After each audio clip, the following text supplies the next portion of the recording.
Welcome to the NFL Pre-Lock Show for the Ravens versus the Colts on Monday night. I'm Jordan Cooper, aka Blenderhead, Blender HD, if you want to follow me there on Twitter. Joined by Chief Justice 06. It's 06. It's Will Priester.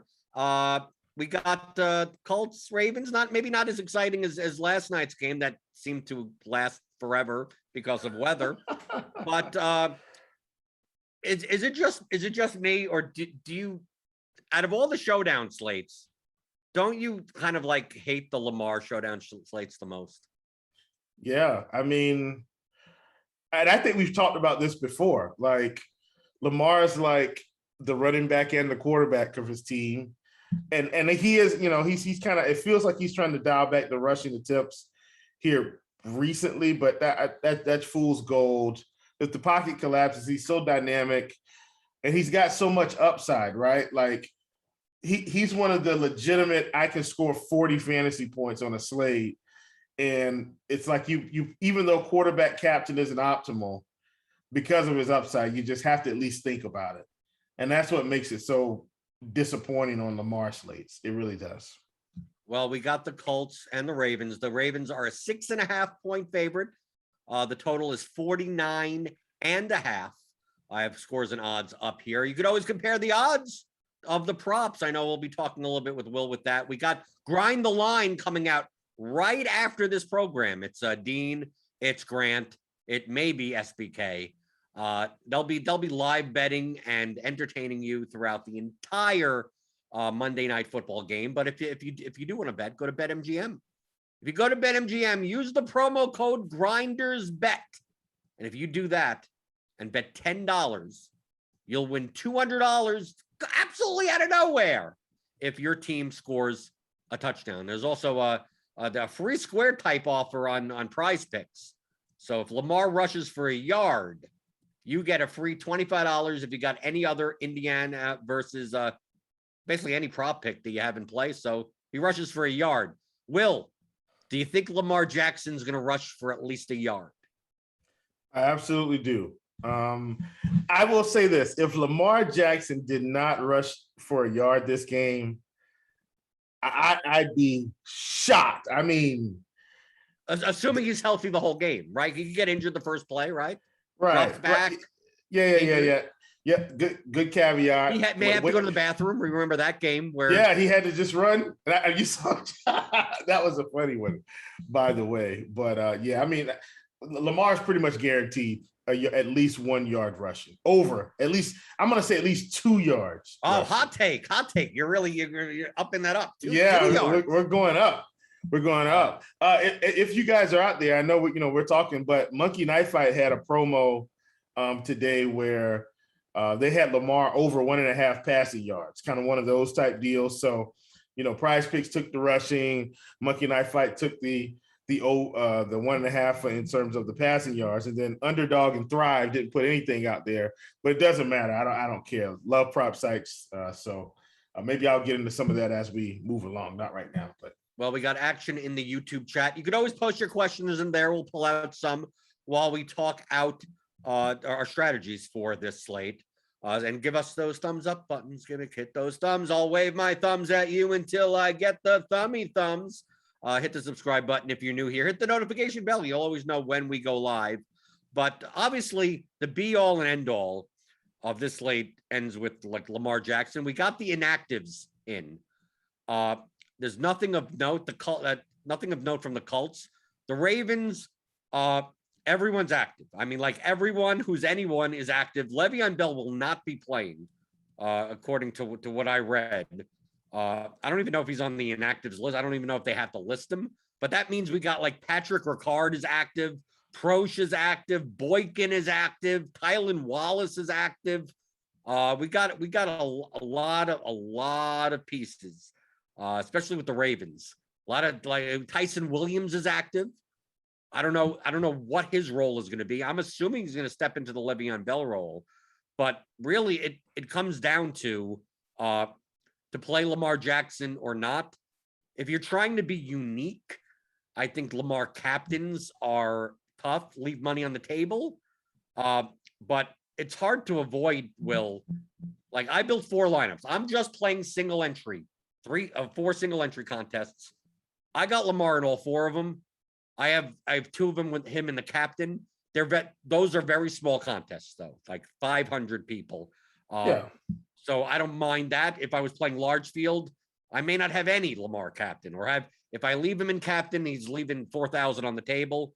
But from a flex perspective, like in our Gridiron IQ projections, he projects like almost double of like everyone else on the slate. I mean, Lamar, we have Lamar at 24.54, and then the next highest is Wentz at 15.6. And then we only have like Marquise Brown at 13, Jonathan Taylor 14, Pittman 13, Andrews 10, and then everyone else in kind of single digits. Outside of him getting hurt, unless the game is heavily over and the Ravens get some rushing touchdowns from like Murray or Williams or Devonta Freeman or Marquise Brown end around or something like that. I don't know. It's hard for me to see how Lamar is not one of the top 6 scorers on the slate. So I mean, Lamar's I know top avoiding him in 2 the on captain slate. for uniqueness, I get, but it's going to be. How do you avoid him in the flex? But there's no avoiding Lamar Jackson on this slate. I don't care how contrarian we may like to be. But that's why I hate these slates, Will, because like it almost feels like I got 5 slots to work with because Lamar's slates, it's tough to play anyone else. You absolutely only have 5 slots to work with. And the thing is, too, Lamar's typically on a slate where, unless he's facing Patrick Mahomes or some other high caliber quarterback, there's just no comparison to what he's going to get. Like it's just nothing. And then the weapons around him typically don't break 20 points, right? Like his weapons are typically in the 12 to 18 range in terms of maybe his receivers or his tight end, but no one's really going to be a slate breaker unless, Marquise Brown catches like 2 50-yard touchdowns. Like that's about the only way, or unless Andrews goes like 6 for 80 and 2 touchdowns. Then we're getting maybe close, but that's just not typical of their offense. Like even if Andrews goes 4 for 40 and 2 touchdowns, like Lamar could, if Lamar rushes that's for like still 80, only 20 points. I mean, Lamar could be 20. He obviously he already has 8 from the 2 passing touchdowns. Yeah. He'll probably have 60 yards rushing. So that's another 6. I mean, it's kind of hard for him not to have more than 20 points in the case where Andrews has that line. Like you mentioned, Marquise Brown. Marquise Brown has to do a lot more than he normally does because he's 11K on this slate. Yes. He's not 9K. He's not 8K. So if you put him in the captain, like, dude, you probably need 7 for 160 and 2 touchdowns. And there's a winning captain for 11K. I think if I'm going to play any other players in the captain spot, it would be Andrews or Watkins. Yeah, as a passing option. For sure.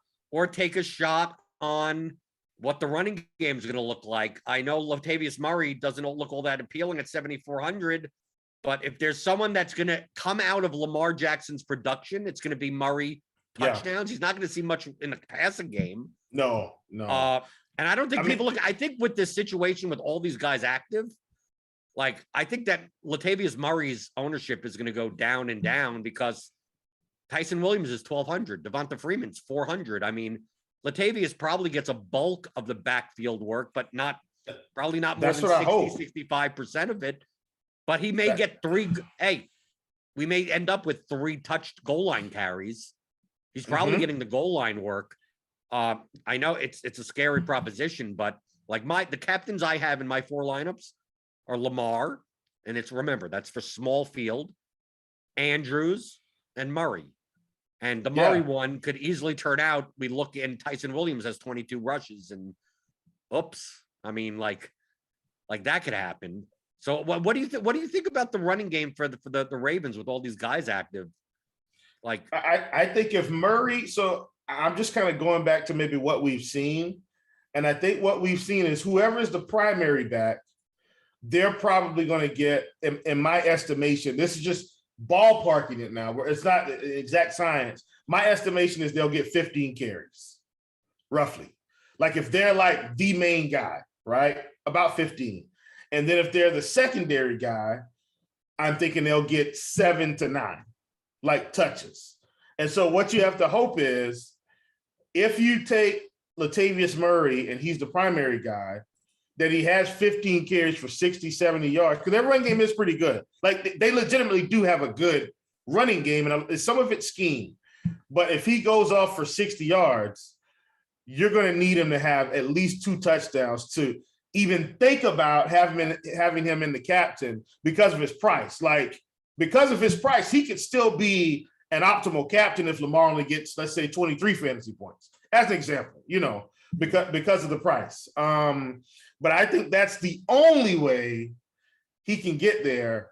The only other way is if we have one of those weird games where they can't score touchdowns and Justin Tucker goes off for like 17 fantasy points again. I don't see that happening today, but that's like the only other outlier where he's 4K and you plug him into the captain, and that's not optimal. I'm telling you right now, the kicker captain is not like optimal. But in certain scenarios, when you got a guy like Tucker, if he kicks 2 50-yarders, a 40-yarder, 2 extra points, like he's getting, now he's at 15, 16 fantasy points. I still don't think he's optimal, but it is something I thought about earlier. I said, yeah, that's not going to be worth it. But I do think if I was building 150 lineups today, I wouldn't lock Tucker, but I would try to get pretty overweight because I do expect him to go double digits minimum.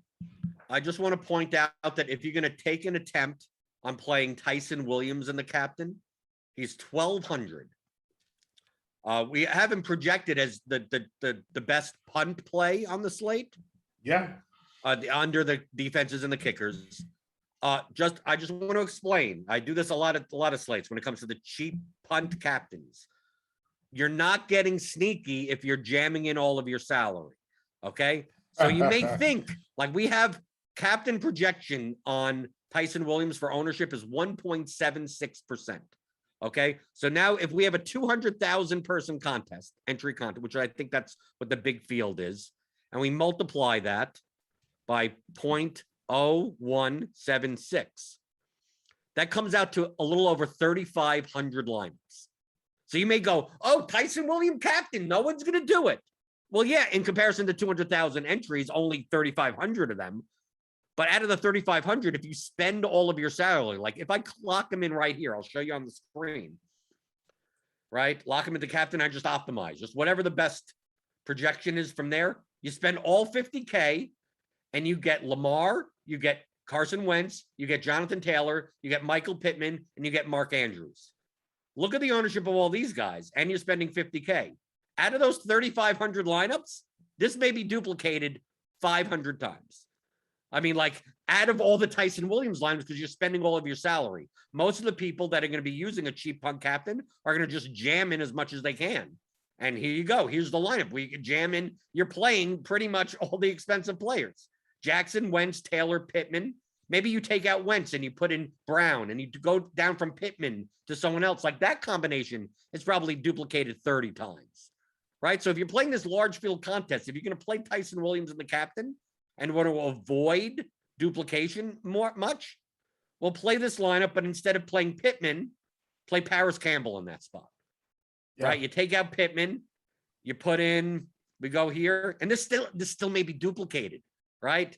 You put in Paris Campbell, you're leaving 5,200 on the table, and then that's where all the production goes. Like this is more likely to be unique. You may think, 1.76% own captain in the captain spot. Yeah, but that still equates to 3,500 lineups. So you have to be different than the 3,500 lineups, and there aren't as many combinations that fill 49,000 and above that has Tyson Williams a captain. Yet a lot of people that do play those types of lineups will try to fit in all the salary they can from there. Yeah. So I always highlight this, that I'm not saying not to do it. If you want to play Tyson Williams as the captain and hope that he ends up being the RB1 today, like he was earlier in the season, I think that's an absolute shot to take. Just in the large field, like it's not as unique as you think it is. So try to build a little bit more unique. But for single entry stuff, like I didn't screw around with Tyson Williams and the captain for my single entry. Yeah, for sure. I mean, God, I wish we had some concrete information in terms of on what? No. I'm saying on what they're going to do at running back. Right. I wish we had like a crystal ball, because Tyson Williams could easily get 15 carries and Latavius Murray could get 8.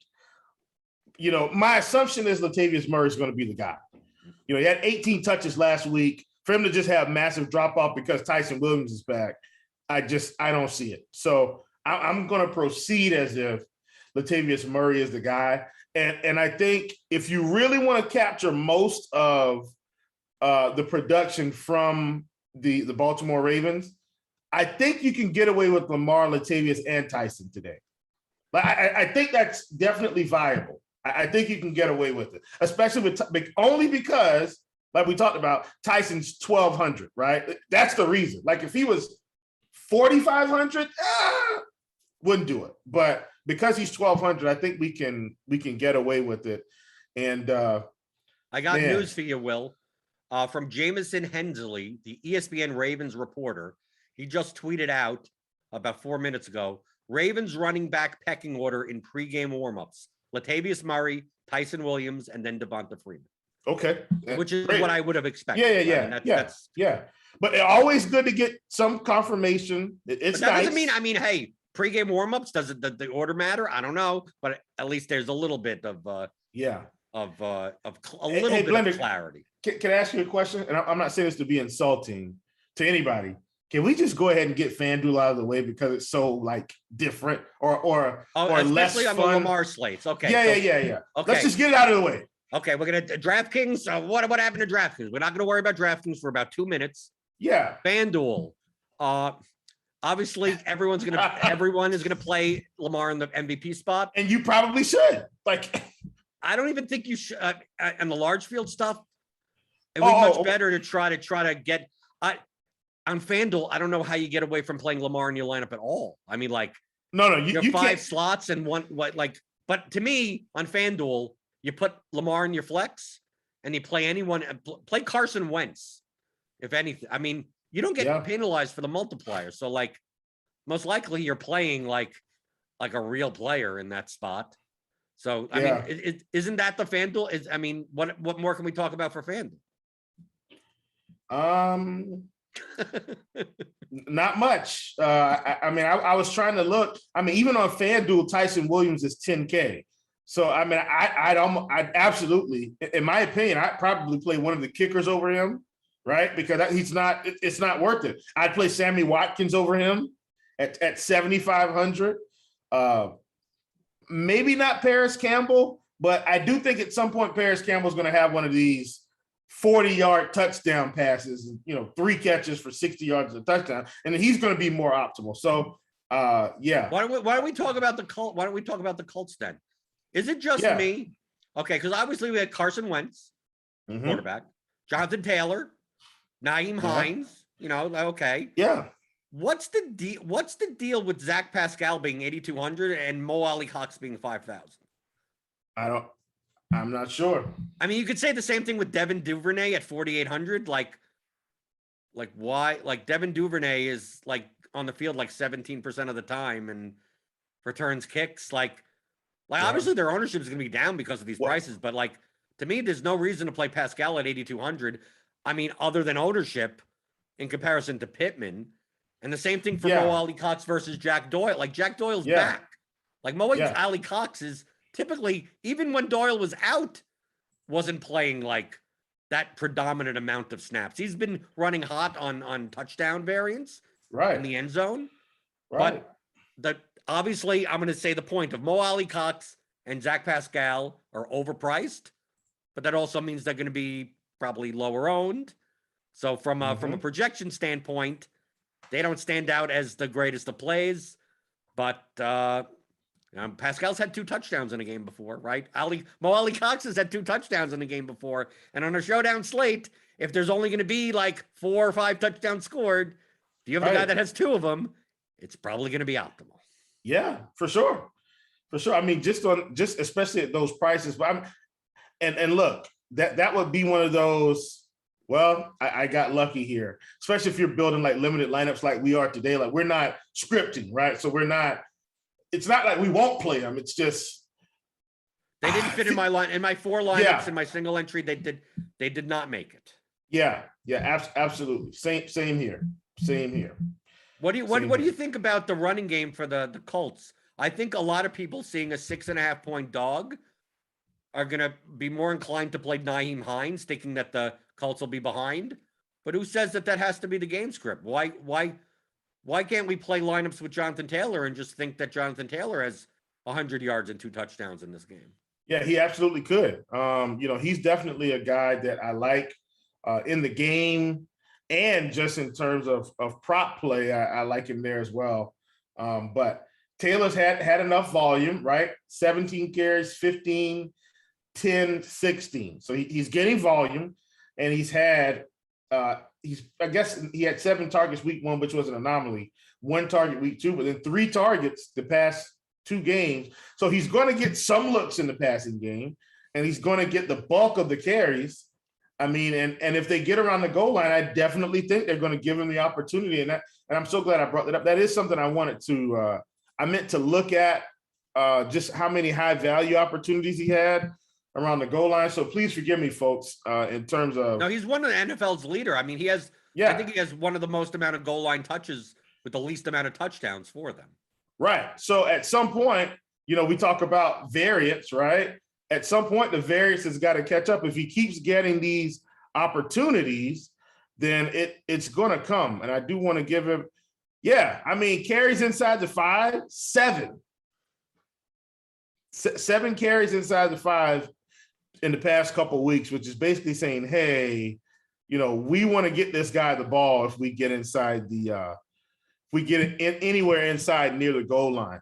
The problem is, he's not on the field as much as you would think, but he's getting all the carries and some targets. I'm willing to roll the dice for sure. Okay, so how about let's go down. We talked about the main players. How about the cheapies? Okay, because we got the kickers and the defenses. Okay, as usual, but in the cheapies, underneath them we got Jack Doyle 2,600, Tyson Williams 1,200. Like there's no one in between. I mean, there's no one in between them. And then we got all these guys at like 800, 600. Ashton Doolin, right? For the Colts, we got Tylan Wallace, Miles Boykin, Marlon Mack. Who knows? Maybe, I mean, they're trying to trade him. Who knows? Maybe he has 3 touches and one of them is a touchdown. I mean, is there anyone underneath here? To me, I point out Doyle and Williams, and the rest are pure dart throw types. Like these are the types that you throw into like a Lamar captain lineup or Marquise Brown. Like when you're spending almost all of your salary and you need to have some like sub 5% owned guy. But outside of Doyle and Williams and maybe Freeman, I mean, like He's the third back. Maybe he gets 3 or 4 touches. Hopefully he gets in. I mean, is there anything down here that you're dying to play? Negative. Are you playing any Tyson Williams? I mean, you're playing Tyson. Oh, yeah. I think I'm running one lineup, and I think I'm going to have Tyson Williams in it with Latavius and Lamar. That's well, no, what I'm asking, not just Lamar. I think it's perfectly fine at these prices to play Murray and Williams together. No, that's what I'm saying. Oh, okay. I have all three. Oh, you have all three. Okay, same for me. All three. Yeah, we may have the same lineup. Well, hey, if me and you just split, it's a good night, Blender. Well, I mean, I'm in it. I don't know what single entry contest you're in. I have a lineup. One of my main lineups is I think we may have the same lineup. Right, if you have Jackson and the captain, no, actually, no, okay, I don't have that lineup. I have a lineup that's even weirder with Latavius and the captain and Tyson Williams in the front. No, but I that's what I'm debating on that. You know why? Don't dupe me, bro. Don't dupe me, bro. Don't change it. Dan Janning in the chat. Feel free. You could always type your questions in the chat. No 1v1 stuff. You could just look at the projections. Dan Janning, Wentz captain with Ravens D in the flex. What are your thoughts about the Colts cap? Well, I understand like the Wentz. You play Wentz in the captain. You hope that he throws a pick 6. Ravens D is still optimal, and the Colts have to just basically chuck the ball 400 yards the rest of the game in order. I mean that it's viable. Yeah, I mean, look, we can't completely predict game script. I mean, we can get close, right? Like we played long enough to get an idea, but weird things can happen all the time. And I'll give you a little synopsis, then we'll get right back in. We still got plenty of time, folks. Just hang with us. So 8:15, Will. Remember, 8:15 is locked. Yes. I know. I'm ready to go. So last night, and I was watching the Roth report, and he was saying, hey, the weather isn't going to be as bad as I thought it was in the first half, but we will have the rain in the second half. And of course, halftime, there's a delay. They come back out. So what I did, Blender, is I said, okay, it's going to be really wet. Like I looked at it. So I took the under on Patrick Mahomes and Josh Allen passing yards. Allen was at like 304. Mahomes was at like 302 and a half. So I took the under. And so, of course, in the first half, Josh Allen just goes out and just torches the bad Kansas City defense, has 2 or 3 big plays, and goes into the locker room with like 18 yards passing, something like that. And so finally the rain does come, but I said, okay, well, maybe it's going to slow him down. And then next to their last drive, he just keeps chucking the ball. And of course, I end up not hitting the under on the Allen, hit the under on Mahomes. My point is this. You do your job, we do our job. We try to find the edges and try to predict the game script, and we make it close, but that doesn't mean it's going to be perfection. And so you still have a decision that you have to make. And not you, but I'm saying just everybody that's listening. Be confident enough in yourself to make your own decisions, even though we're giving you what I consider to be the best information possible. And some of the best information possible is Showdown Slate IQ. Yes. Which is part of our premium product. Okay. So click on that link in the description. Get $10 off your first month. This comes Devin's out throwing shade in the chat. What? Who's throwing shade about Slate IQ? Devin's throwing shade. He said just about 16 minutes until kickoff. So don't forget to get those lineups in. Right. 8:15. But Slate IQ Thank you, Devin. is a premium part. Eric Beinfor runs simulations. So he finds in our database in Results DB, we got all the DraftKings data ever since the beginning of Showdown. Finds the most similar game archetypes with the total, with the spread, with the types of teams, with the salaries and everything, and then runs these simulations thousands upon thousands of times and runs the large field GPP contest on DraftKings and sees what types of lineups end up in the 0.1%, the top 0.1% of lineups in the contest if we simulated this out tens, thousands of times. And according to Slate IQ tonight, giving you a little bit of a sneak peek on some premium stuff, the positive leverage constructions are onslaughts. 5-1 and 4-2. So that's 5 from the winning team, 1 from the losing team, 4 from the winning team, 2 from the losing team. The 3 threes are heavily negative. So if you obviously the winning team could be the Colts, right? It could be 5-1 Colts, right? It could be. It's not the favorite team, it's the winning team. So what this chart says is that 18% of the lineups will be 5-1, but they appear in 56% of the top 0.1% of lineups.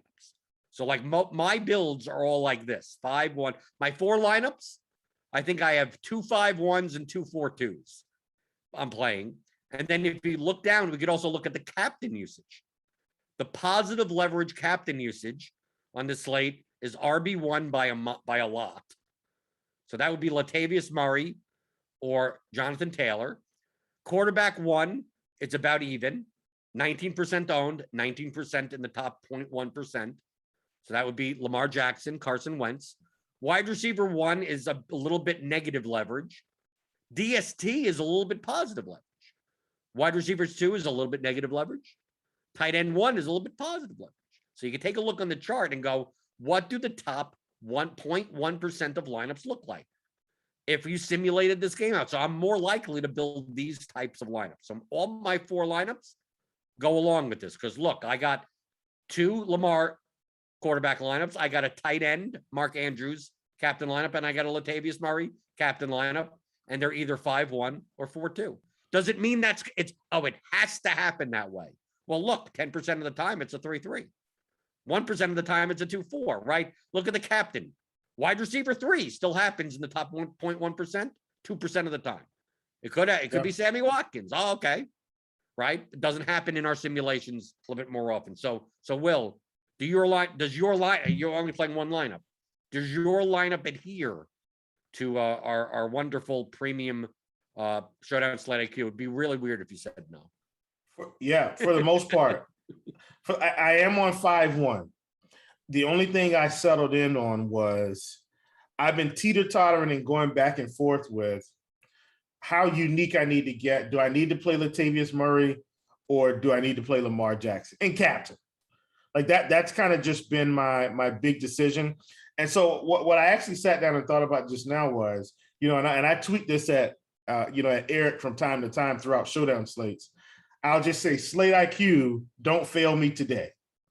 And so basically what I'm saying is long term, I think if we follow the Slate IQ's plan, not blindly, because like you said, the Lamar slates are different. Like this, I understand.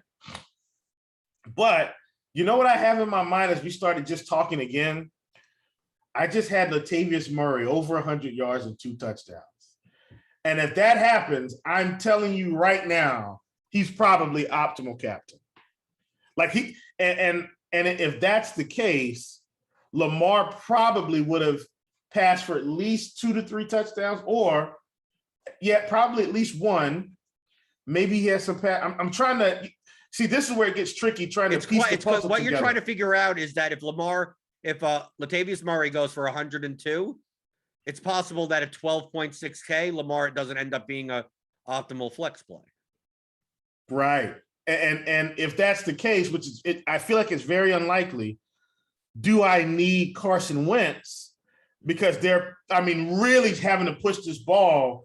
And another guy that I felt like I was going to lock in today, which if I was playing at 150, and guys, I have played 150 a lot, I would probably just lock in Pittman, because he's got most of the volume on the Colts team. Like he would probably be the lock button and just hope that the targets don't fall off a cliff like they've done with some other guys.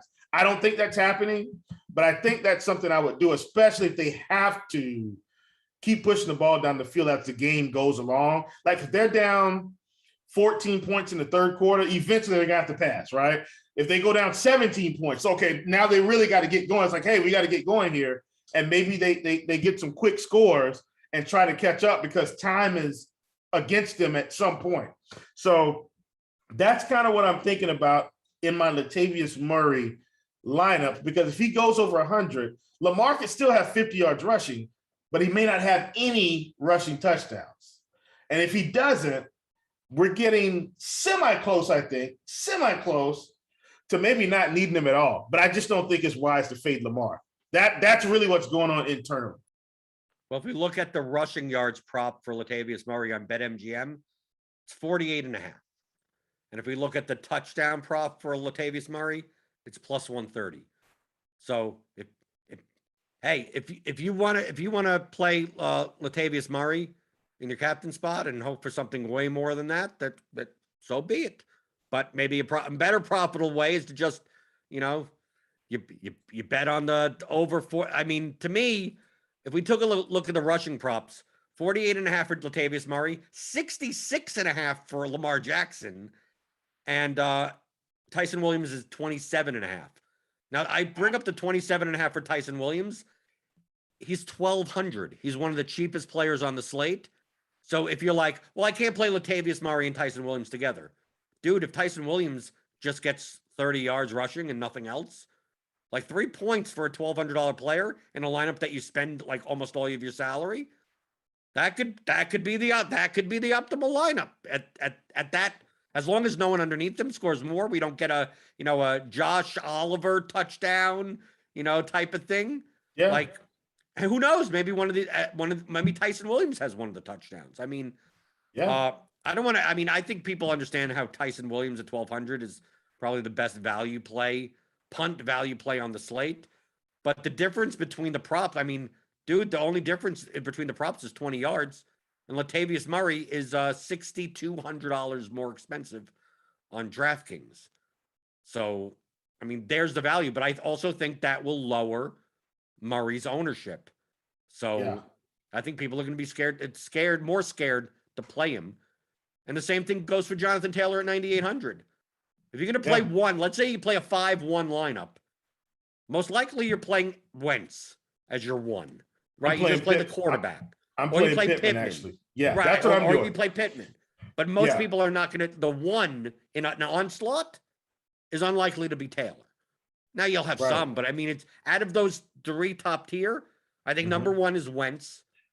I'm not talking about who's the best play from a GPP. No, yeah, I know what you're talking about. Yeah, Pittman would be better from a GPP perspective, but from a raw projection value, would be Wentz, then Pittman, then Taylor.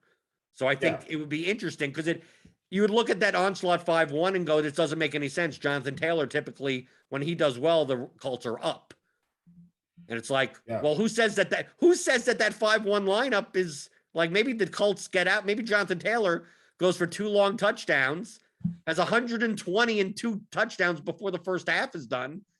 And you need all those Ravens to come back and that they pick up all their points in the second half. I mean, like, you could think of game scripts where it looks weird to begin with, but just like one tip pass and then some interception or some, return touchdown really flips the game on its head. But Blender, just so you know, I thought I was going to end up 5-1. I did end up 4-2. But it's just because I think I ended up with a better. I think I ended up with a better build. I think I've got more upside. So I'm going to end up not having Tyson Williams, but it was close. It was super close. But I'm going to end up. So who's your cheapest guy in your lineup? Rodrigo Blankenship. Oh, so you're playing the Colts kicker? Okay, because I mean, you'd obviously much rather play Tucker over Blankenship. I have them both actually. 2 kicker lineup. There you go.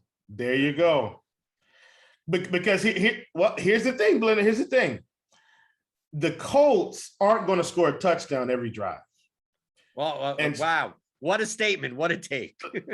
No. Right. But what I'm saying is maybe they can move it inside the 20s, can't quite get in the end zone. And then all of a sudden, I've got Blankenship more for volume than anything else.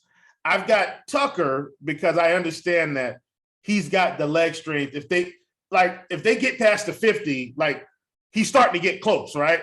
And then if it's one of those situations where Tucker could get to 10 points on just 2 kicks. Correct. Right. Blankenship would need probably like 4 field goals in order to get there. Right. Maybe 3 if he kicks like, 3 40 yarders, right. Yeah. So that's what I'm saying. And you see my point. Tucker is because he can get there on just 250 yarders, and it's like, okay. And then if he kicks a 40 yard, it's like, whoa, is at 14. They scored 2 touchdowns. He's at 16. And then maybe they kick one more at the end of the game because it's late and now he's at 18 points, like just like that. Bam. And you're like, whoo, well, 4K 18. And then Blankenship is like, okay, so he gets 12 fantasy points because he's kicked 2 40-yarders, an 11-yarder, and 1 for a TD. It's like, wow, they're cheap enough. So they just felt optimal that because I took Tyson Williams out, both kickers felt optimal. It could happen. I'm not a big fan of the 2 kicker lineups, but I've seen weirder things. That's fine. Yeah. Looking through the YouTube chat, Donnie Watson, is Boykin ahead of Prosh in the pecking order? If you could figure out what the Ravens are going to do with their cheapy guys, God bless you. well, we know Duvernay's on kickoff return. Right, but Duvernay also comes out in 3 wide receiver sets also. So I mean, like, I know. It's quite possible that neither Prosh nor because they also have Tylan Wallace active also. Yeah. Good luck. No, I mean, Boykin's coming back from an injury. I mean, dude, who knows? I mean, I think all 3 of them, Prosh, Boykin, and Wallace, may not even see the field for more than 10 snaps as it is.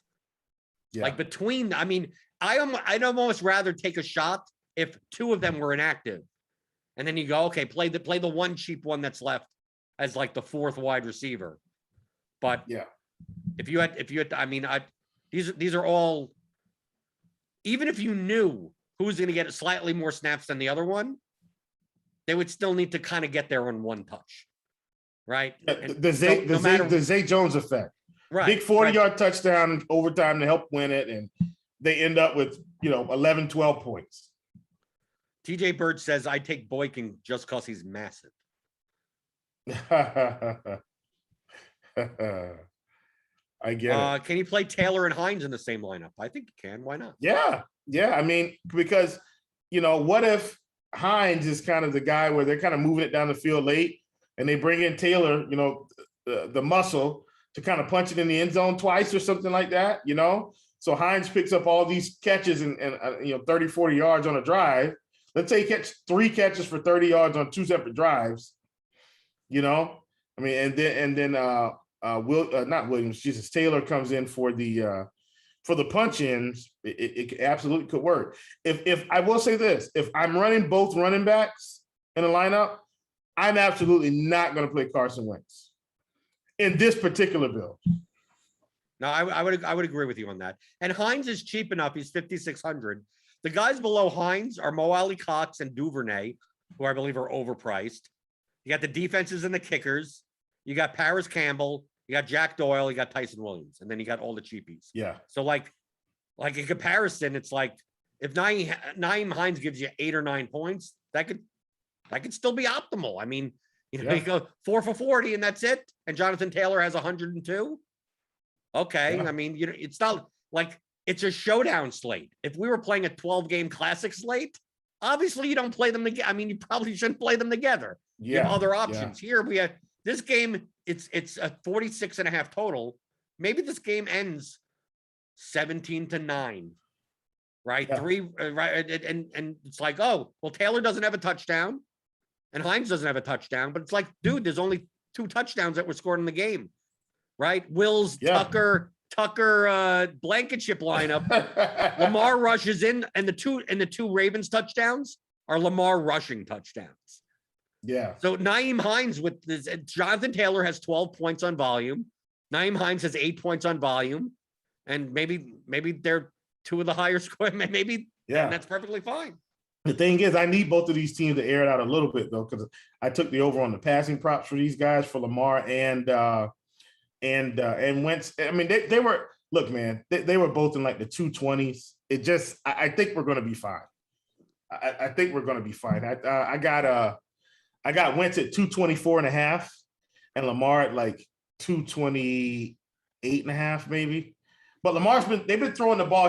Lamar's also going to take some shots this year, right? Like he's not just going to be around the line. He's going to try to get one deep to Brown, and let's see if they can connect. Which Brown's dropped some. Like those haven't been on Lamar here recently.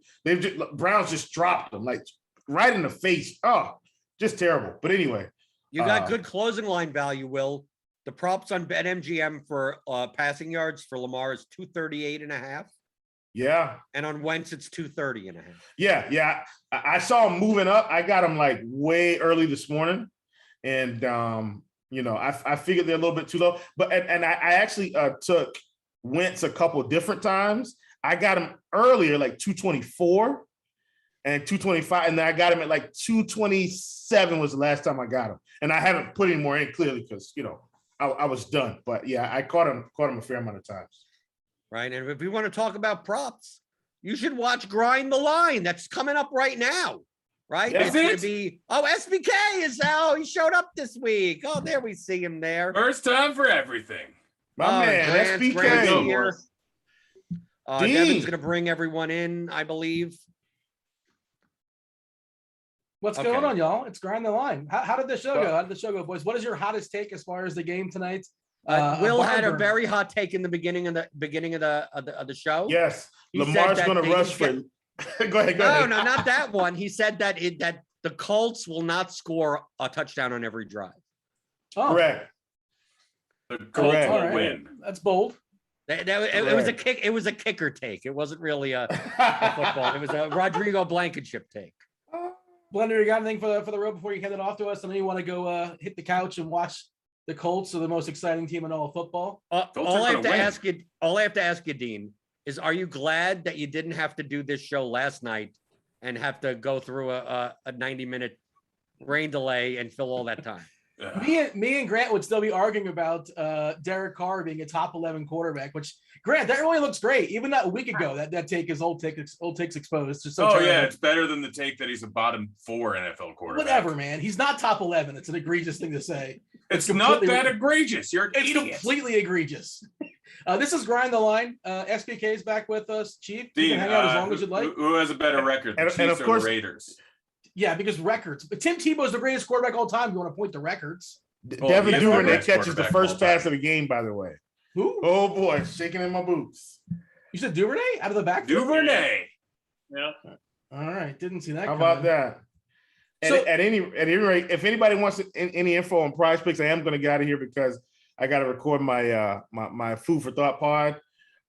If anybody wants to know what I'm doing on Prize Picks, which you've already missed it now, but I was just going to say, just check Twitter. Like I put everything on Twitter, so we're good. And Lamar just got sacked. All right. Hey, fellas, Grant, Dean, SBK, Devin, see you guys next week. One of these days, I am going to hop back in here after the pod. I promise. This week, we're recording a lot earlier than usual, so I'm going to get out of here. So you're coming back in the fourth quarter. We'll see you in the fourth quarter. You got plenty of time. All right. See you then. Going to hold you to that. Yeah, well. Blender. Blender, see if you're good. Is he already gone? I'm not even sure. I imagine he's gone. He's gone. He's gone. And he's gone. What do they call it? The Irish goodbye? Is that Yeah. the move? Yeah. I don't know why. Is that are they notorious for that? I don't have any Irish roots to my knowledge. I was wondering the same thing kind of recently, Dean. I don't know either. Yeah, it's a good move. I've used it before weddings. It's because it mostly refers to people being very drunk and just leaving. What is the origin of the Irish goodbye? This is the kind of thing we would have gotten like hour 7 of the Buffalo Bills Kansas City game, I believe. This is Grind the Line. What are we doing on this show? Well, first of all, by the way, if you guys are still with us, thanks. Appreciate y'all hang out. We're going to be watching the game, talking all sorts of nonsense. And, we'll play some flash drafts on DK. Grant's going to be wagering thousands of dollars. We'll tell you how to bet in-game wagering. All sorts of sites are offering you all sorts of deals as far as, basically every state out there, 20, 25, whatever it is right now, are offering legalized gambling. If you don't, for whatever reason, have an account on BetMGM, use the promo code GRINDERSBET. Bet $10, get $200 instantly on BetMGM if your team scores a touchdown. So as always, don't bet the Jets. They're not playing as of right now, so you probably wouldn't do that. To be kind of goofy. But there's the promo code for the people GRINDERSBET. And I was talking to Devin before the show, and we're going to give away a month free of whatever your choice is, either RG Premium or scores and odds premium. End of the first quarter, end of the first half. What do you think, Grant? Your call. When should we give it away? End of the first quarter. All right. Yeah, you had me in pins and needles there. And SBK or Grant, either one of you, how do we decide who wins as far as whoever's looking in the chat? If you have them both, whatever reason, we'll send you a Rotogrinders t-shirt. What do you want from me? We'll tell them what scores and odds is in a second. SBK, how do we decide a winner here in the chat? What up, chat? Do you like? Do you subscribe? Hang out with us? Tilt the game with us. It'll be good times. But how do we determine a winner? Some sort of goofy question? What did I eat for lunch? Okay. I was gonna say that might be a tricky one. I was gonna say, I don't know, predict the score at the end of the first. How many yards will Carson Wentz have by the end of quarter one? Okay, so passing yards. Well, Yeah. because when are they going to put their guess in? No, it's got to be something. Fine. What I had for lunch. Okay, what you had for lunch. And Grant, you're not responsible. You got to keep an eye on the chat. Only I doubt one. anyone's going to guess it. We can always do another question. Well, you're the one that came up with the question. Now are you making it impossible? Or is it kind of like no? It's not impossible. All right. It's moderately healthy. Okay. Everyone was going to ask. Everyone was going to mention every single fast food place. Yeah, the chalk is like Taco Bell, or if they know you. 20 things I listed off. So what did Grant have for lunch? And how many? Eric in the chat says, "Can I win?" I suppose Eric could win. Why can't he win? Well, yeah. So Grant, now you've deemed yourself responsible as far as monitoring the chat and seeing some food and to see if anybody kind of guesses it.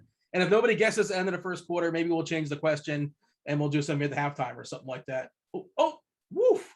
That was a short right up the shoulder. 3 and out for Baltimore, I believe, and 3rd and 15 for the Colts. And I got a feeling this is going to be kind of the way. Well, we'll see. This is going to be a stinker. Colts are going to win. Are they? Yes. Okay, maybe. They have a better shot to win than their plus 285 odds. Yeah, I think we're on the same side then. My tickets are Indy plus 7.5 and plus 285. Yeah, I have a few first touchdown props. I got. He's gone. Is this? We got Hines. We got Hines, boys. There it is. That's not Hines. Not Hines. Was that Taylor? Hines. Yeah. We got Taylor too. We have them both. Well, my first touchdown props paid off, so I just made like $800. What was your prop? What was the odds as far first as touchdown? Oh, and by the way, the Ravens now down to minus 145 favorites. This is not your friend of like 8 years ago's Ravens. This defense not as good as it once was, obviously. But no, it's not. Just a standard swing pass there, and yeah. Carson Wentz showing why he's the future MVP, I'm told, according to Twitter. Oh, SBK, as a Philly fan, does that make you weep a little bit seeing Carson Wentz throwing touchdowns? No, man. I mean, we got a first-round pick for a guy who really, I think is broken mentally. I think he's better than people give him credit for right now. I just threw a G on the Ravens. What did you get him at? Like, what's the minus odds? 165? And what do you have? Did you bet before the game as far as Indy Live? Yeah, I threw like 400 on Indy plus 285. So you got Indy plus 285, and you have Baltimore minus 165. Is that what you said? Yep. Can one of you guys put that? Do we have a document where we're tracking the bets, and somebody put that in this chat? I mean, I create my own document. Okay. Grant, Matt in the chat says a salad. Is salad what you had? I said moderately healthy. I'm not ridiculous. So it's not hot dogs, all right? We can cross hot dogs off the board. I mean, hot dogs are delicious, but we can cross that off the board. I mean, unless you want to argue hot dogs are moderately healthy. I think that stands. Let's see. It's of the fish varietal. Say it again. It's of the fish varietal. Well, I think you're giving too many clues now. It's some sort of. No, I definitely did. No one was going to guess it, I don't think. It's in the fish family. It's moderately healthy. Like, I mean, I'm not playing the game. I already have. No. I used to hate smoked salmon. I kind of got on board. What swayed you? You were on the fence and all of a sudden now you're in? Yeah. Let's see how much Taylor I actually have. I don't know if that was good for me or bad for me. I think it was bad. Oh, Taylor on my main DraftKings team. There you go. Boom. Man, I kind of want to hit the Ravens again at minus 167. So what do you have? What are your live bets so far this game? Taylor already won. Brown first TD and Raiders, or Marquise Brown TD and the Raiders to win. Lamar first TD, Pittman first TD. But the biggest one was Taylor first TD, and that's already hit. What was that? You said 8-1, 6-1. What was the line you had in it? I had it at 8-1. That's beautiful. Nicely done. Yeah. And Grant, I had to take it for the game before the show. I was telling you about Hollywood. Marquise Brown's going to catch a long one today. Over what, 20.5, 22.5 as far as 22.5. Yeah, that's happening. I have a I wrote a little redemption story. He's had a rough year. He kicks the drops. He's from Hollywood, Florida, right down the road from me, as where I currently stand. So maybe that's a bit of a I don't know. Maybe that's a poor take, but I think Hollywood gets loose too. I think he catches a long one today. Do you have what's that? I honestly want to put more money on the Ravens. I have 1.5K right now. And like, this seems like a huge overreaction off of one play. They were getting pressure on Wentz. They're down by 7. The Ravens should be able to score at will. Like, I know that the Indy defense is pretty solid and the Indy offense isn't as bad as people think. I mean, they kept it close with the Rams. They beat, Philly. Like, this is just a spot where the line probably should have been minus 215 for the Ravens.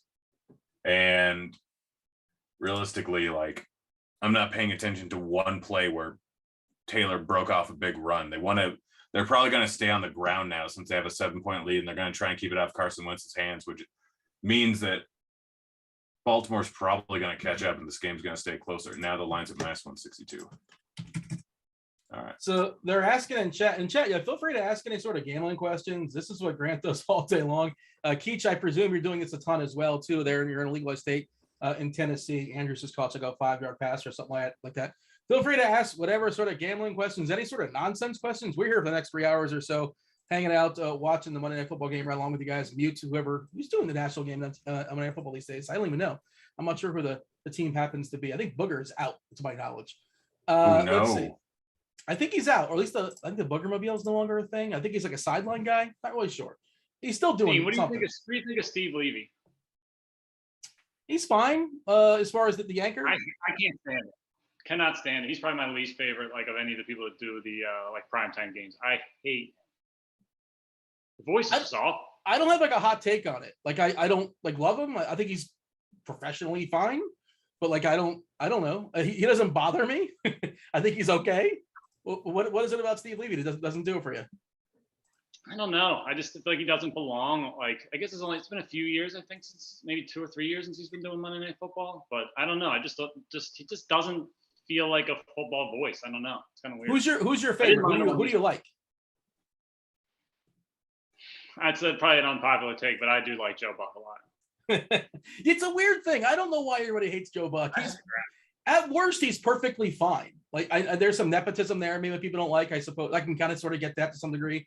He obviously got in the business because of his father, legendary Cardinals announcer. But I think he's fine. Like, I don't think he's terrible. And Buck actually seems like a decent guy. I've heard him in interviews before, and he seems like self-aware and kind of funny. It is a hot take to say Joe Buck is like either good or okay, and I think he's fine. I don't hate him. I don't get it. I don't get the hate really either. I mean, he's got a hateable face, I guess, but I don't know. I like him a lot. I think he's awesome. He almost died like getting hair plugs. Did you ever hear him tell that story before?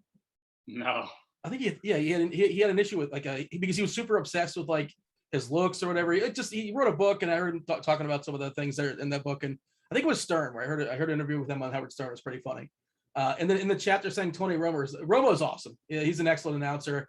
I know, like when he first came out, people sort of loved him, and they threw a ton of money there at him at CBS. So Monday Night Football wanted him as well, but good for him. Get your money. And he just sort of, he tells you like, I like a guy, Grant, that he'll teach you. Like, he'll actually teach you something. Like, yeah, that's like, I didn't even think of it that way. Or he'll just tell you exactly what's going to happen before the play. Just kind of read the defense playing along with the quarterback. Romo's the best of that by far. Yeah, him and Steve Levy aren't really comparable. Like, I feel like there's two different obviously two different kinds of announcers. But yeah, Romo, like, as much as I hate him as a Eagles fan, he is awesome on the broadcast. I want to hate him, but I just can't. Who does the chat like? Who does the chat like? Who does the chat hate as far as announcers? It's always a good conversation to have. Throw out some names in there. Is the answer, is it fish tacos? Bob says it's fish tacos, Grant. Is that correct? That's like a good, no, that's not it. That's a great guess. Yeah, it's a solid guess. It just gave it just for being such a good guess, even though it's not accurate. Let's see, eggs and bacon. It can't be eggs and bacon. That's nobody's arguing that's like somewhat healthy. No, it's got fish in it. Yeah. Oh. What are we doing? By the way, this is definitely an incomplete pass, right? That they're looking at. I think it hit the floor. Yeah, for the ground. Okay. I'm looking for. I think I'm going to try to get on. I mean, obviously we'll kind of see what happens, but I think what I was aiming for a few minutes ago was Baltimore under 3. They were just kind of sitting at 3, so I didn't get on anything. But that's kind of what I'm looking for at the moment. Unlike Grant, I probably won't do a ton of buying on the money line at this point. But yeah, someone's asking me why. 5 at any point, I will. Yeah, someone's asking me why don't I just leave my plus 285 bet on the Colts, and this is something I get asked constantly. I'm betting good lines. That's what I'm doing the entire time I watch the game, is betting good lines. Right now, the Ravens minus 150 is a good line. Like, there's money to be made there. Their odds are much better than that. Before the game, like, people underestimated how good the Colts were. And guess what? They were at plus 285 underdogs. That was a bad line. There was much better shot that they end up winning this game. Right now, after one play, it's not like the Colts are playing fantastic. They had one play where they scored a touchdown, and the Ravens have been consistently putting up pretty big point totals. This game's going to be high scoring. I think you're underestimating the Colts defense a little bit. They're good. It doesn't matter. It's like Baltimore is one of those teams that you can't really stop. Like, they have too many different things they can do. Like, this game's going to be higher scoring than you think. I mean, what's the total right now? The total's still sitting at 50. So a 7-point lead is not really making things safe. Baltimore's about to punt here in 4th down. I don't know how much that affects it. It's already baked in, right? Yeah, well, no, they got challenged and got overturned, which it really hasn't changed the line too much. It's saying at minus 150. It dropped at about 6 or 7 points. But yeah, like, the Ravens shouldn't have too many problems scoring points here. This is going to be a higher scoring game. I think that the Colts are better than people think by a pretty decent margin, but getting the line at minus 165 after one touchdown, that's very, like, that's just a huge overreaction. Reminder, if you're hanging out in chat, if you see a bunch of weird like food things are being thrown out there, just joining us. We're trying to guess what Grant had for lunch today. End of the first quarter. If you get it by then, whoever guesses it first gets himself 1 month free of Rotogrinders Premium or 1 month free of Scores and Odds Premium. Grant, tell the people, what is Scores and Odds Premium? It's a site where me, Meansy, STL, a whole bunch of people give out gambling picks. We got tons of different tools there. Like, if you're a good gambler and you want to know where the best line is, you can look it up immediately there. Like, we have all the prop lines for all the major sites. We have all the spread, money line, total bets for all the sites and all the odds across all of them. Whole bunch of good content over there. Easy place to just go for all your gambling needs. Absolutely fantastic. I use it constantly. I write on there constantly. I think I'm up 75, 80 units on baseball so far this season.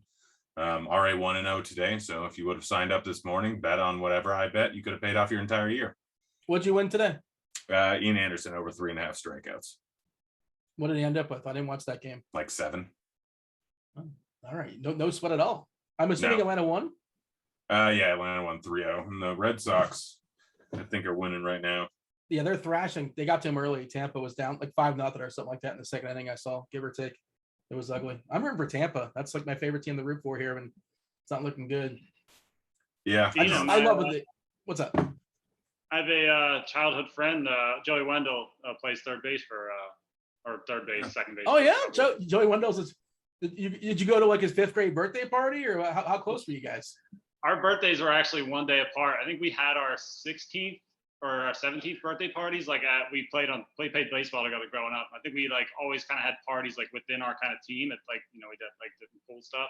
And I think we had our 16th or 17th birthday parties. One of those two. We had at the same. Did you know at like 16, like watching him play, did you know like this guy's going to be a pro? No, not at all. There were probably 3 or 4 guys that played on that team that played in college, but weren't anything close to the level of getting drafted that I'm sure what isn't him. That was one of the most surprising kind of come ups that I think I've ever seen. Do you find yourself rostering him more or rostering less because you know him, or you're like, wait, this guy wasn't that good at 16? I can't roster him in DFS. Way less. I don't think I really ever. So when I have a Rays ticket and he's up, I'm usually kind of nervous. I'm like, there's no way this is gonna be good. But he's came through for me in a couple spots where I've had money on the Rays. So that's always, a very fun thing to root for. Rod 111133 got the answer. Matt multi-entered for the record. I guess. Yeah, no, he respect. did. He got it on his third try. What did you have for lunch today, Greg? Pokey. Yeah. Well, okay. Is that all the same umbrella there? Sushi, tuna, and poke. That's all kind of the same umbrella, isn't it? Sort of. That's all those three guesses. I would put nigiri and sushi under the same umbrella. I wouldn't put poke under it. All right. Well, I don't even know what these things are. I know what sushi is. I don't know what either of those two other things are. I never even heard that in my life. You know tuna, right? You said tuna as well. Oh yeah, tuna. I know. Yeah, that is the only fish I really get down with. I'm a big raw salmon guy. I can see that. Yeah. I don't know. Yeah, I'm aware of poke. I don't know. I don't think I've had it before either. What is poke exactly, Greg? I'm aware. I've seen it before on the menu. It's just raw fish sliced up into cubes, generally with some like ponzu or soy sauce on it over a bed of rice, oftentimes with add-ins like pineapple, mango, onions, cucumber, avocado, stuff like that. So it's like sashimi with the nonsense mixed in. Yes, it's like a bowl of sashimi. It's like a bowl of sushi. All right, fair enough. Yeah, Grant has a way nicer palate than his persona, I guess, would suggest that he has. What are you really saying? That sounds like a backwards compliment. No, he's not wrong. Yeah, he knows what I'm saying. He doesn't look like a guy that's sophisticated enough to know what poke is, let alone order it. Yeah, I never even heard of that. So yeah, I give him credit for that. Yeah. On Friday, I had bison carpaccio, escargot, grilled oysters. Wow. Yeah, Rod in the chat. Devin, let you guys know. Producer Devin all over it. Hit up Devin on the old Twitter machine in case you're not, looking at the chat. I assume you are because you did respond to it. And Devin will get you a month free of RG Premium or Scores and Odds Premium. There you go. Have at it. We'll do that next week. Maybe we'll do it later on the show. I don't know. By the way, the Colts are now a favorite. Well, they're driving and they're about to score, to make it 10 or 14. They're at the 35. You were calling me silly for thinking the Colts were going to win. I didn't say silly. I just questioned what you said. Oh, they're going to win? Okay. I don't think Baltimore's an amazing team. They're also a team that struggles to come back from big deficits. I feel like they're not, I feel like they're more built to play from ahead. I feel like, I don't remember what the stat was. There was something last year when they got down by 10 points, like in the past few seasons, they had never made like a comeback. Well, they've also been a different team in the past few seasons. Wentz, looking at this year, he has not been great, but he's been injured. He's had those sprained ankles every single week. Doesn't really have a ton of receiving targets than they have been the last two seasons. So, huh? Baltimore's worse than they have been the last couple seasons. Yes, yeah, definitely. Their secondary is way worse. Baltimore's offense is not that much worse. It's definitely, man. Well, Baltimore is just name brand of they're synonymous with good defense because that's just kind of what they've been historically. It's just, they're not a team that's been around forever, but that's just obviously not the case anymore. You did mention Wentz. I love that on the injury report, it doesn't say ankle, it says ankles. Yeah. You never see a guy with ankles on the injury report. I do appreciate that. His body parts are ankles. Yeah, and he's a guy that can pull off magic for some reason sometimes. Far more often than not, it's something bad, but yeah. Sometimes. Oh gosh, what a run by Hines. That was a great run. Great run. Carson Wentz looked like he wanted to get out there and throw a block, and then he kind of felt better of that one. He thought about his ankles, and he's like, I'm good. And his knees, yeah, and whatever he's got going on. Yeah, my knees.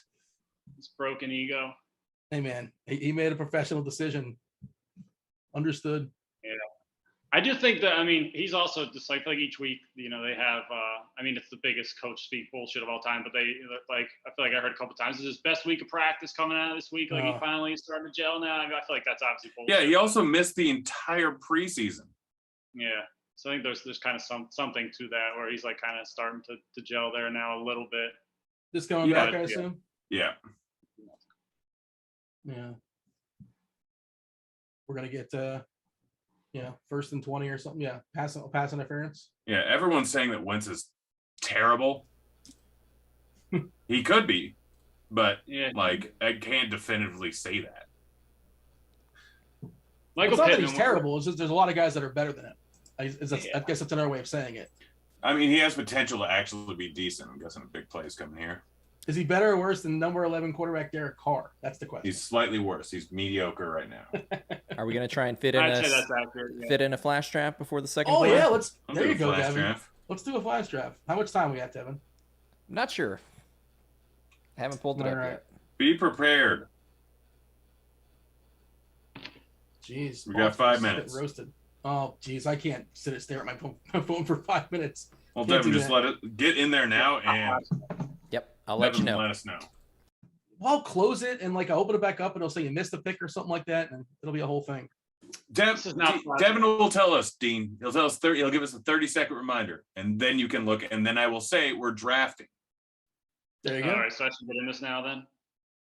Is there any chance like Taylor's like not the captain already? Like he's put up a 17 spot in the first quarter. He keeps catching passes.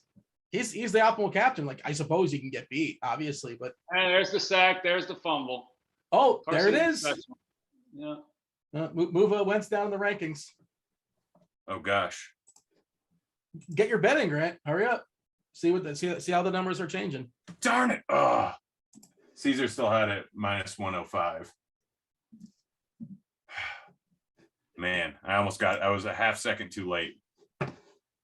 The chat's talking about Kansas City looking terrible. Kansas City doesn't look right. Kansas City being overrated. I don't know. You guys aren't Kansas City fans, but you guys freaking out over Kansas City? Like I'm not ready to freak out about them. Their Look defense who is they bad. played. Who have they played so far? Give me the rundown because I don't know if I know it's Buffalo last night, obviously. Four playoff teams, pretty much. Okay. Like the Chargers, Buffalo, Ravens, Browns. And then they played the Eagles and they beat them by 12.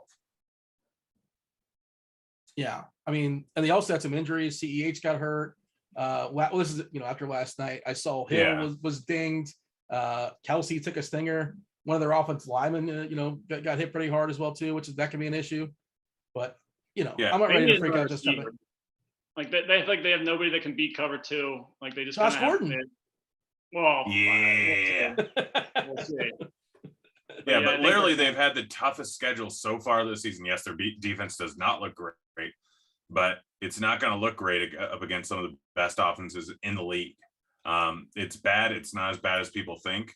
And they've lost, like, realistically, if you flip a coin on the games they lost by 1 score, they've lost 2 out of 3 of them. Yeah, they lose a game because of a fumble as well too, like something really close and really goofy. I feel like that happened in one of their games. Yeah, so like the only game that hasn't been decided that they've lost that hasn't been decided by a touchdown was the Bills. And that was one where Josh Allen had 200 yards on 7 completions. He's awesome. Oh yeah, I love Josh Allen, but that's a bit of an anomaly. I asked this question on Twitter today. I guess we can ask, see if the chat has to say too, and you guys feel free to chime in. I actually have some results as well too. Next 3 years, you get Josh Allen or Patrick Mahomes. Who do you prefer as your quarterback? Mahomes. Salary all the same, what nonsense the same, whatever. Oh, salary all the same. It's Mahomes. Yeah, for sure. I don't think that's that. I think that's a very easy question. I think it's Mahomes too, but I just like to, people overreact to stuff, right? I think you might be able, like, you could say Josh Allen against anyone else for the next 3 years, and I'd probably say Josh Allen. Probably, yeah. So what? Kyler is debatable. Yeah, so the top four, in my estimation, I think 5 is where it becomes an interesting conversation. But the top 4 for me, as far as assets, contract, all that stuff, kind of stuff, being neutral, whatever. Next 3 years, next 4 years, however you want to do it. It's Mahomes. It's Allen. I think it's Murray and Herbert. Yep. I think those are the 4. Right? Is that right? Is absolutely correct. That's why you got 54 seconds for the flash draft, so you can enter now. Ah, good job. So who's number 5 is the question, because I don't know who number 5 is. It's way up. Did we say Lamar? Did you say Lamar? It could be. He could be Lamar. 5. Lamar, you could realistically say at number 5. Outside of that, you could mention Joe Burrow, but again, we're still kind of waiting to see what he does a little bit more. It could be Russ Wilson. He's only 32. Yeah, Russ Wilson or Stafford. I don't know about Stafford. Maybe Stafford. Stafford's crushing it. Stafford's been in a terrible system with he's been in a terrible spot. He's fine. I don't know if he's the 5th best quarterback in the league. It's fine though. It's good. Yeah, no, that's fine. Dak is probably the 5th though. It might be Dak. It might also be Dak. You're not wrong. Time to I don't know. draft. Draft in 4, 3, 2, 1. Andrews just caught a pass in the seam for about 20 yards or so. All right, first pick. It's Duvernay, Hines, or Blankenship. Goggles. Gore. You got to go with. I guess we got to go with. I'm going with Hines. Oh, goggles, baby. You went goggles? I went goggles. I love Yeah, them. that's not a terrible move. There's no upside in goggles. Now you can get them at 3x. Yeah. Ooh, yeah, 3x goggles. What's 3 times 3? 9. If he gets a field goal. I feel like I gotta do that. Yeah, no. If you went Blankenship with the first one, you have to go Blankenship on the second one. All in on goggles. Unless you're assuming Hines or the other guy just end up with nothing. Oh. 3x Andrews? Okay, I'll take that. I'm going double Wentz. Okay. Yeah, like that's what you kind of have to do too. Now, Andrews is going to score a touchdown in the second quarter. They're driving you might now. be right, but I went Wentz on the last one. So I'm going Wentz again. You're pot committed? Yeah, fair enough. Oh, I'm pot committed to Andrews. Here we go. Yeah. Let's keep it going with Andrews. Andrews versus Murray versus Tucker. What's Tucker. the running back situation so far? Is it mostly Murray? I think it's mostly Murray. Okay. I did mean to check that before we did this because There's Tyson Williams in the game right now. that's what I'm trying to ask. Yeah. Although they're probably flip-flopping. I'm going double Brown. Hines. Let's see a Wentz to Hines touchdown in the second quarter. That's what I would like. Yeah. Oh man. But I think Hollywood scores at some point. I'm gonna go with I'm taking the Hines as well. Let's double down. It's 2x Hines. So I've got now my entire thing is Wentz and Hines. All right. Are we gonna go for it here? We're going for it, right? 4th and 2. Oh, you're ahead of me. No, sorry. This is the point, by the way, Grant, where I bring up how the Chargers coaching staff is very, very smart. Will you finally concede that you were wrong about that last week? No, smart is irrelevant. It doesn't make it a good coaching staff. No. When half the league or 3/4 of the league's coaches don't understand you're supposed to go for it on 4th down, like when you're supposed to go for it on 4th down, even though it's obvious to most people, it's not obvious to the I know it doesn't make it a good coaching staff. It means they understand statistics. And that's way ahead of so many other people. Is the point? Yes, that is. It does. Okay, so you understand statistics. If you were coaching the Chargers, but you understand statistics, would that make you a good coach? No, but that is a great start. That's the They're not disciplined. They give up a lot of penalties. They're still young. Dope. They're punting the ball on 4th and 2. This is the point I'm making. The first question I ask, I'm interviewing for a new coach. First question I ask is, it's 4th and 2 on the 50-yard line. Are you going for it? You're not going for it. Of course, obviously, there are reasons why you make these decisions, but as a general rule, you're supposed to go for that every single time. So you think the Jets would do that with their terrible offense? If they were going up against someone like the Saints with also a terrible offense? You're adding qualifiers as a general There is rule. qualifiers. You say it as a general rule, but that's a general Assuming rule. I have going a over the offense. entirety of the NFL over the last 10 years, every offense is different. Every defense is different. Every situation is different. The NFL is not the same as it was in 2011. I hate to tell you. It's a totally different world. But if we go over the 100% last on 5 Grant's years, side it's very different between different teams. Yeah, because there's some morons that are still living in 1970 and they want to run for 4 yards every single time. Yes, I know that. And I know that there are some bad calls, but you can't just fully say that for every single team being entirely consistent across all teams. If you have a good offense, you should be more apt to go for it. If you have a bad defense and a good offense, you should be more apt to go for it. But the point I'm making is that 95% of the coaches. I know, and you act like you're smarter than them. You are not. I'm not saying I'm smarter than them. The point I'm making is that 95% of the coaches in the league would not have done the things that the Chargers did last week. So 95% of the coaches in the league would have lost that Chargers game last week. I'm pretty sure last week more teams went for it on 4th down than at any. Yeah, they're learning, but it's still a slow learning curve. Is the point? There's still some coaches. But Pete Carroll punted the ball on like the 45-yard line of the opponent. He's a dope. I think the situations are different though. Like with the Chargers, they're playing against the Browns, so they know their defense isn't going to stop them. So they had to kind of keep doing that. Like otherwise, they were just going to be dead in the water. With this situation, I think if I was Baltimore, I would have punted as well. It's like the Colts offense outside of that one broken screenplay has done nothing. And I feel like they trust their defense enough to get the ball back, decent field position, not give Carson Wentz a short field. So trusting you're just Baltimore defense that's terrible. It's been getting roasted all night. We should trust them as opposed to one of the best quarterbacks in the league getting 2 yards. They got roasted on one play, first of all, and they're not looked good on against the Colts run game, which is kind of surprising. But I feel like if I was the Baltimore coaching staff, and they weren't on the 50, they were still on their side of the field, but I would probably 47, whatever they were on. But yeah, it's 4th and 2. The most important thing, the biggest determinant as far as scoring points, which is the most important thing in football, is having the ball. And you're saying here, you can have the ball. You're just giving it away. I think in this particular situation, that's what I would have done. Yeah, but I feel like for the most part, I mean, I think what Grant said is 100% correct. Like it depends on kind of like the team identity to a degree. But I think obviously statistically you're right for the most part. But yeah, I think there's nuances to it that aren't as straightforward. Of course, there are nuances. Yes, and there are definitely reasons where Grant can find the one outlier. Of course, yes. But if you one outlier, there's hundreds. Yeah, over the past few years. But if there's hundreds and there's thousands that tell you should go for it. The math is still not. It's against punting the ball. That's the point. Dean, it's like saying you should absolutely hit a 15. No. I'm not speaking in definitives. I said there's qualifiers. But if you want to argue that 2 and 2 doesn't equal 5, by all means, go for it. No, I'm arguing that the situational changes make it a different preferred outcome. In blackjack, if you're counting like you can go by the rules automatically. If you're counting cards, you should absolutely do something different. Situational things can play a massive factor. Yes, a lot of old coaches are dumb and refuse to change, but a lot of times you don't immediately go by the statistics and what they say to do based on what your team is. Okay, but what do you think? Baltimore is a team that has a terrible defense. I'm not saying Baltimore shouldn't have gone for it. You're saying this one scenario. I'm saying a broad. Yes, we're making a broad brush. Like, you always go for it. General rule when you're considering going for it, or not going for it. Generally, you should. The math says you should go for it. That's it. General rule. Not always true. General rule. Yes. So we agree.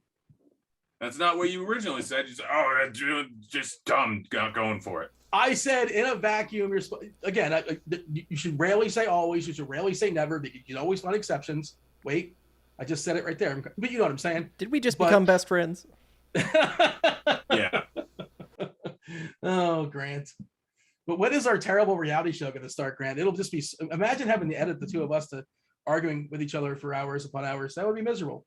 But yeah, we have a survey in the chat. The chat says 64% Mahomes, 35% Allen, by the way. And that's kind of what it was actually closer. I had it closer as far as my poll, which was pretty surprising. I think it was like 50% to 35%. When did you post it? After the game last night?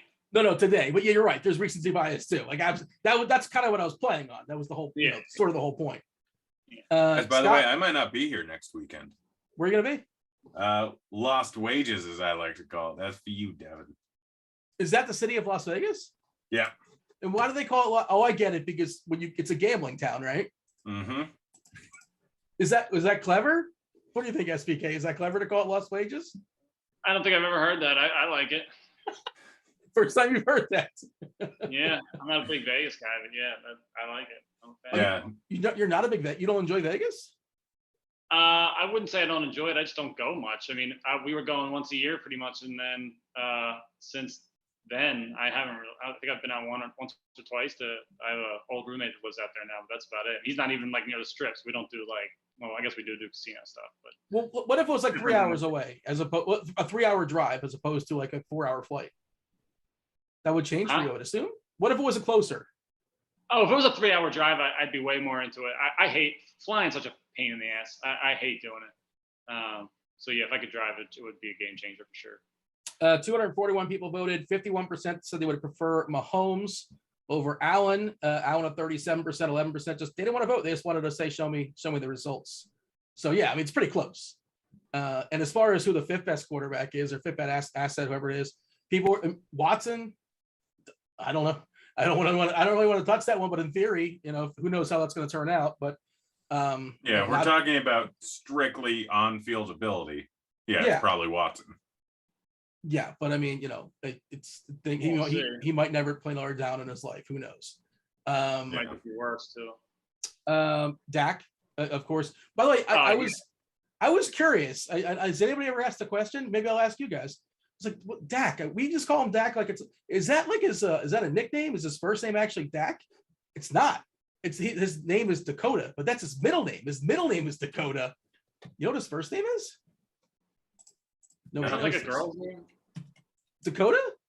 No, his first name. Well, Dakota is. I mean, yeah, Rain. Rayne is his name. Rain like Dakota. Rain Wilson. Well, no, Rain is Rain Wilson's Raine, I believe. This is Rayne. No, he's 2 N's. Okay, the office talking about 2 N's. Yeah. So I was like, Dak. Like that's got to be a nickname or like a shortened. Yeah. So Dakota is his middle name. There you go. This is the things you learn when you're sitting around for 3 hours watching the game with us. All right. Invaluable knowledge. What do we Any have new here? wages, Grant? Huh? No, Any I'm new kind of wagers? sitting on it. Like the line is teetering right around where it should be.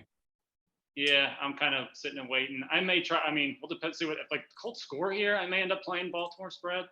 I may end up playing Baltimore money line as well. But I don't know. I am a little bit hesitant. Yeah, no, that's fair. I mean, I have $2,000 on the Baltimore money line. What do you have it at? Huh? What are the odds? Predominantly at -175, a few at +115 or 165. The average, I think, is -165. All 3 running backs of the Colts have been playing. Hines 3 attempts, Mack 2 attempts, Taylor 4 attempts. Taylor 2 catches, of course, that long one, that 76-yarder for a touchdown. So it's kind of murky there in the backfield. And as far as and Mack just got the ball again, we got a 3rd and 9 setting up here situation on the Baltimore 43. A potential, depending on how this turns out, a potential 4-down situation for going for it for the Colts. And as far Rodrigo, as the baby, you need a bomb, Rodrigo bomb. right now, it's a 60-yarder, but you're right. You might get this is the second quarter. Well, I got him. is it 3X. the second quarter? It is the second quarter. We got him at 3x. If Rodrigo bangs like a 55-yarder here, they get a couple of yards. But again, it's a tricky situation where they may end up going for it. They may be punt. Actually, they're going to be punting. Sorry, boys. Oh, guess who's currently in first? You're currently in first, right? Well, it just started. We're 3 minutes in. Double Wentz. Well, okay, fair enough. Don't get too excited. And as far as gotten points, both backfields are a mess. That's kind of the point I'm saying, is because Murray's got 1 carry, Freeman has 1 carry, and Williams has 1 carry. Ooh, this is interesting. I can get the Colts at +115 now. Nope, dropped. All right. I'm really not in. I would betting money on Carson Wentz as a favorite at any point in this game is going to be horrifying for me. I mean, I did it before the game started. Oh, as a favorite, yeah. Yeah. I mean, I bet him at 285 as well. But, yeah, I think doing it at this point is going to make me very nervous. Dean, you didn't ask me what I'm doing in Lost Wages.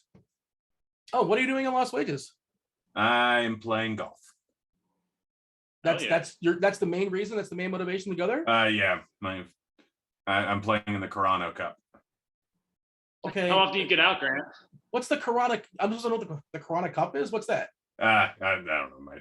I got set up with it with my rep, and you got a guy. Wait, what? Are you staying in the Caesars? What is it? Is it in the Caesars, like the suite, the jacuzzi suite, with all your points? What? Sorry, I have to. What is going on here? Feel free to fire off your bets and do whatever you got to do, but yeah. Grant's, I don't know if you know this, SBK, but he's been like trying to collect as many points as possible to get like seven gold star status, whatever the number is. 7-star status. There you go. I didn't want to. I just added gold for no particular reason, but yeah. Oh man, Barstool messed something up, and they had it +168 for the Ravens, and I tried to get in there. That was unfortunate. You're gonna get that hangover suite? No, I'm just staying in a suite in Paris, but we're playing at like 2 of the nicest golf courses there. Right on the strip? No, they're actually decent ways off the strip, but like one's Cascada, which I played in. Oh, Cascadas are awesome. I've never played there, but incredible. Yeah. Their clubhouse has a waterfall running through it. Yeah. Yeah, it's that's why I played back in February, and then Rio Seco, which I've never played, but it's a scramble tournament with like 75 grand in prizes. Jeez. How often do you get out, Grant? Play golf. I mean, it always varies. Like I was just on a golf trip at the beginning of September over in French Lick and did 8 rounds in 4 days. That's Indiana. Yeah. That's funny. Like as soon as I got the invite to this, I pulled up my handicap, which at one point was a 6. And now, because of how drunk I was during the entire golf trip, it's 20. How is your handicap officially determined? Is it kind of your own discretion? Like it's the honor system with handicap? I don't golf. It's the honor system mostly. Is that how that works? But here's the thing: every single guy is too arrogant to have a bad handicap. People are all fudging it, basically. Yeah, people are all fudging it to make themselves seem better, which actually makes it worse for gambling. Right. Yeah, that would be not beneficial to you. Yeah, it's better to be honest. Is the point? Yeah. The moral of this. Yep. Or say you're worse. Right. Yeah, you sandbag. Yeah. Yeah. Yeah. No. So I like. It's a bowling term that I know. I did not play well over in Indiana because we played like the second day trying to swing a golf club after playing like 38 holes does not work out too well. How do you play 38? I mean, is that 18 times 2? 36. You know what he means, Dean. I played one hole twice on both rounds. Maybe there's a tiebreaker or something. I wasn't really sure. Grant's the accountant. I got to call him on fudgy math. So, yeah. I mean, well, the last day we did play 42 holes. Playoff? No, we played 18, then we played like 9, and then on the back 9 was backed up. He's like, yeah, we're gonna head over to hole number 4 and play those holes, and then come back to hole number 10. Yeah. I feel like anything more than 18 holes in a day for me, that's too much. Oh, it's tough. I'm legit worried that my body's gonna shut down playing 36 again. Oh, go. Whew, there's the first Lamar play of the game that I've seen. About a 12-yard run there to scramble, get a first down. I took a bowling 101 in college, and I was trying to pad my GPP, and that's where I learned the term sandbagging. That's where I learned about that concept. Yeah. And you didn't learn about how much wood was still out there? It's a throwback to those that have listened to the last previous weeks. Definitely the bowling. Hour 3 of the previous episode. I read a book on bowling sandbaggers, because apparently for a long time you could make a lot more money betting bowling in like sketchy alleys than you could on the tour. Yeah, but the problem is if you get caught, they put your hand in the ball returner. It happens more times than you think. There's a movie based on a true story. I'm not sure if you've seen it or not. Well, so like some of the weird it wasn't even sandbagging always. Like one guy would go into the whatever it is alley, and he'd literally just throw it straight like on the right side over and over again, knowing who was playing, so that it would never catch. It would like wear off all the whatever it is, finish on the wood, so that the ball wouldn't break. So it doesn't matter how good of a bowler you are, if you don't make an adjustment there and you don't know that you need to make an adjustment, you're just screwed. The movie was called Kingpin. If those out there that are watching, they might want to check it out. Have you guys seen Kingpin, based on a true story? No, it sounds cool though. Wait, you haven't seen Kingpin? I didn't know what that shit was. Oh, it's a movie with Woody Harrelson. Woody Harrelson, yeah, sure. It's absolutely fantastic. Bill Murray. I can't even remember who else was in it. It's been so long since I've seen that movie. John Popper, the lead singer of Blues Traveler, makes a cameo. A 1996 film. This woman that was on like these USA shows in like the 90s. What was her name? I know it's a very random thing to say, but here, now let's go ahead and pull it up. I was just being a smartass, by the way. It's not based on a true story. It's a comedy from the Farley Brothers, who did Dumb and Dumber. You know Dumb and Dumber. I do know Dumb and Dumber. Okay. By the way, the total for this game at one point was 50. It's 35.5 now. That was rough right there. They didn't do a first down. That was a brutal play there by Lamar. I think he tripped on his own running back, looked like. I assume they're punting here once again. Is that what happened? He tripped on his lineman. Yeah. Yeah, somebody got caught up with the legs. Yes. Yeah, he had that easily too. Oh, yeah. Brutal. Oh yeah. Oh yeah. I've just been kind of stagnant. I still am looking to buy it on. Oh gosh, John Gruden's resigning. What? Yeah, Wow. How long is this contract? Isn't it like 6 or 7 years or something like that? it was 10 years, 100 million. I'm saying left. Yeah. So left there's 6 years, 5.5. Yeah. Wow. Wow. I assume he's not getting, well, I don't know. It says he's resigning. When you resign, I'm guessing you leave that money on the table. I don't know. Maybe they got a buyout or something like that. Yeah. I mean, he's going to be fine, you know, either way. Like, he's going to be okay. He's going to make it. Well, I don't know if anyone's going to hire him again. Well, I mean, he doesn't need to be hired is the point. Yeah. He's set. He's good to go. Like, I think he can make it through, 50 more lives if he had to. No, apparently a lot more bad emails came out. I have not gone down that wormhole, but I suspect there's probably something else there. I would imagine. Dean, do you think where would you rank John Gruden among the active head coaches? Where do you think he sits? I mean, he's one of those like. Not active anymore, but. I mean, look, I'm not here to pretend like I know like the good coaches and the great coaches and all that kind of stuff. And I want to make it clear, I don't want to be the guy on the couch who's like, I know this more about football than this guy. I don't know more about football than any of these coaches. Like, I don't. It's not even close. I can't. They can work X's and O's around me in circles and all that kind of stuff. But like the basic math stuff, it's like that's my issue. And I think Gruden's one of those like not a math guy and just he's a football guy, and grits his teeth and puts his hand in the dirt and all that kind of stuff and just says those cliches that mean nothing. I don't know. I don't have a good answer. Like he doesn't stand out as spectacular or stand out as terrible. I think he's above average. I'd be hesitant to say that, but I'd call him average probably. My favorite thing about John Gruden was those quarterback things he used to do at the ESPN. That was yeah. Those are pretty good. Him talking down to the quarterbacks was the most hilarious thing. That Tannehill. I like that Tannehill. Hilarious takes on some of them too that probably aged so poorly.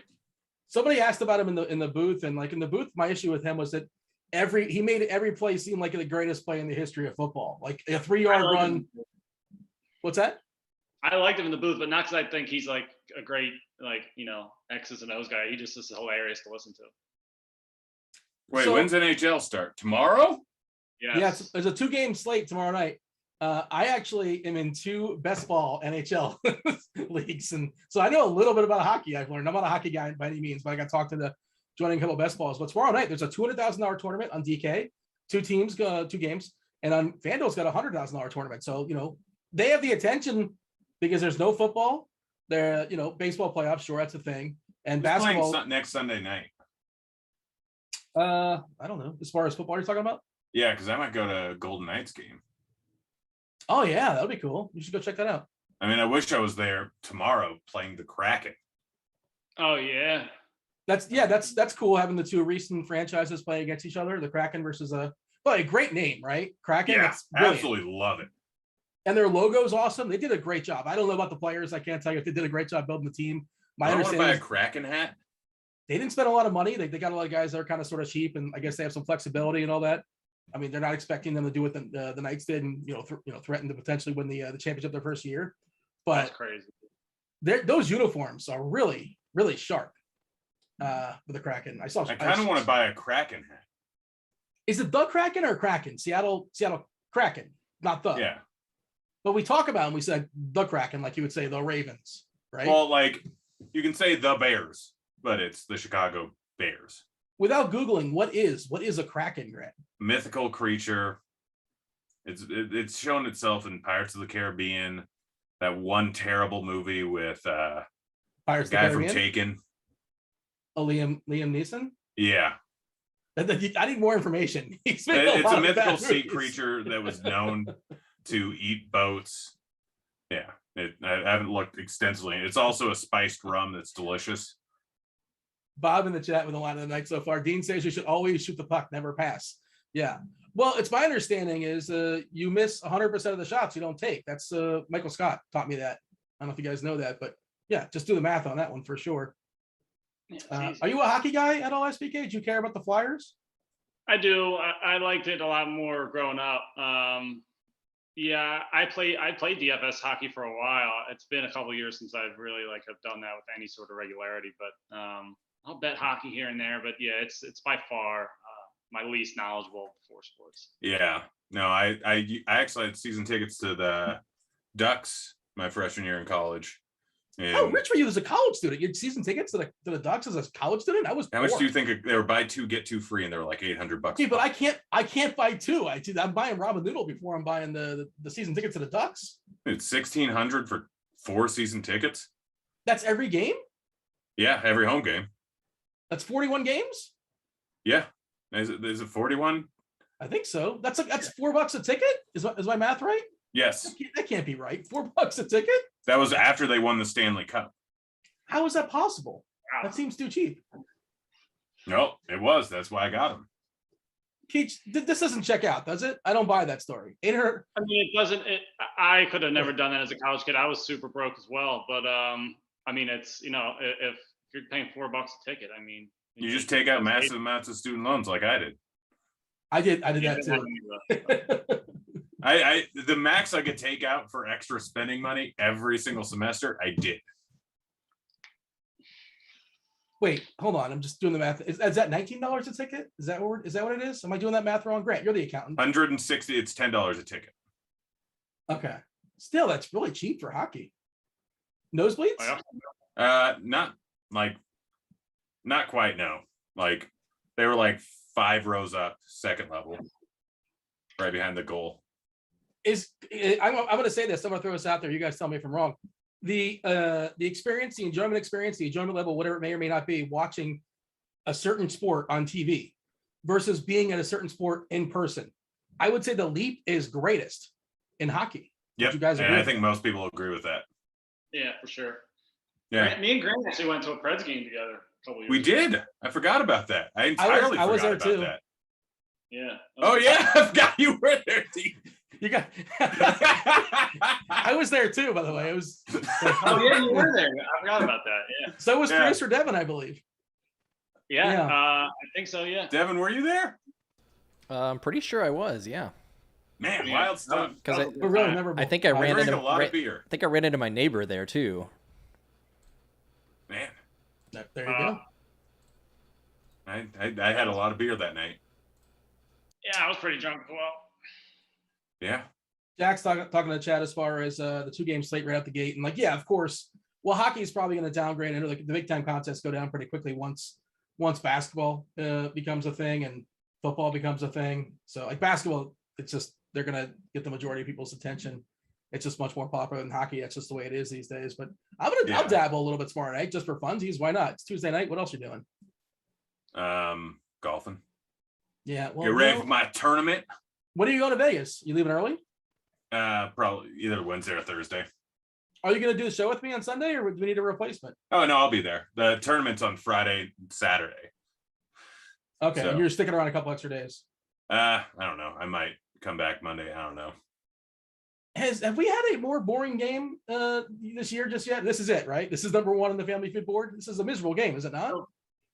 Yeah, so far. I feel like that Detroit Green Bay game got kind of ugly in the second half a couple weeks ago, but beyond that, yeah, this has just been just very boring from an offensive standpoint. Yeah. But I put Gruden ahead of Urban Meyer. Oh, Urban Meyer is horrific. He didn't know what was it? He didn't know about his player personnel, who's on the field, who's not in the field. 4th and goal, and you just got to give Carlos Hyde the ball. Look, again, I don't pretend to be a Mr. Know-it-all, but what are we doing? Why are you giving the ball to Carlos? I don't think he even knew if Hyde was in the field and who was on the field, if it was Robinson or not. Yeah. I like the chat.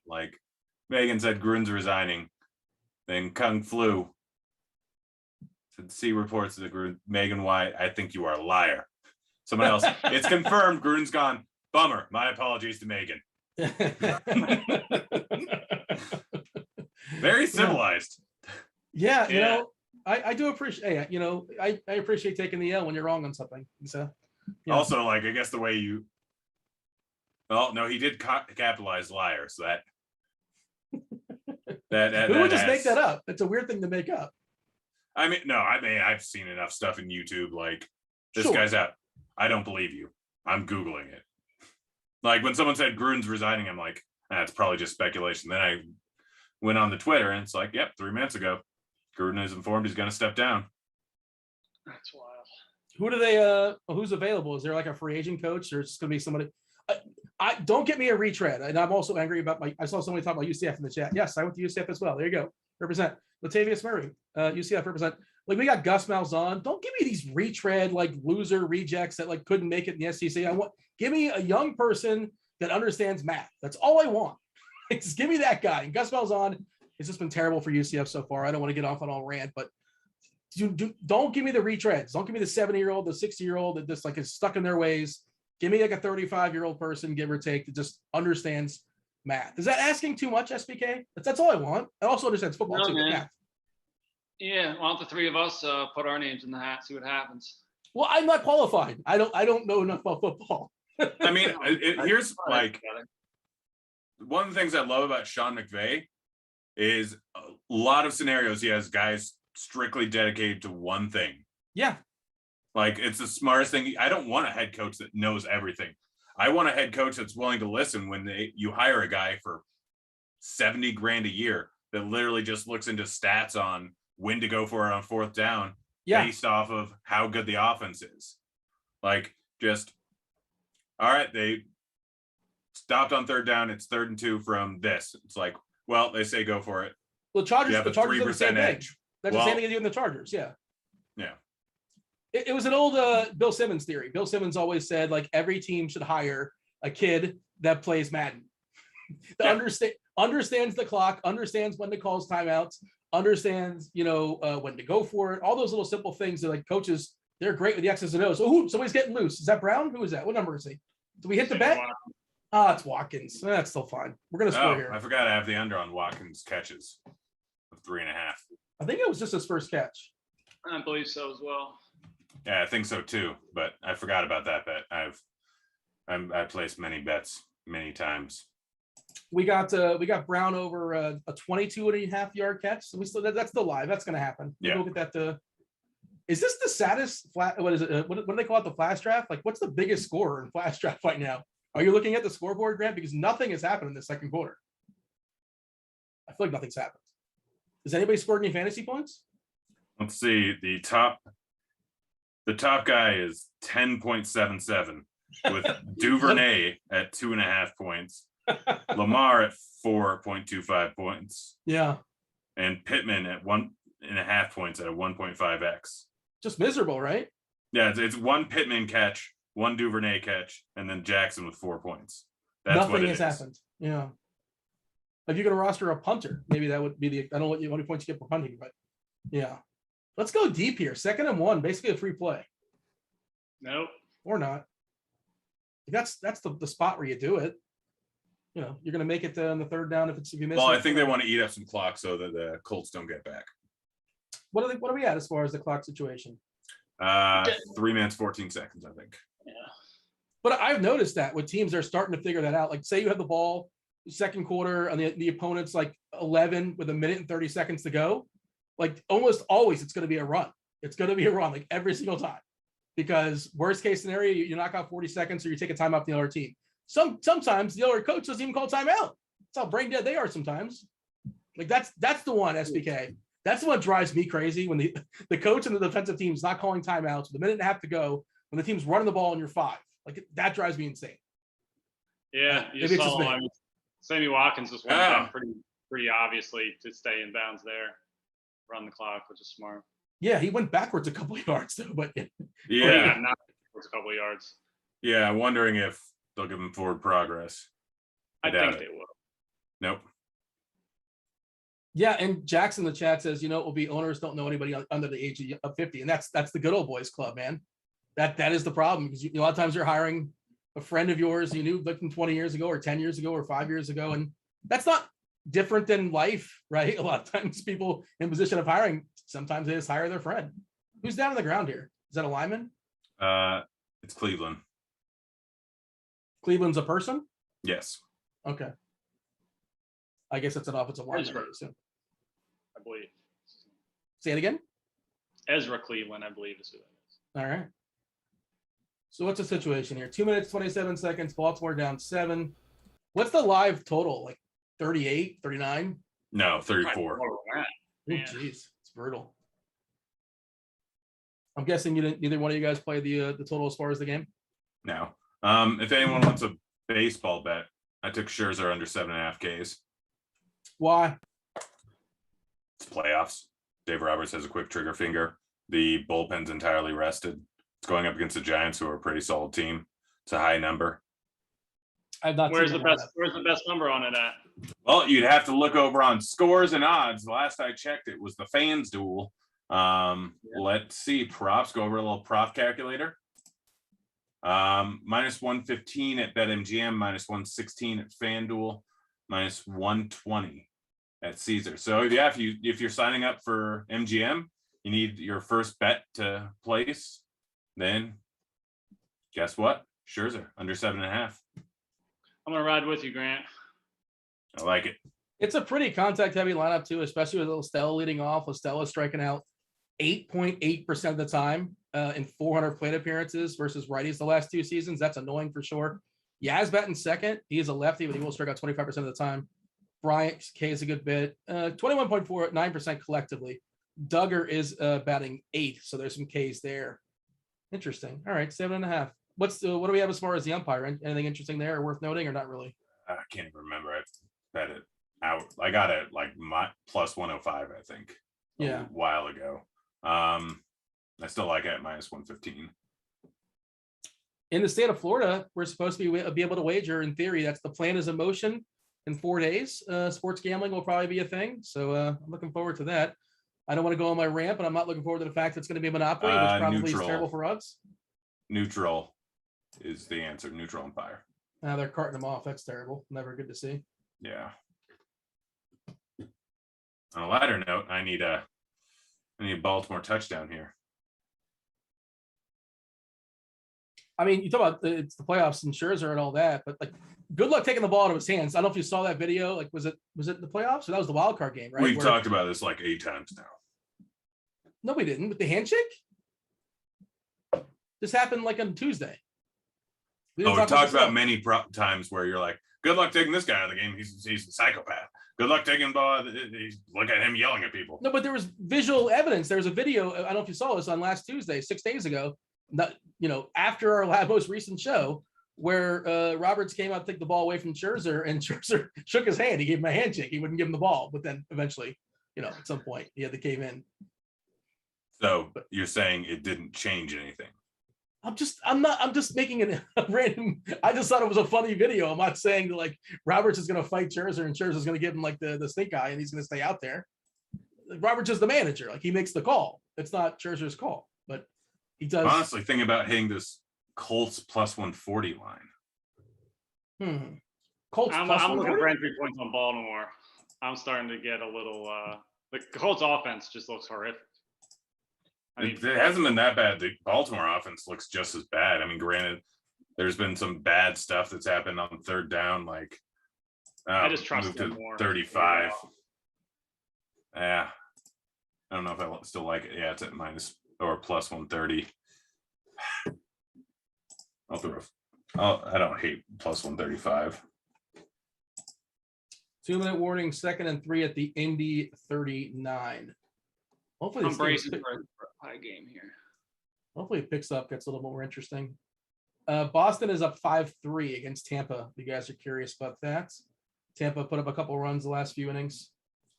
Wander Franco banged one out. Good for him. He's awesome. I have a boost for Cruz. Nelly Cruz. Both Cruz and JD Martinez hit a bomb. I don't think that's happening. Let's see. Well, I got 30-1 odds over on Caesars. I'm like, might as well. Oh, 30-1. They both that they went out. Yeah. That's not terrible. I would play that. I mean, it's better than 31 odds. Like, I mean, realistically, I was giving them both about a 23% chance of hitting one. I mean, Cruz probably closer to 28. Martinez probably closer to 20.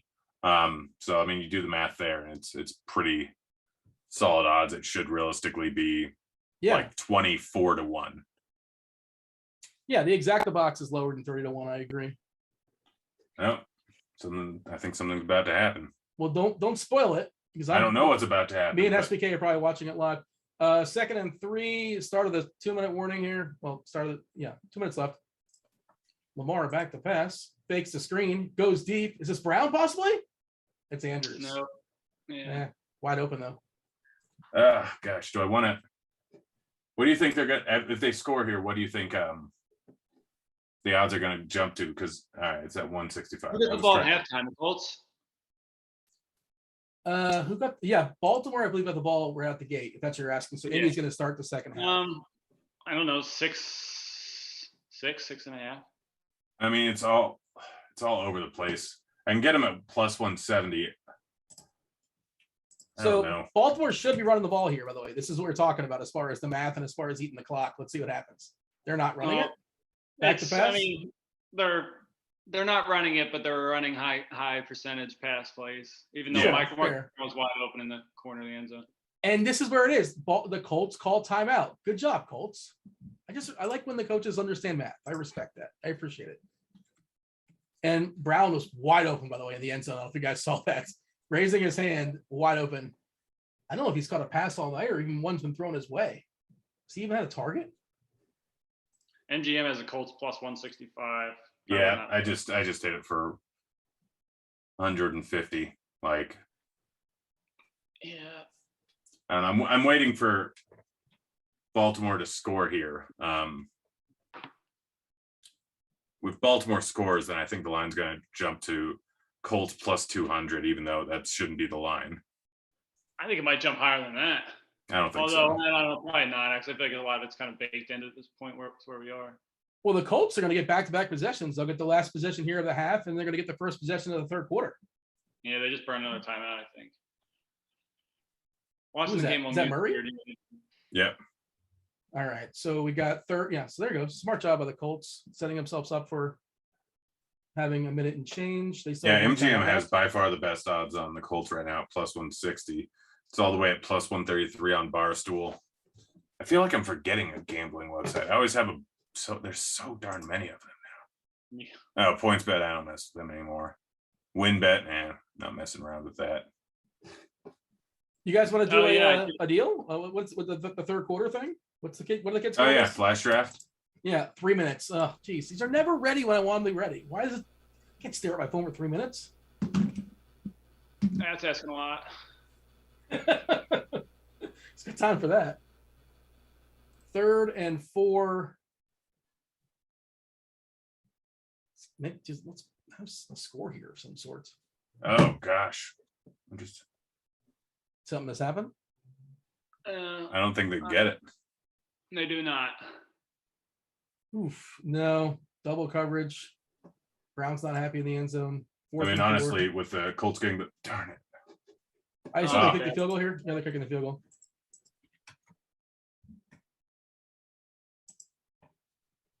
We got 2 minutes for a flash draft. Oh, I mean, we're still alive with a Rodrigo long field goal here, right? Oh yeah, that's right. I don't think I picked Tucker. I don't. Was Tucker in play? Was he in the conversation? I don't remember if he was a thing or not. He was in the pool, yeah, at one point. I forget where. I assume he doesn't miss this. No. 7-3. By the way, I had Cincinnati tickets yesterday. I had Cincinnati moneyline, Cincinnati spread tickets. That was the most. That game I feel like took a year off my life like that. That last couple of minutes, that was so agonizing. Oh, that was the game with all the missed field goals, right? What did you have? You had the Cincy side? Yeah, they were Houston was my second biggest bet of the day. Well, Kyle Pitts overs were the biggest, but Cincinnati was my biggest spread money line combined of the day. And to lose that, I guess the Packers could say, Ben, the Packers could say the same thing. Mason Crosby missed like 3 of them, but yeah, it just didn't feel like once. It was just a back and forth of blown chances. It was awful. Was Crosby like 1 for 5? Is that what it was? Something like that? I think he was 1 for 4 or 2 Did he for miss 5. I feel like he missed at least 3 field goals. Oh, geez. Yeah. And the Bengals kicker thought he made the one he missed. He started celebrating. Everybody else on the field's like, "Hey, dude, you missed it." Can I go on my rant about how dumb field goals are in football? Can I go on that rant? No. Everyone knows already. It's the weirdest. It's the strangest thing. Like somebody determined this many years ago, this is what you're supposed to do. And like one guy in the team knows how to do it. Nobody else knows how to do it. Nobody else even tries. You might want to hit the Colts plus 110 over at BetMGM.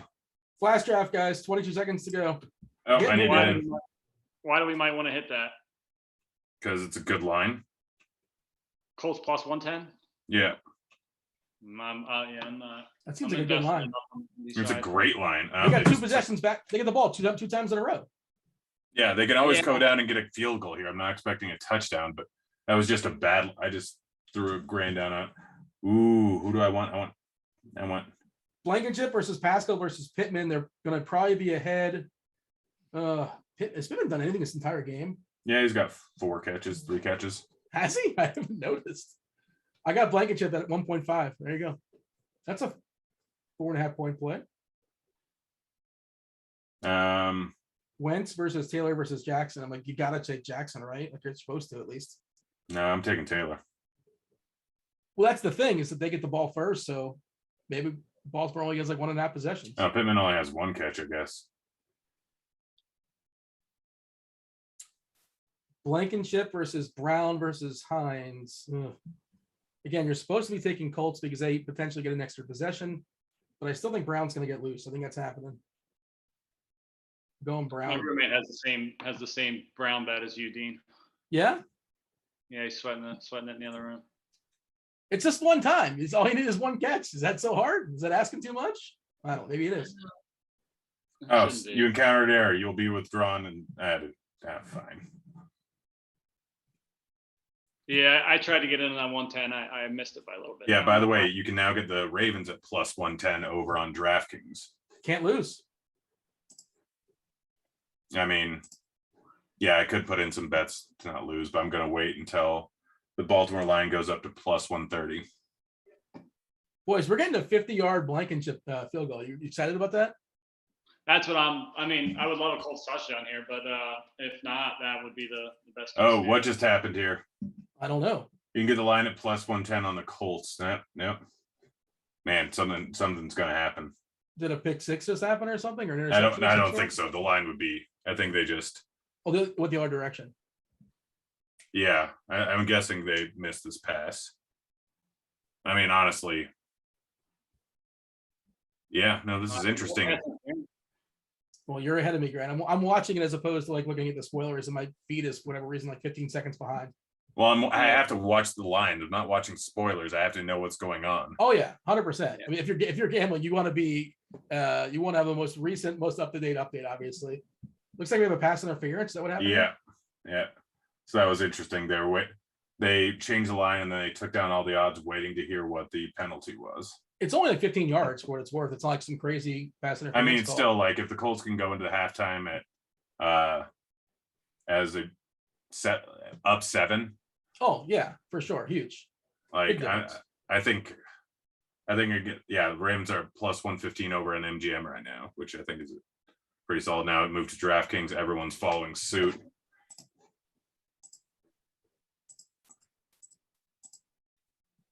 Plus 120. Minute 5, they're at their own 48, 1st and 10 with 1 timeout. So pretty well positioned for at least a field goal. Yeah, man, I'm getting hungry. Unbelievable soft defense from Baltimore right now. They're playing like they're. Oh, the very soft defense. What was that? They're giving them like 15 yards. Yeah, they're at the. You can't do that with that much on the clock. I don't care if you only have 1 timeout. And did he sneak out of? He did not get out of bounds. It was close. They didn't give it to him. What is that? Carson, what does that throw? Throw like 6. He's so bad. He's got ankles, so he's trying his best up there. Oh, there. Yeah, I see the throw you're talking about. That was pretty rough to the flat. From the second he threw it, it had no chance. That's No. like so many other Carson Wentz passes. I mean, he has good passes and he has very bad passes. Yeah. Grant in the chat, Bob said he bet Lamar over 62.5 rushing yards. I don't know if that's live or not. I think he has like 30 or so in the first half. I think he goes over that though. What do you think? I don't think that's a bad bet. It's not a terrible bet, but I mean, I don't have a lean either way. Yeah. Yeah, I don't either. But I would imagine it's probably good for him if they're playing from behind a little bit for that? I don't know. Yeah, I would assume so. Wide receiver screen goes nowhere and they don't get out of bounds. The clock is ticking. Well, no, that's fine. They don't want to get out of bounds. They want the clock to tick. That is good. Yeah. They cannot. I mean, that's like the second dropped slant of just right in somebody's hands. You need that to give Blankenship a chance. I guess you're on third down. Yeah, just get like 6 yards here. Yeah, here it is. There you go. Did he drop it? Yeah, he did. Yeah. But they're going to attempt the field goal, I think, which is like a 60-yarder. I assume they are. He's got goggles. He can see well. He's got a big leg. I wish it was indoors. You got to give him a chance at 60 yards. They're not. Make this. Keeping the offense on the field. You got to believe in something, Keach. They're not. I don't believe in Carson Wentz converting whatever this is. They're going to try and draw him off sides. No, they're not. And then call timeout. A great decision. That is a great decision. Call the timeout. They're going to call timeout. Oh wait, okay. I guess they went for it, and well, there you go. And now they're going to kick the field goal. That is a great call by Frank Reich. And depending on the spot, it's either a 40-yarder or a 30-yarder. I think it's right. It's like 39 or 40 or 41, which makes a difference for. Yeah, much more make. And if you don't get that fourth down there, they're just kneeing on it anyway. So. Yeah, it's weird that the lines really haven't changed much.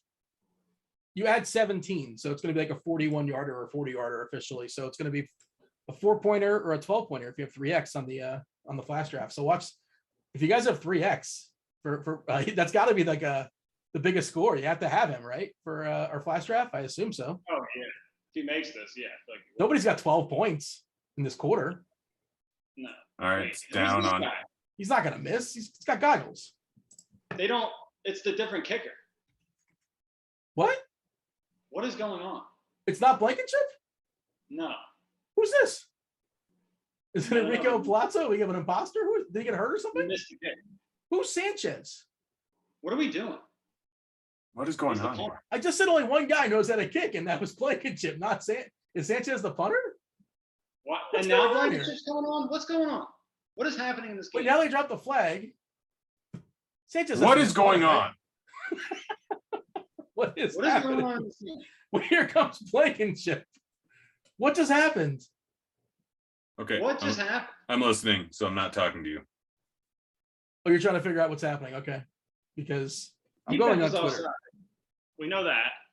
But why was Sanchez even out there? I just see Twitter. They have no idea what's happening. There was an offsides. He was looking for his helmet, it looks like. Blankenship couldn't find his helmet? That's amazing. He has goggles. He couldn't find. Oh my God, that's incredible. What is happening? And also now it's gone from a 12-pointer to a 9-pointer because it's a 3-point field. Yeah, that's also kind of painful. But I mean, at least he got out there. What a jackass! How do you not have your helmet on? I don't know. That's amazing. I mean, how did he not know that was going to happen? I mean, maybe he took it off when they went for it on fourth down, not realizing what they were doing. But, like, obviously maybe that was what happened. He probably threw it out of frustration. Like, you guys don't think I can make it 59-yarders? Like, I mean, maybe. But by the way, FanDuel has the line at Colts minus 122 up a touchdown going into the second half. And they're getting the ball. Are we sure they're getting the ball? Like, I'm about to. Yeah, I'm pulling up the drives. The drive log, according to Game Channel for Yahoo, Baltimore got the ball. Yeah, Baltimore had the ball first. I got to go pee real quick. I'll be right back. And I'm making a coffee. You drink coffee this late, Grant? No.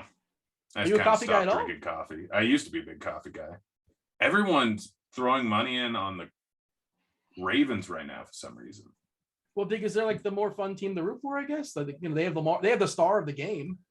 I want to nip this coffee. Hold on, I want to nip this coffee in the night thing right in the butt right now. I would not be doing this if I didn't have to do like 6 hours of projections after this. I hate drinking coffee at this hour generally, and I don't advise anybody else to do it. What kind of projections? Football? I guess football projections already.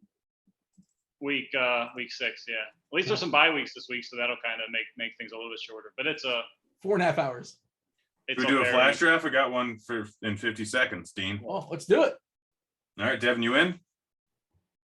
Devin, get in on us. Is it Chap? Did they play along with us? I don't know. I have no idea. Let's see. If I'm trying to find, how do we find? I'm trying to separate my flash draft winnings or losings from my non-flash draft. I think there's a way to. Well, you got to do it in the app. Check it out in a second. So I feel like that Blankenship field goal was good. Times 3x. I don't know if I had Blankenship, but yeah, pretty much everyone who had Blankenship, double Blankenship, won money. It was triple Blankenship, I believe. Well, it was 2 Blankenships at 3x and 1.5x, I believe, or 2x and 1.5x. All right, Devin, are you with us here? Are you playing? You're muted, Devin. Oh wait, Devin for went to what? get coffee. What are you guys hopping in another one? Flash draft, and 1 starting second. now. Oh, Lamar versus Wentz versus Zach Pascal. Pascal getting 1.5x. Oh man, like you're supposed to take Wentz here, but I'm taking Lamar. I'm taking Lamar too. I just don't trust Wentz to do a heck of a lot. And Lamar has legs and Wentz doesn't really have them. Watkins times 2x. Like that's what you got to do, Grant. Like how do you not take Watkins here? If I take Hines. Or Hines, they get the ball first. Murray, forget it. Yeah, if I have Lamar, I'm not taking Murray. You got to correlate. 32% took Watkins, 44% took Hines. I've got to take Brown though. I'm taking Taylor. I'm hedging my Brown bets. They get the ball first. You got to figure Taylor's going to get some points right out the gate. So I'll take Taylor over Pittman over Brown. They might get an extra possession. Yeah, they're talking about Gruden being out. Say it again. Talking about Gruden being out on there. On ESPN? No, if I didn't take Watkins before, I can't take him now. Tucker versus Murray versus Watkins. I have to take Tucker because I didn't take Watkins or Murray on the other one. I am doubling down on Watkins. Let's go Watkins. Sammy, let's do it. And the last one is Blankenship versus Hines versus Pascal. No, I've got to go Hines.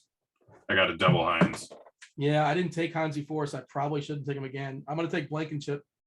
I'll take the 4 points. I do not understand these lines right now.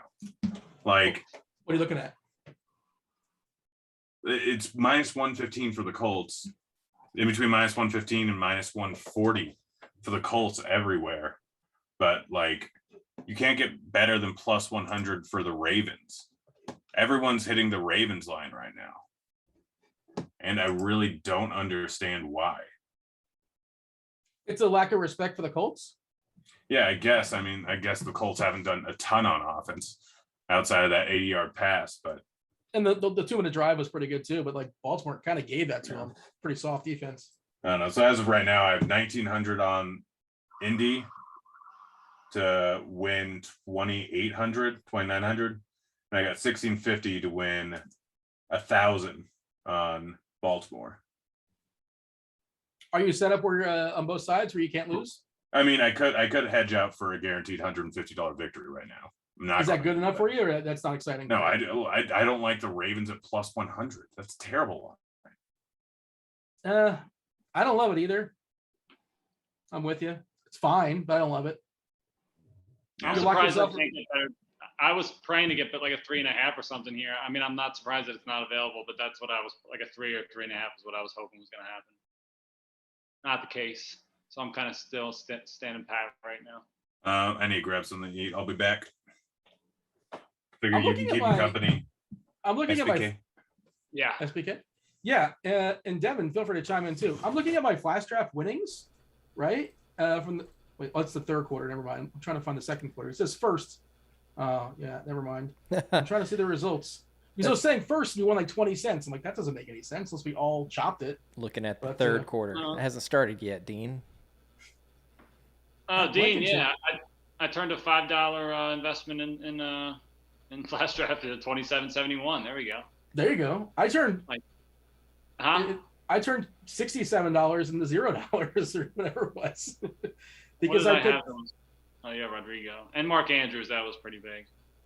And so I had 3x Hines and 2x Hines, and he had 0 fantasy points. So 3 times 0 is 0, and 2 times 0 is 0. Wait. So I had Blankenship. Check your work.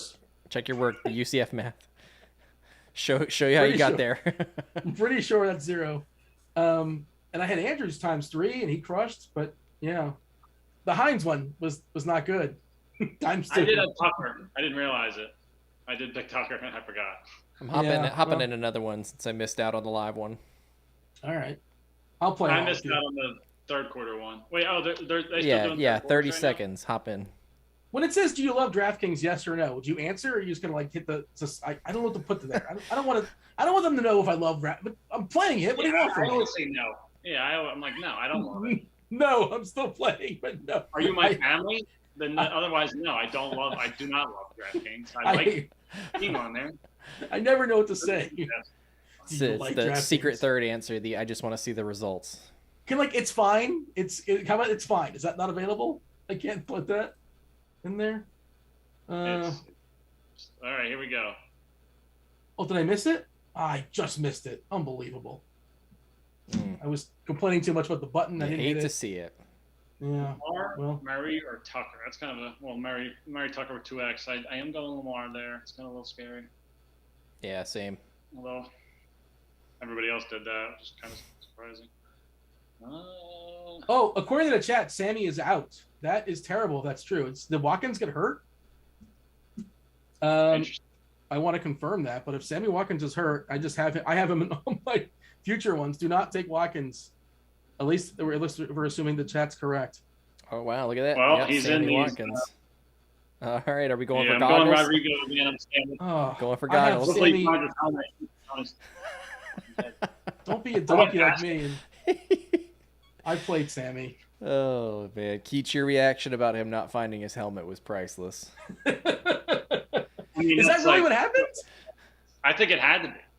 I don't know why. I feel like why would he have ran out the next play? That would have made no sense. Oh, Wasn't he kicking with his helmet on though? Like they showed him the sideline, and I thought he had his helmet on when he was kicking. He did, but then they went for it on fourth down. I bet you he took it off, not realizing that they were basically trying to get in field goal range, still at a timeout.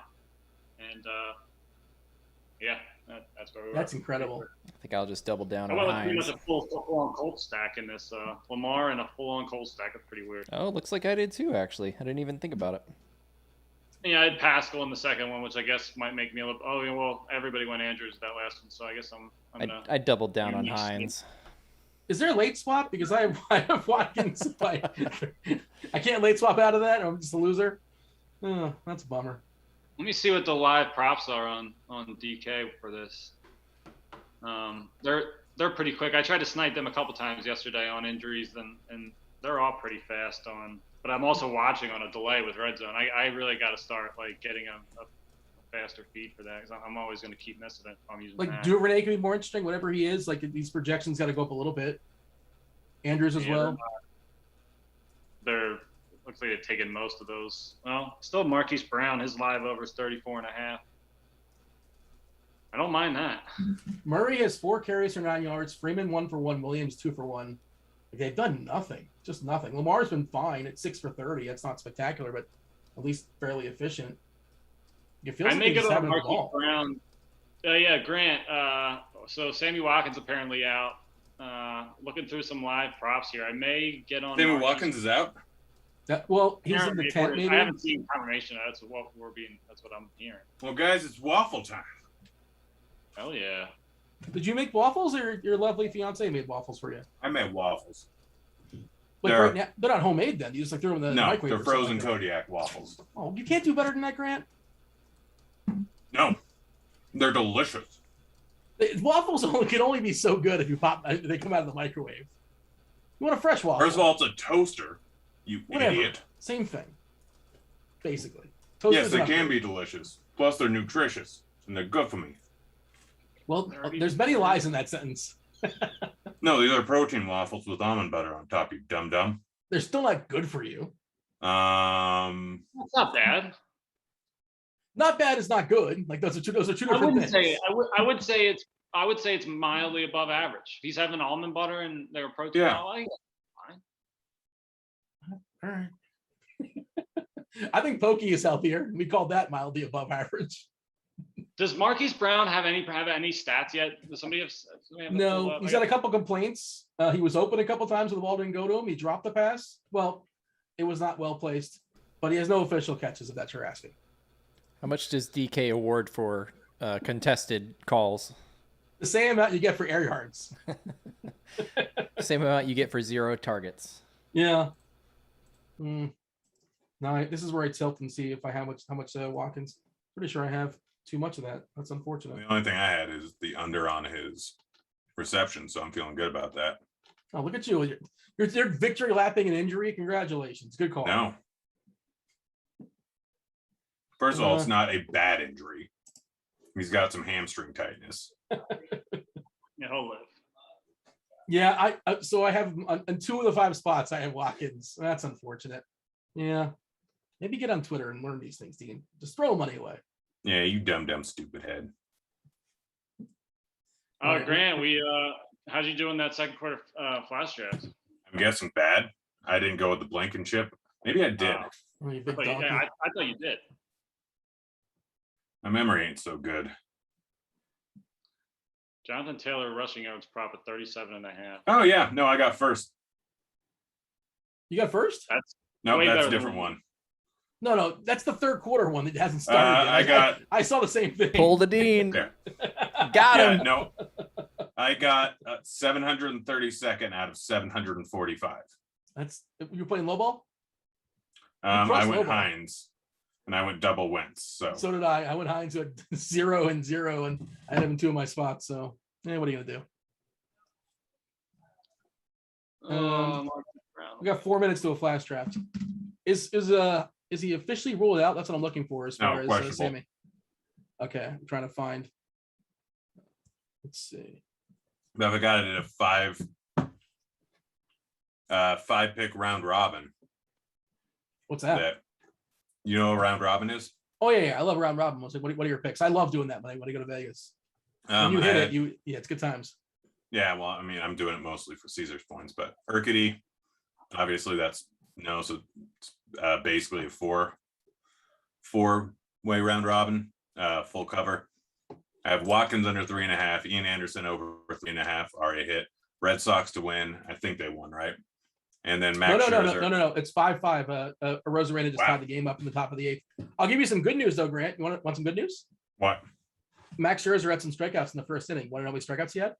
1 and 3. Yeah, 3 total. He didn't get 4 strikeouts. There wasn't like a pass ball on a strike 3.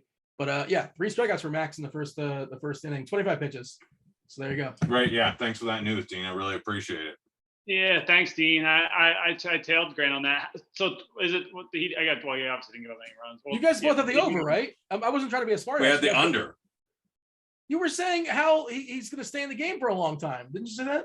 No, that's the exact opposite of how I said it. Oh, I was saying he's going to give the stink guy to Dave Roberts. Okay, so you're not Hale, you're just an idiot. Sorry, I wasn't being a jerk. I genuinely thought for some reason you had the over. Sorry. Well, it's still not 7.5 just yet, and things. Yeah. Maybe he'll pull Sammy Watkins and his hamstring will whacked up in the middle of the second inning. Probably not. I mean, still needs 5 more. So. Who's that? Is that Pascal? 30-yard catch. Yeah. Oh, the triangle. I think I took him in my lone flash draft. Happy about that.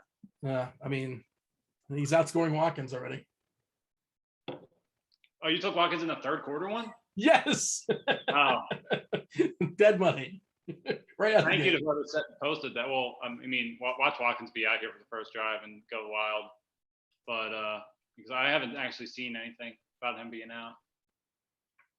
According to a beat writer or somebody, Watkins officially has been ruled out of the game. He's not even on the sidelines. Oh apparently. My God! Is that a touchdown? Oh my God! I guess so. What I don't know. You're ahead of me. Oh my God! 1st and 10 to the 45. Little play action. Flag. What's the flag? It's got to be defensive pass interference. Yeah, that's a nice catch. Yeah, that's got to stand. That's got to stand. Woo, that was a nice catch. Caught him like on the defender's back, essentially. Did they get a roughing the passer? Oh, maybe. Well, the flag was dropped at the spot of the catch, unless there's another one. Oh, yeah. They were showing I can't hear anything that's going on. They were showing the Wentz replay. He got blown up. If you guys want to if you're watching this, hey, what's up? Do you subscribe to our notifications? Thanks for hanging out with us. we're just we're live betting the game here, the Monday Night Football game, the fabulous Colts versus the Ravens, having good times for sure. Grant set himself up really well. Who said that the Colts were going to win tonight? You did. Over and over again. Yeah, good call. I mean, that's what both of our bets have suggested all night. So yeah, it's been a nice start. Ooh, the replay. I mean, looks like the tip is just barely touching the white. I think they can't reverse that, can they? Yeah, I don't think that's what I was going to say. I don't think there's no. But I think that's too close. I think that's going to stand. Out there, so that's a good sign. He's got his helmet. Got his helmet. That punter must have been like, "What is going on?" And he almost made that kick. These prosciutto wrapped mozzarella don't smell right. Oh, Rodrigo shanked it. What? Grant, you're having mozzarella prosciutto with the waffles? Is that a new concoction? He said this doesn't smell right. Already. He said this doesn't smell right, and then just starts waffing it down. He's gonna keel over like in 7 minutes. That's cured. I mean, he had worse. They don't quite taste right either. Grant sent me a text the other night, like, I don't know, 8, 9 o'clock or something. He sent me pictures of him throwing up. So I was like, oh, it was a close up. I'm like, is that what I think it is? What did you have that made you throw up? Nothing. I didn't eat that day. It was just alcohol. Oh, well, oh my God. Come on, man. You know better than that, Grant. No, I don't. I do that all the time. Amateur hour. You're not 21 anymore. I hate to tell you. You can't get away with that kind of stuff. And who was up at 3 a.m. the next day doing research, feeling fantastic? With a bowl of What time did you go to bed? 11. I feel like the times where, like, if I day drink and then I'll sometimes pass out like 9, 10 o'clock, which is super early for me. And I feel like I feel very refreshed the next day usually. That was my goal. But then we ended up going out to a bar afterwards. And then I came home and I'm like, I don't feel right. It's probably because I took a shot right when I got to the bar and then it hit me. And so, just came home. Did you have like a nice go-to? little vomit sesh and then made 2 things of creamy chicken ramen. Get that sodium in me. Get some carbs. Oh, God. I'm not a shot. I can't do shots anymore. I think when I turn, I don't want to do either. I don't do shots either at all. And for some reason, I ordered these. A shot of what? Yeah. I don't know. You just said shots all around. You got to specify. I don't remember what I said. I was intoxicated. Yeah, I guess that's kind of how that works. You're like, I feel like I shouldn't keep eating these. And there's always that one guy. It's like, you got to take it. You got to take the shot. Like, why is there always that one guy that's like insisting? How does that affect you? If I don't take the shot, if I take the shot, some sort of camaraderie thing. Like, if it's for like a bachelor party, whatever, I'll take the shot, I suppose. But general rules. Again, we don't have to say always or never. But general rules. Come on, why am I taking a shot? What's the point? I don't leave that. I generally vomit every time I take a shot. One shot? That's all it takes? No, like immediately afterwards. You've been at events with me where I just walk away at some point after taking a shot or chugging a beer. It's generally because I'm going to the bathroom to vomit. And then I come back and no one's the wiser. We've talked about Liam Neeson on this show. He has a very particular set of skills. Grant, you've told me in private, one of your particular set of skills is you're very good at throwing up, right? You have good aim. Wasn't that one of the things you bragged to me about? Yeah, no, it's incredible. And then that's not my words. That's the security guys that come in to kick me out afterwards. And they're like, are we sure he vomited? Is Blankenship hurt? What's he? Or he's just sitting by himself? He might be moping. Is he moping? What is going on? He's having a weird night. Yeah. Is he stretching out his legs, or I can't tell. He's just like, is he just bummed? Yeah. One of the live finals I was at, I go into the bathroom after someone made me chug my 3rd beer in the 25-minute period. Nobody's making you chug a beer, to be fair. I mean, I'm not going to turn them down. I'm not impolite.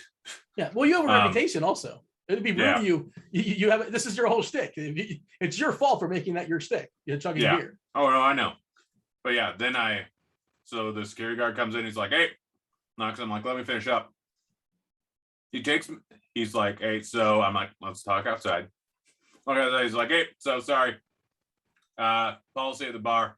You throw up, you're gone. I'm like, look, I understand that. I completely agree with that decision if you want, but I am entirely fine. Do I sound drunk? No. I just took a shot. Didn't go well. I can't take shots. I'm very bad with peer pressure. If you let me stay here, I won't drink again. He's like, That's the most coherent thought.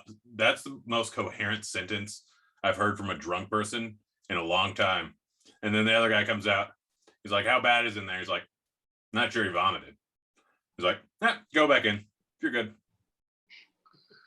Yeah, I mean, it's a sensible bar rule, I think. But I mean, I will say that, I mean, this is probably the worst thing I could say right now. But I think there was a time in college where I remember drinking a little bit too much earlier in the day. And I don't know if I've ever felt any better in my life than right after throwing up. I feel like I felt like $20 million for about 15 minutes. And then there's nothing better than a good puke and rally.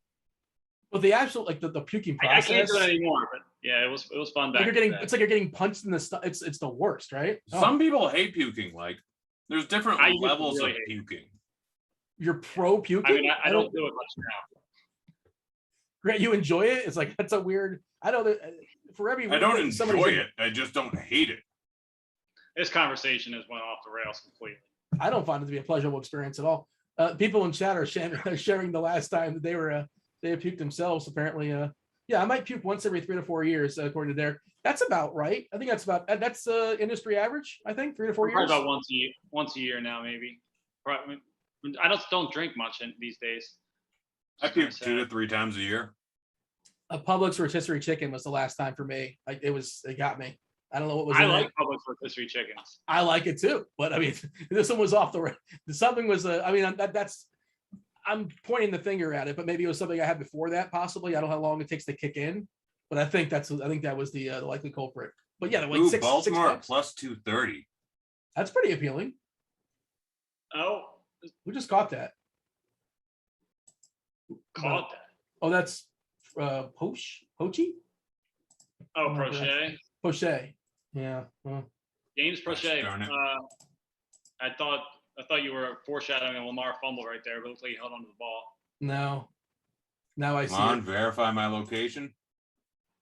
Oh, the worst. Never does my blood pressure rise more in a short period of time than when my location's being verified. And it's taking too long. In the chat says I haven't puked since 2001. Like, how do you remember that? How do you know it's 2001 not 2007? I mean, 2001 might have been the last year of college, and yeah. Possibly. I was 11 years old. Oh no, wait, I was 21. Yeah, wait, that's bad math. I was 21 in 2000. I was 21 in 2011. Yeah, this is 2001. Yeah, I was 11. Everybody's got a good puking story in them. All right, do I want to bet any more on this game? Should I right now? I can put $100 on the Ravens. Marquise, get loose! Oh, he didn't get loose, but he caught like a 12-yard pass or something. I can bet $100 on the Ravens right now, and have a free roll $800 bet on the Colts. That sounds like fun. Try that. Yeah, I'd like to have something to root for. Worst case scenario. Actually, I don't want a free roll. I'm just going to take my 1,000 or lose 100. You know what I'm rooting for is for Grant to not hurl alive tonight. Meh. Eating smelly meat cheese. I mean, it's cured. Watch out behind you. There you go. Oh, geez, it's like, oh, look at him go. This is why Lamar's is amazing. Nobody can do that.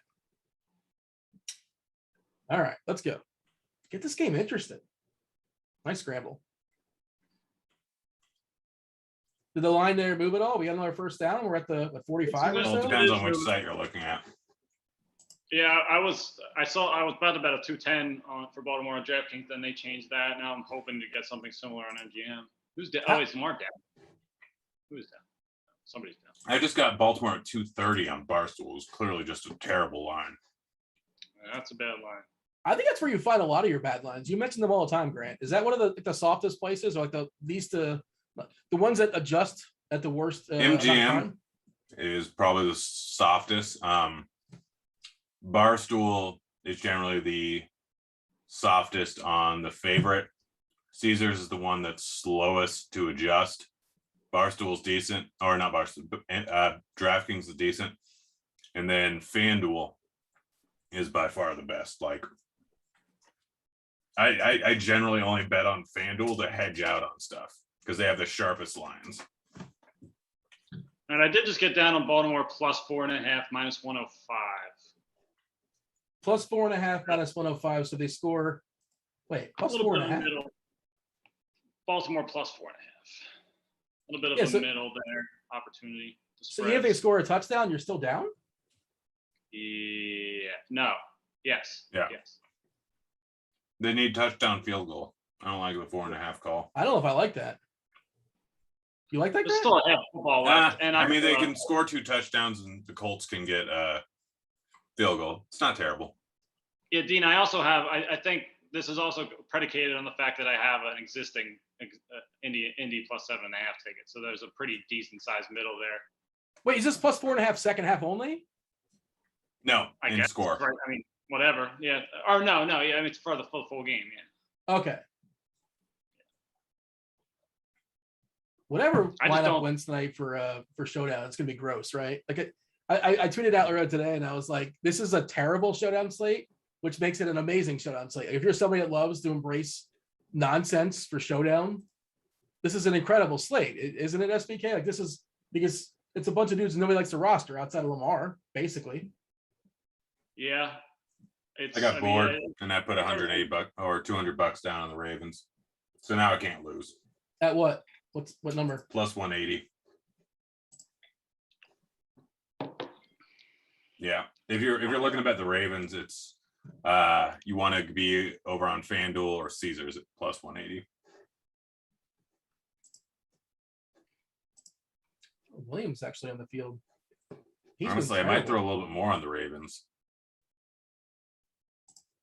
I kind of missed that. I wanted to plus 200. Well, I guess now I don't know. It might not be a bad idea. I'm gonna plus 180 isn't bad. No. What do you think? I'm really trying to get myself middles here if I can, which is I kind of threw why 200 on the Ravens plus 180. Again. And then that missed extra point can definitely come into play. Yeah. All right, so now I win 500 no matter what if I stop right now. There you go. That's a good night's work, isn't it? Yeah, I mean, I also won several hundred on the first touchdown. Also, you got Max Scherzer out there under 7.5 strikeouts. He's currently at still just 3, and he's got an out in the second inning. So there you go. That's good for you. What'd you win on the first touchdown? I don't know, like 400. Oh yeah, you had a bunch of bets on it, right?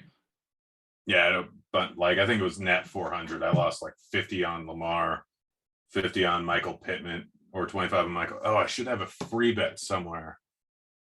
Is this where we go deep? A little play action to Brown, make it happen. I'm calling this. Might have been what you're looking for, but somebody got hit. This is bad Colts. I guess you're ahead of me. The Brown in motion in the backfield.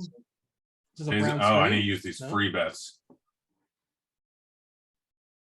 Like, I forgot. You make pre-game bets, and we got a rough in the passer, by the way. So Baltimore is getting closer to the red zone. They might be in it right now. You're talking about Caesars, Grant, with the free bet from was it? I forget what they had some promo for today. I don't know, I'm just trying to place a bet, and DraftKings keeps changing the odds. I have several over there that expire soon. So I'm just going to place them all on the Ravens. Trying to bet on DraftKings live is such a nightmare. I mean, on a lot of it, DraftKings is close to the worst. We got a great Grant question in chat, by the way. What's the best store-bought ramen? Grant, I'm sure, has taken this. Creamy chicken, munchin ramen. Could you taste the difference in flavors in that little packet? Like, is it like the chicken from like pork or whatever? It's all the same, isn't it? Basically, or no? No.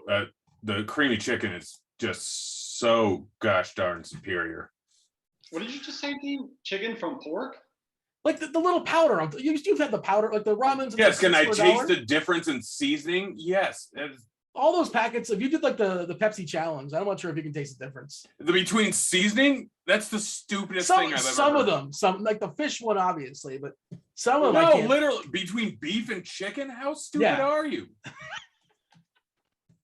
The point is, it's not the most well-made product or seasoning. It's fantastic seasoning. I think it's very good for the. It's fine. Is that Brown? Oh, he's got hit right in the face too. All right. Third. Do they go for this, by the way, if they don't get this? Down by 3 scores. A field goal's Well, it depends. Yeah, probably. a field goal's kind of worthless, not totally worthless. It's But- not worthless. That's a false start on everybody but the center.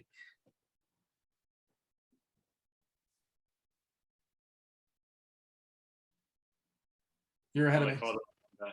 It's gonna be 3rd and 8. I'd probably go for it. Well, yeah. So there you go. According to Derek in chat, take it up with Derek. Feel free to argue with him, Grant.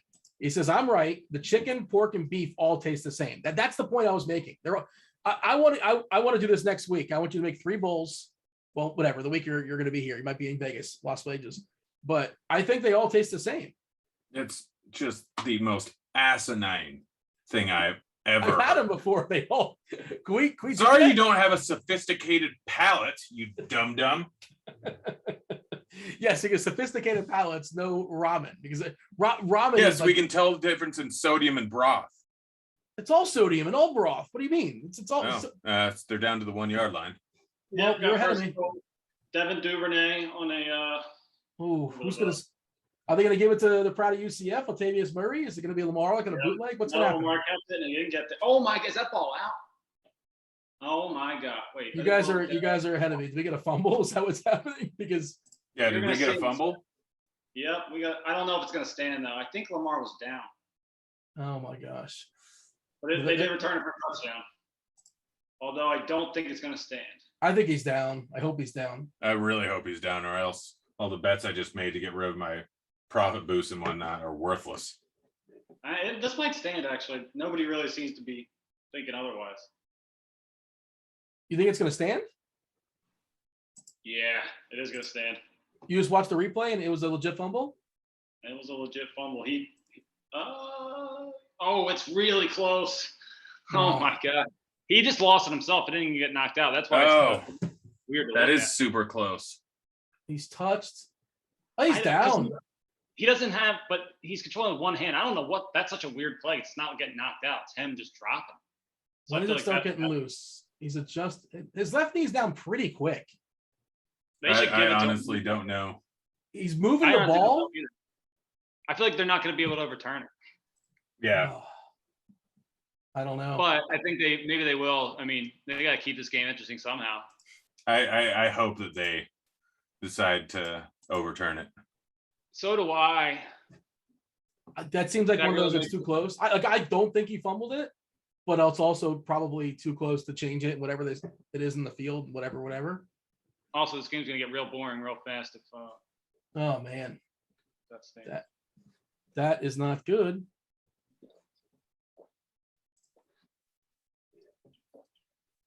It's good if you have Colts money line tickets, but yeah, it's not good if you have Baltimore plus 4.5 live.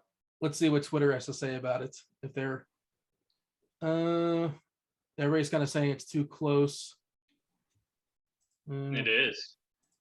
It's really close. What's the lines right now, Grant? What are they saying? Because they're basically predicated on this would change so much. Probably a lot. 14 That's points locked win. right now. Oh, you can't do anything. All right. So no site is ballsy enough to like put a line out there. Is that basically what's going No. on? Doesn't make any sense. Yeah, That'd be real dumb. they placed more bets than I thought. I do this sometimes. Darn it. So I hesitate to ask this on the SBK. They're talking about Delirious in chat. I watched Delirious with John Candy last night for the first time. Odd movie. Do you have a favorite John Candy movie? I don't even know who that is. I was just going to say. Are you kidding me? That was my first question. Are you aware of John Candy? But I didn't want to come off like condescending. I didn't want to ask that like insultingly, but I thought there's a chance you might not be aware of John Candy. I'm not aware of John Candy. You know him. You've seen him before in something. You just might not know his name. He's in Home Alone. There's one movie. He's in Planes, Trains, and Automobiles. Which one is he in Home Alone? He's in a. He's the poker king.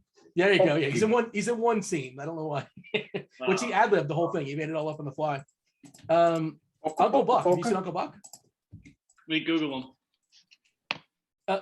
Planes, Trains, and Automobiles is with Steve Martin. Spaceballs. He's a mog, half man, half dog. He's his own best friend. Oh yeah. Oh, I've seen this guy. Yeah. Why did a picture of Ryan? I googled John Candy. There's 4 pictures of John Candy and 1 picture of Ryan Reynolds right in the middle. I don't get that. Was he in something? They're both Canadian. That's all I got. I don't think he was anything with Ryan Reynolds. Unless he was like a kid or something. Well, Ryan Reynolds was a kid. Uncle Buck Splash. He was on SCTV, like the Canadian version of Saturday Night Live. Yeah, I don't know. I mean, I know he's a cool guy. He was great. I don't know. Do you have a favorite? Did you have a take here as far as John Candy, Grant? I mean, my favorite role of his is Uncle Buck.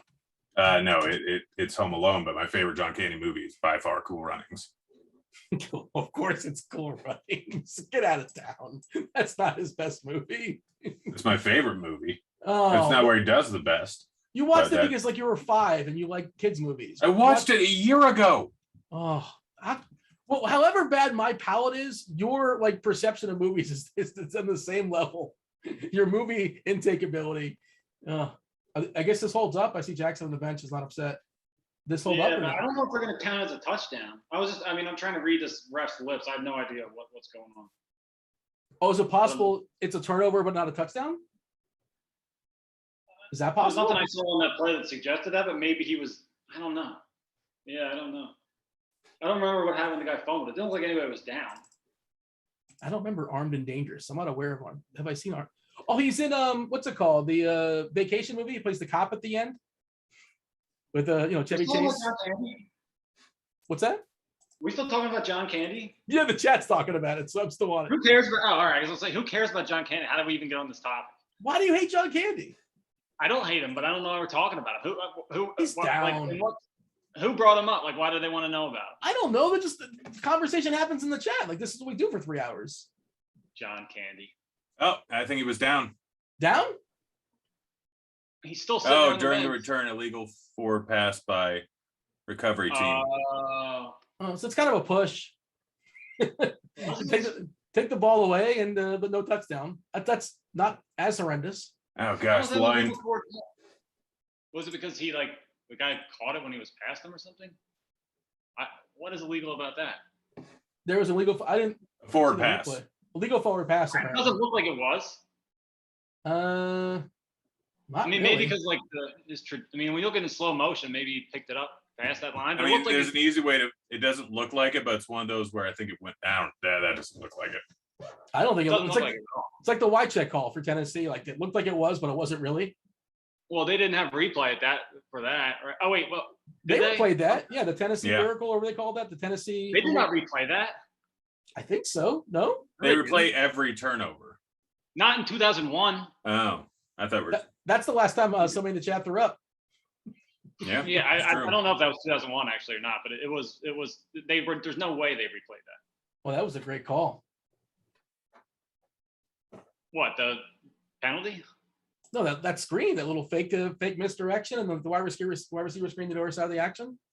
Oh, I didn't even see it. I don't know. I'm yelling at the screen about John Candy. I missed that play. I'm honestly thinking about hitting the Ravens plus 450 right now. Well, they can give up a field goal, right? And it's still theoretically 2 scores, right? I hit it plus 525. I don't think that's crazy. I'm not going to do that, but I might come to regret that. They're still talking about John Candy in the chat, by the way. Stripes is another one we just didn't talk about. It's classic. Well, yeah, I might have boy. Now I have way more money on the Ravens than I wanted. One more flash draft? Yes. Okay. We got to chase all the losses. Wait, how are we doing in this one? I have walking, so I'm dead. So not good. Doesn't matter for me. I am definitely losing. Oh yeah, I'm getting killed. I had all Colts stuff too. How's that bad? Oh, I guess Colts defense wasn't anything. I don't know. Who do you need here? Pittman? Pittman. We got a minute and 20 seconds for the next one coming up. If you guys are playing along at home. I'll get in this. Throw my winnings away. I got to chase my losses. Next draft. And we want Baltimore pass catchers in theory. In theory, they're supposed to be playing the catch up and Indy rushers. Max Scherzer has 5 strikeouts. This is great. Are we in the second inning still? Through 2, yes. Yeah. Okay. That's one below the maximum. If you want to put a positive spin on that. Yeah, that is true. It could be 6. It could be 8. Yeah. No. What's the record for most strikeouts in an inning? 5. 4.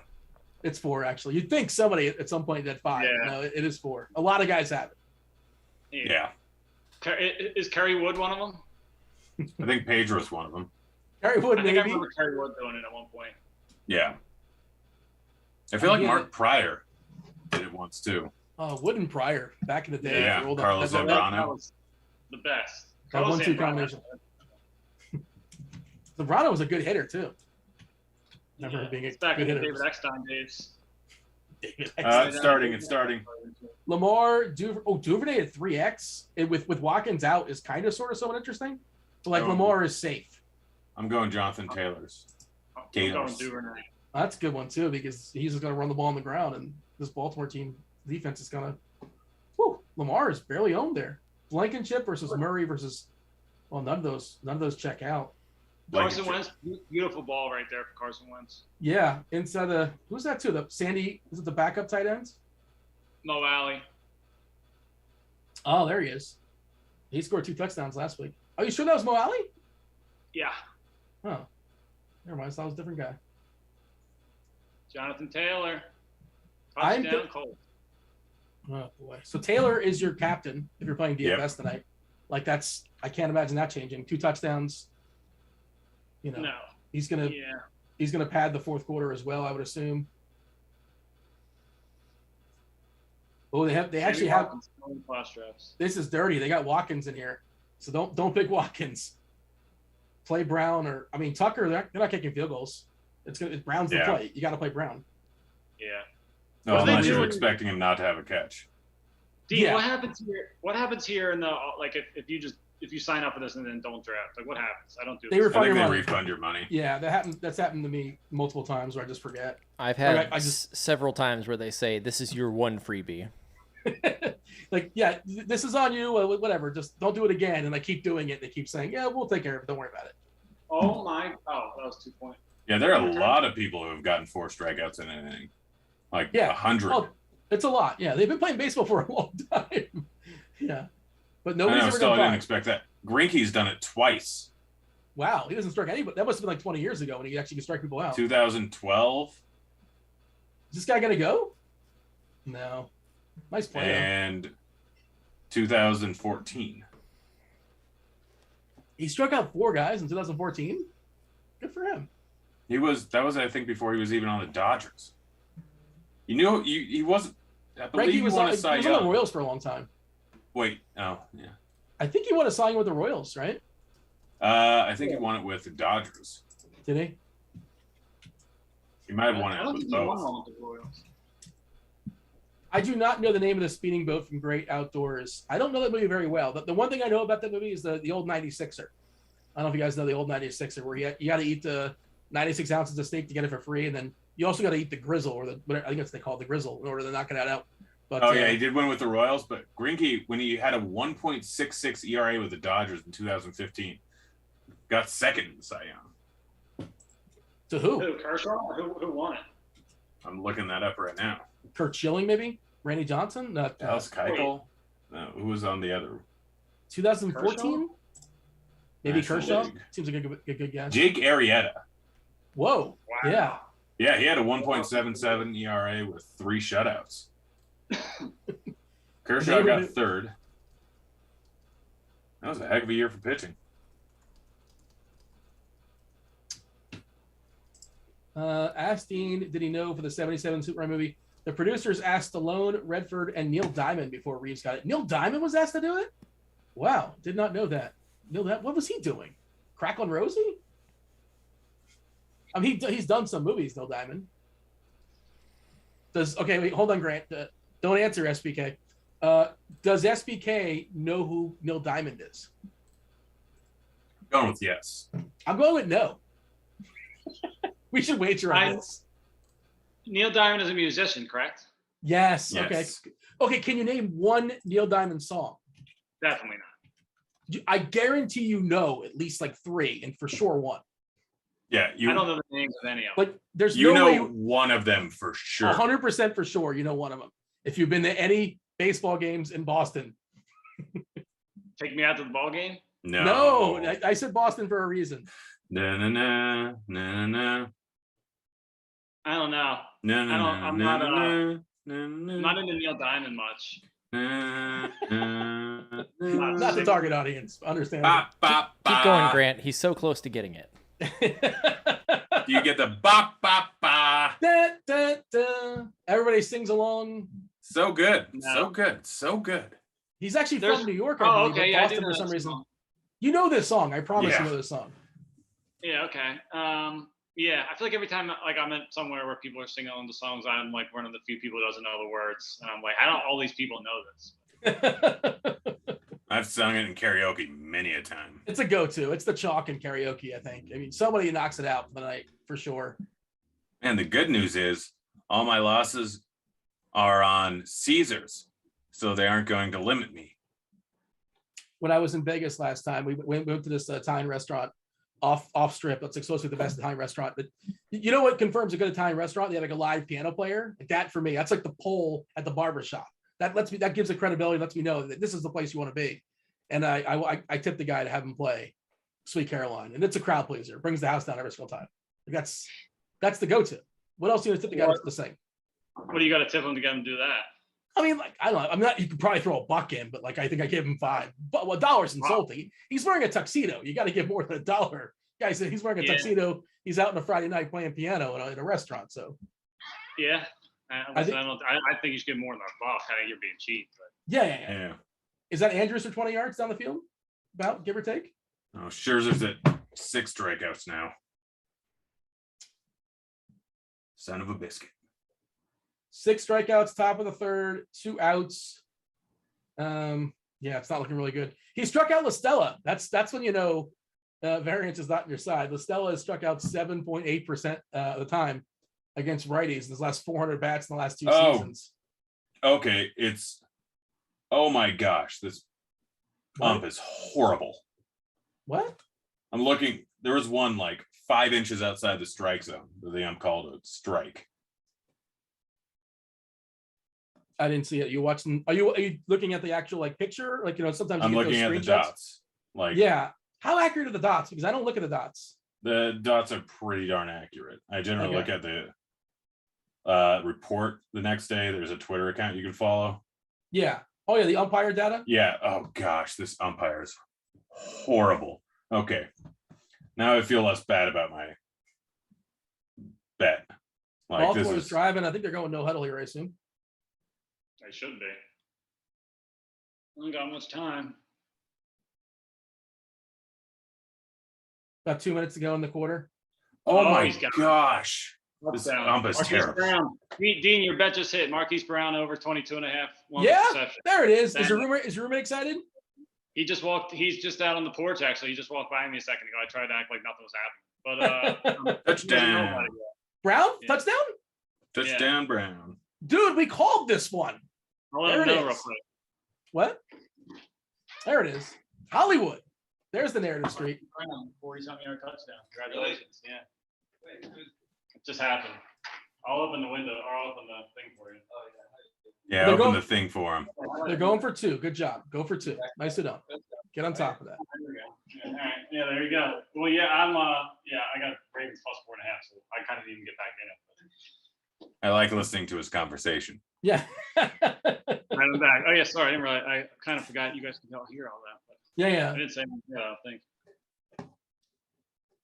Scherzer's go. throwing his 50 pitches, got his 6 strikeouts. But hey, we have a game, boys. We're going for 2. Yeah. He got. Oh, was the knee down? I don't know. You're ahead of me. Yeah, as you are of me. 22-9. Still a minute to go in the third. Well, that's a bummer that didn't happen in the fourth quarter. Do I want to get actual cable? What do you need? I've thought about it more now than ever because I Ooh. feel like I hate being behind on things. I hate Yeah. not having the channels I need. Yeah, I need to not be Right. behind Daniel. Are you sure he didn't get that? I think he got that. And like, are we going to review this? He did not get it. He You did saw the not replay? get it. Yeah. Oh yeah, the forearm's down. Okay. It looked like he did a good job of giving himself a chance. Oh, he put his elbow down. Yeah. Yeah. Got me fooled. Fool me Damn, that would once. have been big.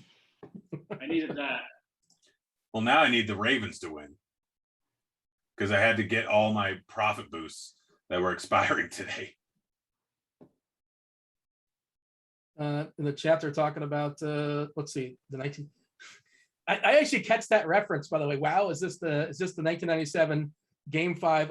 So there's a famous Eric Gregg, but he umpired the Marlins versus the Braves, and if you ever want to see just one of the worst, the guy gave it was like Leslie Nielsen giving like 3 feet outside, 3 feet inside, just crazy. Like Levon Hernandez, like 13 strikeouts or so in that game, and last play of the game was a strikeout and a ball like 3 feet outside. It was insane. I know what you're talking about. As soon as you said Levon Hernandez, It's wild. It's just insane if you watch it. It's like, what? How is he calling the ball 3 feet? It was like a 2-1 game, because nobody, there's no strikes. Why would you throw a strike if you can get away with a ball 3 feet outside?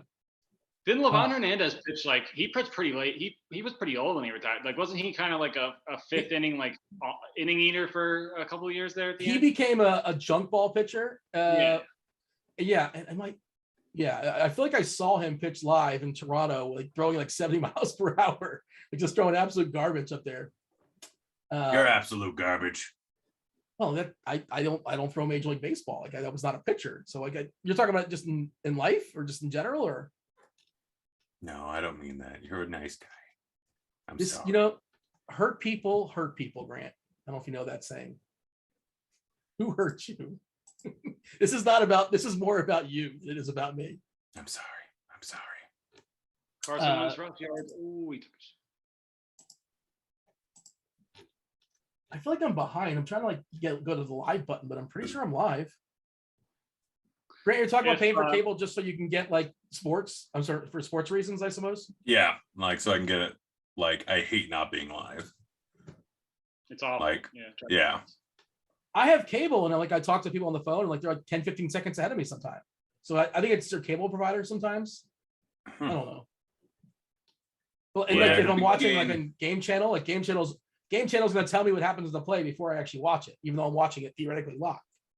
If I could pay for something that a package that guaranteed I had the quickest access to the live thing, sporting events, if there was a package for that included basketball, football, baseball, college sports, whatever, I would pay whatever that costs. Yeah. Somebody make that happen. Yeah. Let's see. Even yesterday, if you're just watching Red Zone on a delayed stream, if you I mean, a lot of my betting is trying to beat books to news on injuries, and I just have no chance to do that when I'm not watching a live stream. Even on football, it's those 10, 15 seconds are precious. Yeah. It's a huge decision. It's easier. Yeah, honestly, it probably cost me a huge amount of money not being. Yeah. Probably the same. Hey, we have a season-long question, I believe, in chat from Pick and Rick. I don't know how much season-long you guys play. Should I pick up Devontae Booker or Tissam Williams? I drop Latavius Murray or over Gaskins probably. I wouldn't drop either of them. Booker's going to get the start this week, I presume. Or I'm guessing Barkley's going to be out for a week. I don't know who they're playing against. At least a week.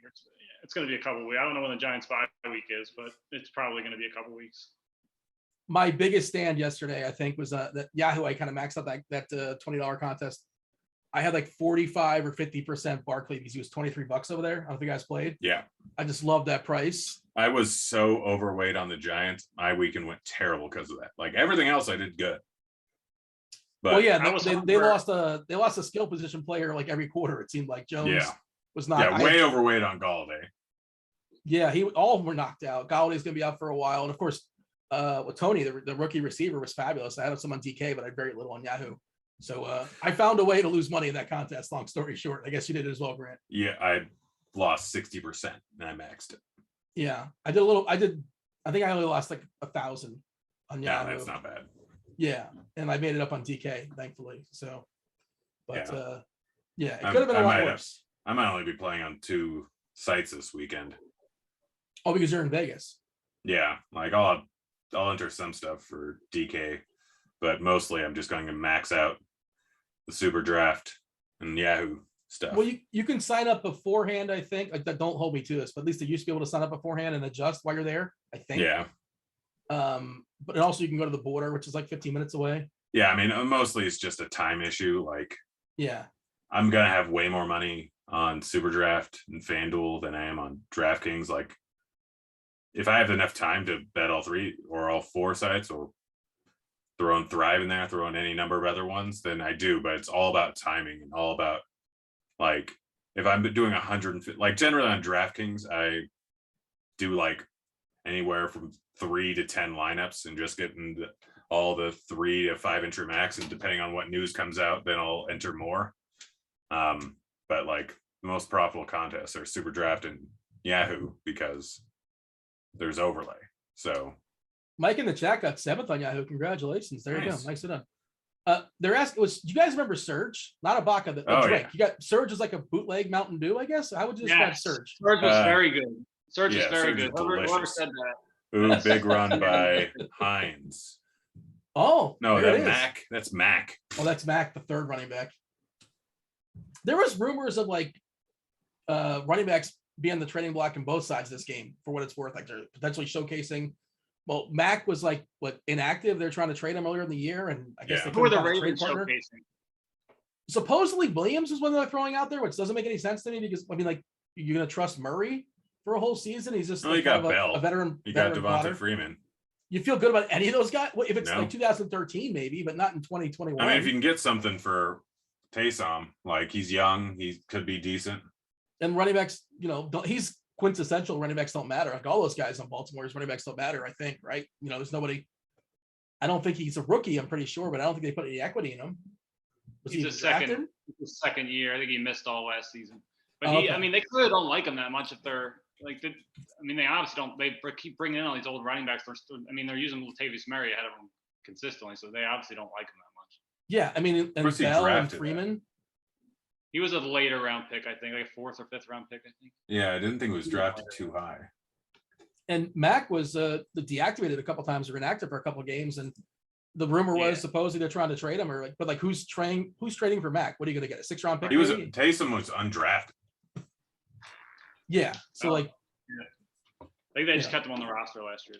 Then. That's rare. He had an injury and they brought him back. Yeah, I don't know. Oh, geez, that was Mo wild. Valley now 3 for 50. That's a heck of a game for him. I'm guessing nobody played him on DK because he was like 5K and like just chasing those 2 touchdowns. I mean, I don't know if you're doing Showdown. I didn't play any Showdown. I imagine he would have been somewhere in my pools. Yeah, I mean, you're supposed to play him because you're not supposed to play him. Like that's how Showdown works, right? Yeah. Yeah. Oh, what is this play? Oh boy. Boston, Red Sox just walked it off. Kike Hernandez, a sacrifice fly. They won 6-5 in the bottom of the 9th. Is that like 3-1 now? Boston ahead of Tampa? Is that right? I feel like it is. And I mean, keeping up with that. I'm more up on NBA preseason than I am on the MLB playoffs. What do you have on NBA preseason? I did my first. I looked at the NBA today for the first time today because I thought my season-long draft for the Rotogrinders. Are you in that or no? No. Okay, so it's a sharp group of people. Yeah. I thought it was tonight. And Mike Gallagher's in it. I was listening to his podcast today, trying to catch up. I learned that Grant. Let's see if you know this. I didn't know this. So it's okay. And we play DFS. We don't care about this stuff like 2 weeks before it happens. Grant, you know what team Jonas Valanciunas is on? You got traded. Pelicans, right? Yeah, he's a Pelican. I didn't know that. Which seems weird. You got traded. It just seems like I think that Pelican team's gonna be bad. There's gonna be some really bad teams. What team is Justice Winslow on? Your boy. Justice Winslow. What team is? I guess it's not Memphis. No. What team is Winslow on? He's not my boy, by the way. He was on Miami at one point, but I think that's why I thought that. What team is Winslow on? I have no clue. I would just be guessing. Maybe OKC. Golden State. Okay. Yeah, didn't know that. It's OKC is like gonna be weird and terrible. I think they want to be weird and terrible. They have all their draft picks and just kind of just sitting around waiting for something to happen. But what was it? The Magic look horrendous. No surprise there. I don't know. I mean, they're going to be bad, but they have some kind of fun players at least. Yeah. Is what's his name going to be back? No, he's not going to be back, right? The guy that had the injury last year. Isaac. He's not. I don't think he's playing right out the gate, is he? I don't think right out the gate, but I think he'll be there at some point. Blankenship for a field goal. 43 16. yarder. I think I had Blankenship in the whatever it's called, flash draft. This is a 4-pointer. Wait a second, I'm wrong about it's the Clippers, not the Warriors. That the Clippers are going to be terrible. Yeah, like Eric Bledsoe is like their big acquisition. That's not good. They're going to be bad. Like, look at their roster. Clippers are going to be that bad. Look at the Clippers. Okay, you know Kawhi's not going to play this year, right? Well, So, I mean, they still have Paul. What's that? Kawhi's not playing. I have not been paying attention to basketball. Well, I think he tore his ACL last year. Everybody thought it was like not like a real injury or whatever. It was just like what even happened? He got watched in the playoffs for sure. The Clippers. Games. The Clippers have a terrible looking roster. The whole season. I'm not super up on his individual situation. I'm pretty sure like it's highly unlikely he plays, and if he does, it's like one of those deals where like they're going to lose anyway. So what's the point? Like why rush him back? I think that's what's going on there. I don't know. That doesn't seem right to me. A partial tear of his ACL. Okay, and what do you see as far as his chances playing this season? So I thought he was out for next season. I don't think that's. He could be back before playoff time. Yeah, but they're not playing the playoffs. Is the point I'm making? It could. Like, look at that roster and tell me it's a playoff roster. It's bad. Dean, how many? Dean, this is basketball. This is not football or baseball. A bad roster. Dean, where do you think the Clippers are in terms of odds to win a championship? Where do you think the Clippers are? They're also like a national team, and people think the Clippers are good, so it's probably kind of skewed. But in my head, they should be bottom 10, like as far as the teams in the league. 6th highest odds. No. Yes. Yeah. I want to book those bets. that's insane. Yeah, I mean, probably, but yeah, they're not going to be like bad. What? Give me this. What's their team total? Because it should be less. Wins? It's got to be less than like 45. I mean, obviously not if they're implied thing to win the. Well, that's not. Or it's just like they're taking advantage of the public being misinformed. Yeah, I mean, generally, people are a lot higher on the Clippers. 45.5 is their win total. Okay, so 45.5 is the win total for the team with the 6th best chance to win the title. You know what? That's incorrect. That doesn't add up. It doesn't matter. Once are you going to make the playoffs? No, but if Kawhi's back, are you going to make the playoffs? The 6th best team should not have a 45.5 playoffs. Hey, Dean. Yeah? Guess what? Guess how many wins they had last year? That doesn't matter. I don't care how many wins they had last year. I forgot that wasn't a full season. 45 is good enough to make the playoffs. What are the odds for them not to make the playoffs? They're minus 285 to make the playoffs. So plus 220. I want to bet that side. I want to bet the Clippers not making the playoffs at plus 220. Please plus give 225. Plus 225 on there. There it is. That's free money for the people. Take a look at that roster. I mean, I can't believe this is like a hot take. Well, I mean, it is a hot take. Oh, Mark Andrews, what a catch. Come on, Baltimore. I need you to win now. I need you to cover 4.5, Baltimore. That's all. Don't win. I don't want them to win. You got a shot. That was an awesome catch. That was a one-hander. How are you so far ahead of me? I don't know. I was behind you at one point. Did I slow down? Why am I not live? I'm gonna refresh. Commercial coming up here anyway. Somebody's hurt. Dean, you dummy. What? No, Devin said I hadn't say it tonight. Oh.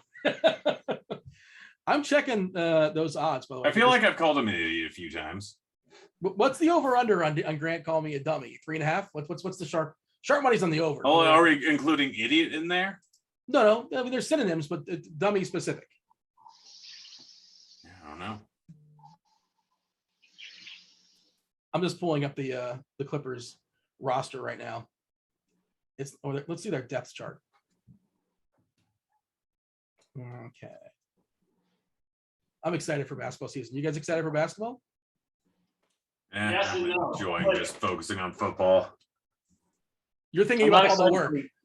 Not excited for Yeah. the work part of it at all. That's going to be Yeah. brutal. I mean, it's brutal every year. Last year was the worst, I think, because there was so many games like every day that it was every night I was spending like 4 or 5 hours and I never slept. So Yeah. I'm kind of Yeah. hoping that that's not the case this year.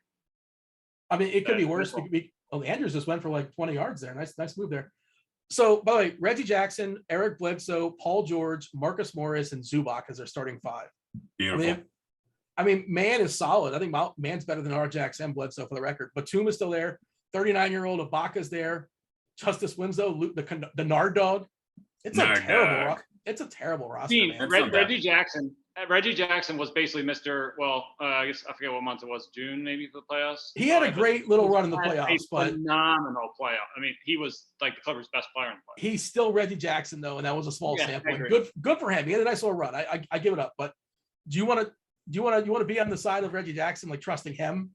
That's who you need to get there. I don't like the fact that I don't bet futures really at all. I just don't like having money tied up for that long, and it's just. I get it. But That makes sense. but I don't hate that. I don't hate that number on Clippers not to make playoffs. And I just don't West. think Kawhi comes back. Like, why would you push it? I mean, of all people to not do it, I'd say he's somewhat likely. Devonta Freeman, is he going to get in the end zone? I hope not. 7 Ks for Scherzer to start the 4th. Oh, Yes, there it I'm is. aware. I'm aware. As I said in chat, I'm not happy. I don't need to keep being reminded about it. Devin, feel free to chime in and give us updates. It's important that we can tell the. Just want to make sure Grant knows where the scoreboard looks. You know. I'm not happy.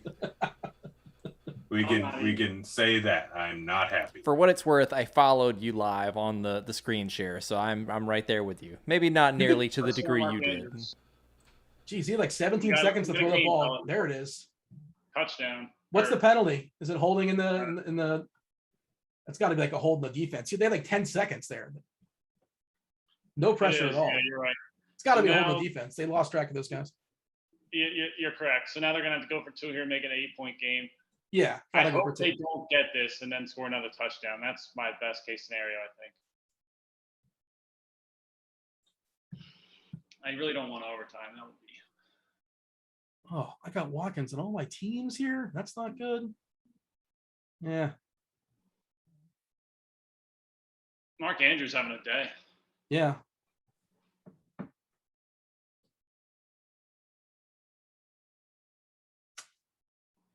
Ugh. And they got the 2-point conversion.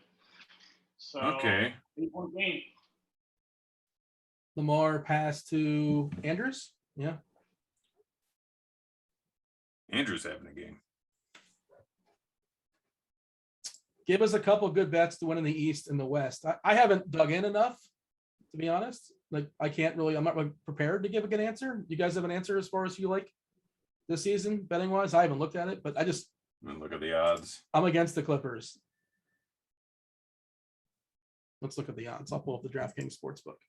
I'll pull up the FanDuel basketball futures. Grant, if I want to compare the odds for like FanDuel and DraftKings and all other places, where would I find? Is there such a tool? Is that something? Scores and odds. Scores and odds. I like the Suns at plus 1,500. I think the Suns maxed out last year and everything went their way and they still couldn't get there. So I'm against that bet. That's fine. I don't trust you. Like, everything cracked their way. They're the only team that basically stayed healthy. You know, Chris Paul, of course, one guy, but yeah, I'm not buying it. No, Chris Paul's a year older. They threaded that needle pretty well. Let's see. Celtics. Mavericks at 30-1 isn't terrible.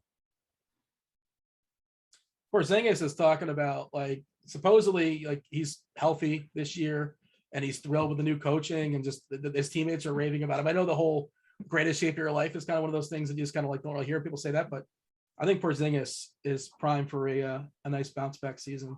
By the way, the Colts only minus 350 favorites. BetMGM. Billy, do we have an update as far as Ben Simmons, SBK? You have a thought as far as Ben Simmons? Is he still not welcome in Philadelphia?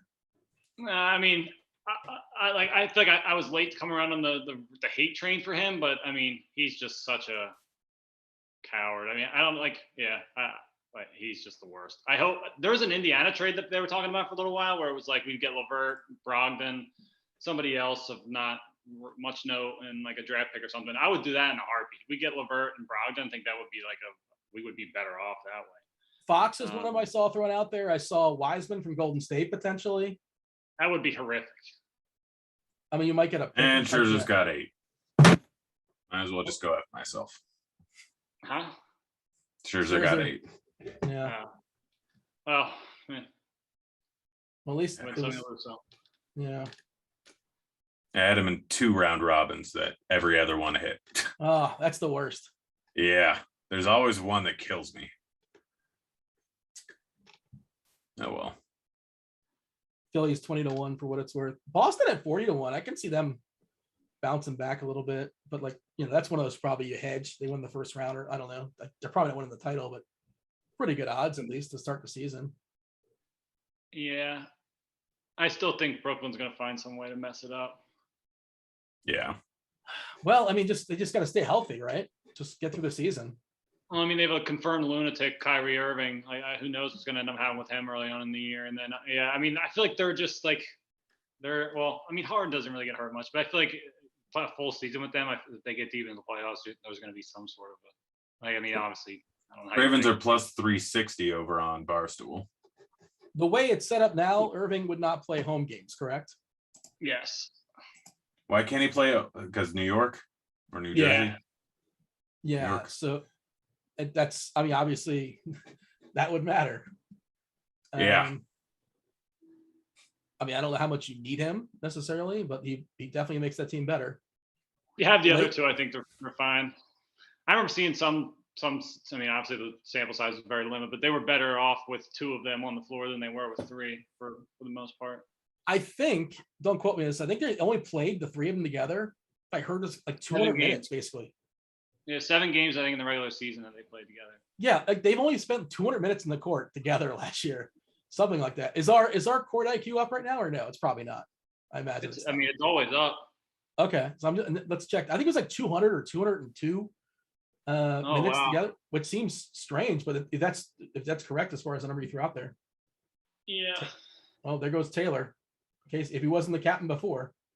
Yeah, right. He's having a huge day. Is he over? He's got to be over 100 yards receiving now. So there's the receiving bonus. Oh yeah. Well, on 2 catches. Yeah. I know he's had a third one, but those 2 catches are over 100. It was a nice catch too. Another not great delivered ball by Carson Wentz. Over under number of games Simmons plays for Philadelphia, half. It's still under, right? He's not going to play. Yeah. He's too big of he's not going to. By the way, Carson Wentz 362 yards passing. Well, I mean, that's where like stats can be fraudulent. He threw a screen pass, the guy went for 75 yards. Like, good for him. Oh, so he would still be at 300 outside of that? Well, whatever. Yeah, he's still got what, 21 other completions? They call it the best when the defensive linemen celebrate sacks that don't actually count. That's always. Oh man. He grabbed him by the nameplate. That's horse collar, isn't it? Why is this not showing? Is it for this year? I think I can't find it for some reason. I think I had the wrong date. Oh, this season? I guess last season. Let's try that. Now I got my curiosity. Yeah, so I binked it. 202.3 minutes together. It's all they spent, the 3 of them. That's crazy. What were the usage rates? Let's see. Usage rate 29.4% for Durant, 18.4 for Harden. Yeah, I was just gonna say Harden was like he would just have like 15 assists in every single one of those games. He'd take like 10 shots and just have a ton of dimes and be Kyrie and Durant just shooting the ball all the time. 23.5% for him. Well, also Nash, he shuffles him in and out too. They bracket like their minutes too. So even in games they're playing together. Like I hate when coaches like have 3 good players and like none of their 3 good players are on the field. It's like, what are you doing? Court, I know. Very dumb. It's really strange. And that's one of those things, like just understand how the game's changed. And yeah. Doc Rivers is who I spend way too much time watching. Like he's not the best with staggering minutes either, which is always. Well, he would stagger Embiid, right? Embiid would come out like at the 5 minutes in, and he would close the first quarter. Yeah, they just never had combinations that made any sense. Like they need a stretch 5 in the worst way to let Simmons to have it work. With Simmons not, when Simmons he wasn't. Never. Someone in chat might be ahead of me. Why? Maybe not. What did you read in chat? It sounds like an interception. I'll see in a second. I'm not seeing it. Bob said I'm so negative. I'm a mood buster. Do I come off as negative? I don't. That's not the impression I want to give. Like I don't. That's why they call you Negative Dean. I don't. Who calls me that? I don't think I'm everyone. What have I said negatively in the last so many minutes? That's not my intent. Huh? Call me out. Tell me what it is. What it is I said was negative. I don't know. Yeah, I mean I don't know. I'm happy to hear it, or I'm angry to hear it. It was when you said Rush Hour is a bad movie. Yeah, that's very negative. Nobody needs that kind of energy, Dean. I never said Rush Hour is a bad movie. I said it's preposterous and it's somebody's favorite movie. Two different things. SBK, you weren't there for that week, I don't think. Maybe he was. Were you there for the week where the last two. Devin revealed that his all-time favorite movie? Like, think of movies. Oh, yeah. I was including here for that. John Candy. Yeah. I was here for that. Yeah. I don't think it's that crazy. I forget what the movie, Rush Hour, right? Yeah. Yeah. His all-time favorite movie is Rush, which is, again, it's a fine movie. Fine. Yeah. But it's. I mean, you used which is a weird one too. Dean, you used the word preposterous just now. It's preposterous that that's your favorite movie. So just walk right back into those bushes, Dean. Dean, you watch you know what Love Island is? Is that a Temptation Island kind of thing, or is it like a Bachelor Pad? Is that Bachelor in Paradise? Is it like a spinoff of that, or? I don't know what Temptation Island is, but it's like it's like a dating show. It's on Hulu. It's like I think there's an Australian one and there's a one in like the UK. Okay. And my girlfriend turned me onto it, and I've been over the last month. I've been watching way too much of that show. I was just gonna ask, like, do you watch it with your lady friend? Because I figured that seems like the likely. Yeah, there's sometimes I'll let it play after she leaves, and I'm still kind of like, like, oh, what's going on with this couple here? Like, oh, are these two gonna start? Do you cheat and go ahead a couple episodes without telling her? I mean, yeah, sometimes she's already seen them all, so she's kind of watching them with me as like a second run through. I think she's seen all of them. But I was gonna do that with Squid Game actually. We watched that together, and then last night I had an urge to watch an episode. I didn't end up doing it, but did you finish Squid Game?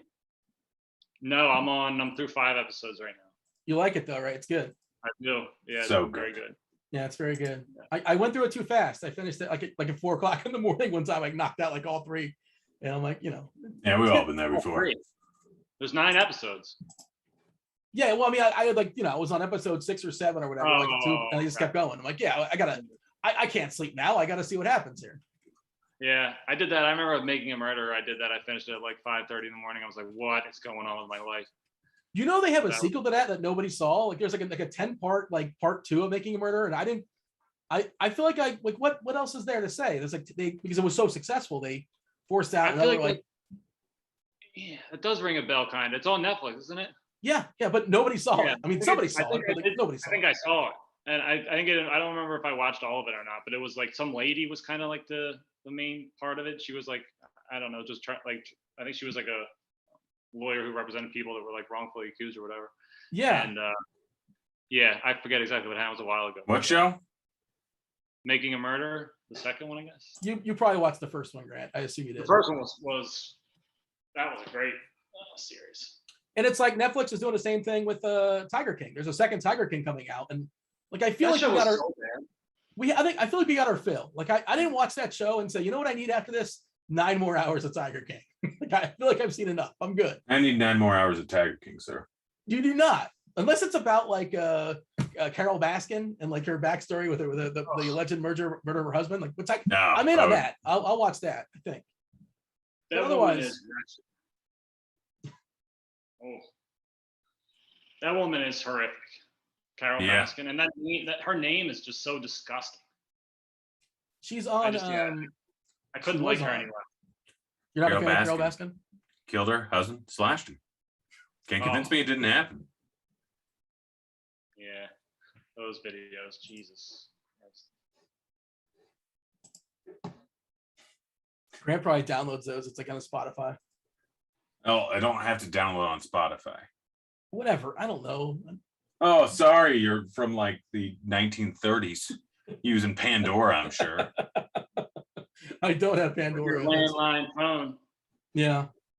I got a typewriter also. Horrific play. What is that? You guys are ahead of me. 3rd and 8. Big play here. Worth in 12. Well, I think what that is basically that they're saying, hey, we're up by 8. That's one score. Like, let's just guarantee the field goal and they're going to 2-score game. That's kind of what that is. How do you not? I mean, that was just unbelievably poorly blocked for a 3rd and 8 run play. How do you get that? Yeah. That block? Yeah. But that was, I mean, that's the origin of the call, which I kind of sort of get, I guess. But Rodrigo, let's see if he's, well, like he made a field goal since the missed extra point. He's got his helmet on. Like that's something. He looks a little shaky. Oh, got blocked. Oh my God. Yeah. It did? Yep. Yeah. Ooh. Yeah. It's not getting run back though, right? No. No. Well, this is exciting. This is interesting. It's going to come down to a 2-point conversion potentially. Yeah. I mean, the best case scenario for me is a Baltimore touchdown and a missed extra point or missed 2-point conversion. Am I hearing a dog in the background? No, it's something going on in the other room. Okay. Yeah.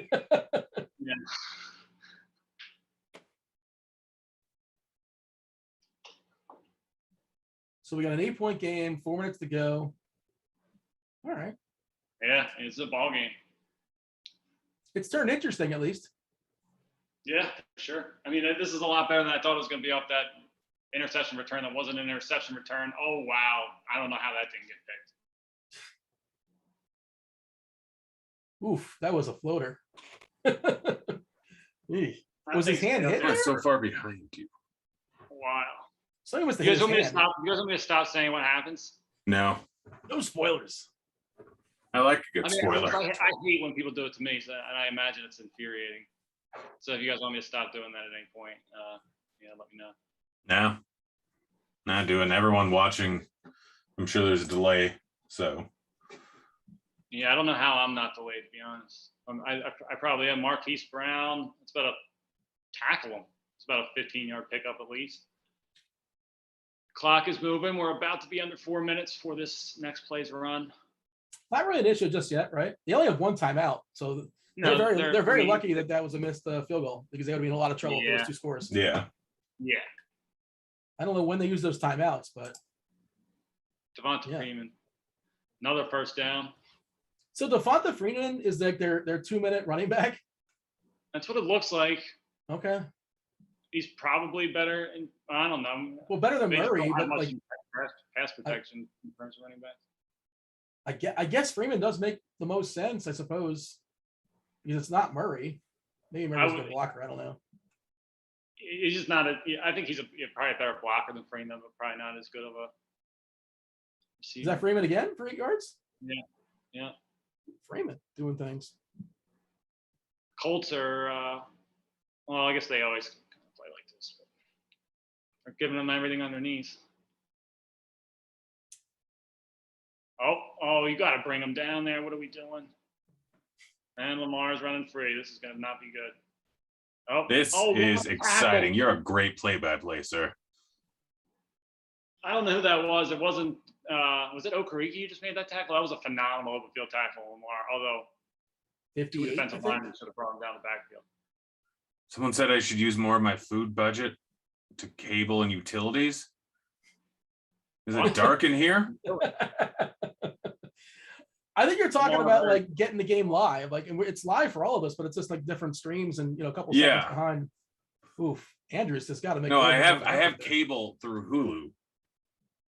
Okay. Like, I'm just trying to figure out if I should get actual cable. I don't have actual cable. Yeah, I'm watching the actual cable stream, and it's not. I am watching the actual cable. Or no, actually, I'm not. I'm using the ESPN app right now. Should I be using the ESPN app? Yeah, well, the weird thing is I tried watching it from our cable on my computer, and it was behind this, which I was surprised by. I don't think that's usually the case. Another great throw by Lamar. Marquise Brown down to about the 12, 13. Hollywood. This is getting itchy. This is getting itchy. I mean, it'd be nice to score before that 2-minute warning to get that to timeout. I think, yeah. If I mean, they missed the 2 points. Yeah, they might be okay. Somebody's got to get off the field for Indianapolis. How does Lamar not snap that ball? You got a free play. Just snap. Oh, you see him? Yeah. Well, it's on the center too. I mean, Lamar's got to be.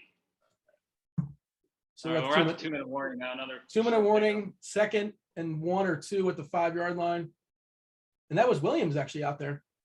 Yeah. At the catch, and he's asking to come off, which is weird. 2-minute warning, but all right. Oh, they're all coming off. Never mind. I thought I saw him calling somebody to come in for him. This is an exciting finish, boys. Got good. Yeah. Especially when I could end up winning all these, which would be nice. But I have a feeling that's not going to happen.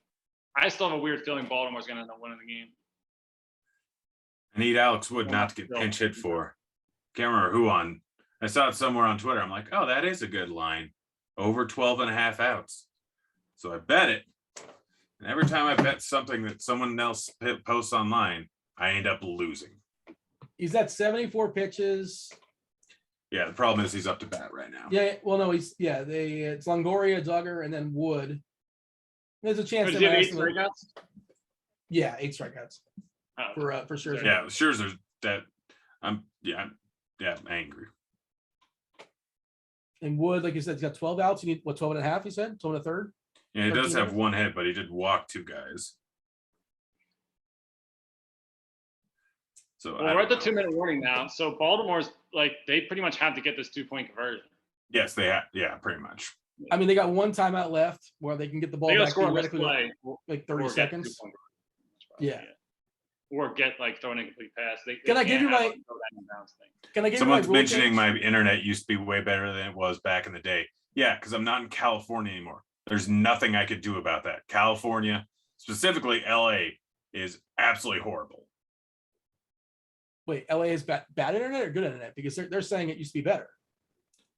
I mean, I'm sure it used to be better. It couldn't have got much worse than when I was there. I'd tether off my phone because it was quicker. I'm going to do a quick rules proposal. If I can make one rule change in football, just one, kneeling down be no longer a thing. If you have to get positive yards for the clock to keep moving. You have to get at least 1 yard. Disagree. I think it should be like an intentional walk in baseball. What? If you get to the 2-minute, you get a first down out the 2-minute warning, you can just, all right, game's over. Not even have to kneel. Dean, if they change the rule to that, they would just be kneeling for 1 yard forward. That wouldn't change nothing. Yeah, they just QB sneak over. Yeah, you got to get 2 yards in order but do you think the defense want to keep trying if they're down 1 million points and it's no, they're down 30? No, the rule only goes into effect if it's a 10-point score or less. 10 point. Well, I mean, it had to be It had to be a 1 possession game, right? Whatever. 8 points are different. It doesn't matter. The point is still the point. It's so anticlimactic to watch the team kneel the ball down for 3 seconds, 3 different snaps. That's kind of. I think Lamar just fumbled on the 1 yard line, although the ref is saying he's down, but I don't know. I don't know if he was. The ref is saying he's down. I don't know if he was. It was really close. We don't have a camera. They're not stopping the clock. Do they have a camera angle on this? Because it looks like it's going to be pretty murky as far as the views. I don't know what. Maybe we get something on the other side. Oh, okay. Okay, we got the other side. They're not looking at it, so we're up on the ball. I can't believe you guys don't like my idea. You got to make a decision there, Lamar. Could not decide whether to hand it off or not. That's not they're killing themselves time-wise right here. I mean, honestly. I mean, yes and no, because they're also it's going to come down to a 2-point conversion no matter what. Basically, at this point, so time doesn't really matter. Yeah. I mean, they're not giving themselves a chance at the onside kick, but I mean, realistically, the chance of them getting an onside kick and scoring are probably worse than Wentz getting in field goal range. Right. Yeah. Exactly. Yeah. This is probably in their best interest at this point. I think maybe earlier on. Nah, actually, probably the whole point. This is probably better for them to drain clock. Yeah, Blankenship can bang There one it point is. That's 70. a touchdown. All right. No spoilers Yeah, and 2-point conversion. Oh, Yeah. I won't do that. Well, Yeah, I want to watch then it should we live. not watch it right here because this is kind of Andrews with the touchdown. Andrew for the touchdown. Ooh, Longoria bomb. Longo Dongo. Wood might stick around. I mean, we'll see. He's coming up to bat, so I'll know after Duggar. I hope Duggar does get on base. If he gets on base, they might take out Wood. Well, it's funny because I think the reverse. I think they'll let him drop a bunt down and get Duggar over. Oh, yeah, solid. I assume Solid Wood's point. a decent stick, but I don't know. I'd have to check. Like, you feel like he's been in the game forever. He probably is a decent hitter, but Oh my Oh, gosh, the Colts are plus 335. I have to hit that, right? yeah. Unless that means they get 2-point conversion. They did. Oh, I Yes, don't they care. did. That's still a terrible line. Yeah, you're right. They scored 39 Ah, seconds to they go. suspend it. Hit Andrews 25-25. And the game went over, by the way. We talked about the live over was like Oh wow. 34 or 35, Yeah. and it's at 50 now. Yeah. Oh, gosh. Sure. I got signed out of my Barstool account as I was hitting it. Oh gosh. We talk about Barstool having terrible lines. Honestly, I like. That seems like one of them. Well, I feel like I'm kind of. I mean, I'm not going to lose. Well, I could lose a plus 7.5, but I feel like I'm kind of just breaking even here with either the Colts money line or that Baltimore. I don't think you game. could lose plus 7.5. Well, they could get a. Couldn't Baltimore get a field goal and then Indianapolis go on offense and throw a pick six? I mean, Yeah. I guess yeah. My guess is they're smart enough players where they just go down. Yeah, I've seen it happen though in college, and I've lost a game that way. So I think every time now that I think about that, I'm afraid of it. All right, let's see. Alex Wood, is he getting pinch hit for? I don't know. Nope. His picture's still on Yahoo. There's no He count. just got first called strike. Oh gosh, now I just need 2 outs from him in the next inning. There you go. 74. And he's also got Pujols, Will Smith, and Scherzer, assuming they don't pitch hit for Scherzer. Scherzer has not got a hit all season long. Last I checked. I mean, I just need 2 outs. That's all I need. Yeah. I mean, if Pujols or Smith gets on, I'm assuming they want to get Wood the win, too. they don't care about They Yeah. don't care at all about that. that. Yeah. I guess if it were the regular season, they'd be like, all right, yeah.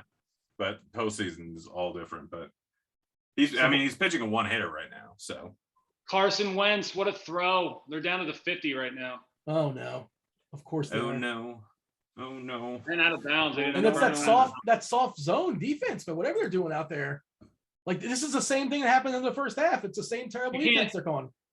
I feel Carson Wentz is not a quarterback I'd be playing this soft against. If they're going to beat you with a touchdown, so be it. Make him move. Make him use his ankles. They're not putting any pressure. Yeah. Well, it looks like they might bring some here. They have 2 timeouts. Like time's not even an issue right now. They need 15 yards, 20 Carson, yards. throw the football. He is such a jackass. Holy shit. That's not a fumble. Oh boy. Wait. He got out of this? Yeah, you guys got to throw that away. He is a disaster waiting to happen.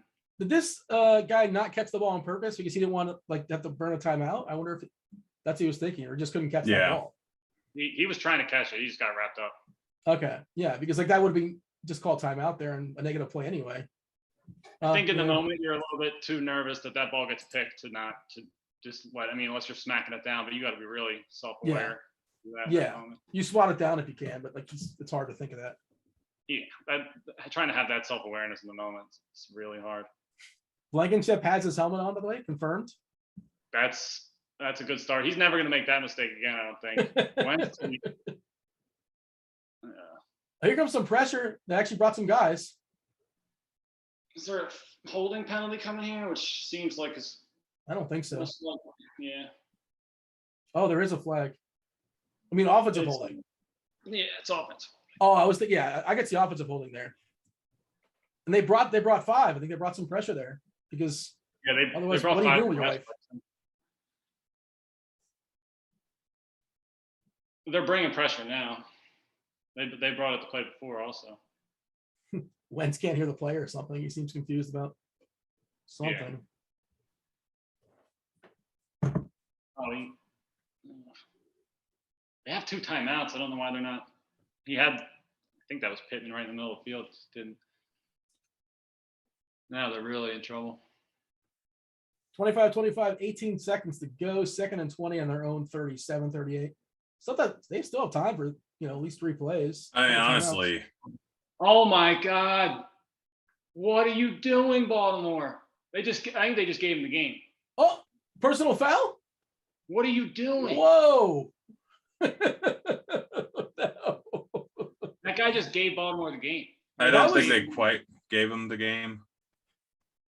It's 15 yards. They're going to put, it makes it a lot. That's a costly penalty. Well, it also stopped the clock. Like they were going to call a timeout there. And they're going to be, it stopped. It was a free timeout and they're going to go up 15 yards. Yeah. If they make this field goal, it was him that cost them the game. Oh, and it's kind of a flop too, by the way. and Jack Doyle started it also. He hit the guy first. They just didn't see it. Doesn't matter. That's whoever, it's what they see, but oh man. The Baltimore guys was way more obvious. That's real dumb. That was some floppage for sure, but like don't even put yourself in that position to get caught with the flop. Exactly. Yeah. So stupid. Oh. Time to take my sleeping pills, guys. Yeah. We'll see when they kick in. I wish I could do that right now. How long does it usually take? About an hour or so? Yeah. We've been on the phone multiple times after I've taken my sleeping pills. And it's turned into, dude, I need to get to bed. Oh, yeah, I bet those are kicking in soon. Dean, we've been on the phone for 2 hours. I'm about passed out. So they got a free timeout, like 10 yards. Like they might have just said, screw it, let's just go to overtime. Let's not screw around because they were on their own, 37 or something like that? They could have just said, that's it. Yeah. We'll just go to the team. Honestly, they might have just run the ball. For sure. Amazing. Yeah, they would have. No doubt. And now they're in field goal range. And did they make a catch? They're at the 30-yard line. And here they're going to line up. They have 6 seconds. They could take another play if they want to. They probably won't. They should not. They should not. If they want to run it to the middle, they can do that. That's true. But you also, you have to go down. I guess Wentz could just take a knee. Yeah, you go down and you run to the middle. You go down. You can do that in 3 seconds, easy. Yeah. That's the game. Blankenship's not going to miss. That's it. Maybe he likes the ball one side. I don't know. Yeah. Amazing. They are. I think Wentz. I think they are talking about it right now as to where they're going to move it. Yeah, I think that makes sense. Whatever side he likes. And get Indy minus 295 right now. I'm honestly thinking about it. Yeah, why not? You're basically 295 on a kick. He's not going to miss. He's got goggles. Dean. Yeah. Do not jinx glass. Yeah, you are the biggest mush. I was hoping you'd say that. There's no chance he makes this now. Oh, gosh. Thank you, Dean. SBK, you missed it last week where Grant told us why curses are real. And now you're going to say that the jinxes aren't real. There's a schmuck in Idaho right now saying how he's going to miss. No one's as powerful as you. Idaho, first of all. Dean, you wielded awesome power. Potatoes, bro. Home of potatoes. There are hundreds of people. Somebody in Idaho right now is saying he's going to miss it, and his buddy's like, "Well, you're going to jinx it." Probably. It's on both sides. There's people jinxing it. They're probably eating French fries right now, talking about it. They're fresh too. Carson Wentz he got a yard or two there too. That kind of helps. Yeah, that was the move. They got a couple seconds to spare. Yeah. Yeah, 4 seconds, and here comes Rodrigo. I guess they're taking timeout. Well, obviously. Yeah. He's not going to miss. It's this guy's money. The last one just got blocked, so they have some problems. The last spin was black. Does that mean this one's going to be red? No, but you're acting like this is let's just close our computers and move on now. But I don't think it's. Did you watch it? There was a million in this case. I saw 20. What was that, Grant? It's minus 625 at Barstool. So yeah, you said minus 300 a second ago. That was the lock. Did you bet that or no? You didn't get it in time. No, I tried to. Yeah. I mean, he did get him right in the middle of the field at least, so there is that. It's a 47-yarder, not. He's a not chip going to shot. miss. He's not going to miss. This is outdoors. I was not a good snap. He missed. I hope he missed. Oh Yeah, my okay. gosh. Really? After Dean said he would make it? Surprise, Yeah. surprise. The guy in Idaho, his jinx worked. Oh, yeah. Dean. Classic Dean. What are the odds now, Grant? They're not on the board yet. What do you think they're going to be? Ravens minus 115, but the weight on the coin flip generally. Ravens minus 150. Okay. Minus interesting. 167, actually. So it's Indy like plus 130 or something like that? Indy plus 135. Depending on where you're at, like obviously all over the board. What a ridiculous game. It's just, I mean, we were like thinking at one point it's going to be like, oh, it's going to be boring, and now it's just turned into. And Wood got one more out. Woo! Thanks for giving us that. What you gave us the loser for Scherzer. You didn't give us the winner for Wood. You didn't give that one publicly. I wasn't the one that pointed that out, so I didn't want to take credit. I mean, I think I'll give credit to whoever. Some random on Twitter or what? No, he's Ben the funny Better. guy. I know he's pretty good. John Heislop. Do I know John Heislop? I don't know him, but he's the guy on Twitter always saying like, this has a 100% of not losing at this point in time. Heislop? Yeah, I mean, I'd follow him if I were you. He's a funny guy. How do you I don't know spell if this is- Heislop? HYESLOP. How do you spell John? It's slop rules. Well, why don't give me the handle? I just did. Yeah. All right. Oh, he follows me. All right. There you go. Shout out to I mean, I've never Heislop. met him, but he seems like a good guy. All right. He's entertaining for sure. I'm not aware of his existence. Now I am. Thank you. Yeah, for- no, he showed that on Twitter. I'm like, okay, that has a 50-50 shot of happening. Maybe better than that, like plus 160 odds. So I didn't want to take credit for his, so I didn't give it out. Bob in chat says heads or tails. I guess they're asking me to. I'm going to say. Oh, it's tails. Oh yeah, Dean, it's heads or heads. tails? Heads. Oh, it's gonna be tails. Heads. Your powers are unmatched. That because the rhyme scheme. Is that why you're leaning on the rhyme scheme of tails never fails? Oh gosh, Colts all the way up to plus 165. That's a big number. It's a coin toss in theory. Like I like the ball. I mean, Baltimore I'm Ravens. I'm kind of tempted to bet that. The That's a Ravens are pretty good starting the number. ball, in case you guys don't know that yet. Yeah, that's probably why. Okay. I'm just gonna let it roll. I mean, I win. So right now I win 380. If the Colts win, I win 1,100 if Baltimore wins. But Baltimore scores a touchdown. Is it over? It's not over, right? They got to answer back with a touchdown, correct? No, if touchdown, they get a it's- touchdown, it's touchdown. over. It's for sure. Okay. Why did I think differently? Okay. Touchdown and it's over. I thought it was like you can match with a touchdown and then game on. Never mind. And there's also no man on second. Pretty sure. They don't do that during the playoffs. No. No, they get rid of that one. People are so angry about that rule. Like I'm totally fine. It's like whatever. Okay. Doesn't I bother think me. it's kind of cool. It's okay. Like and I'm it generates offense to some degree.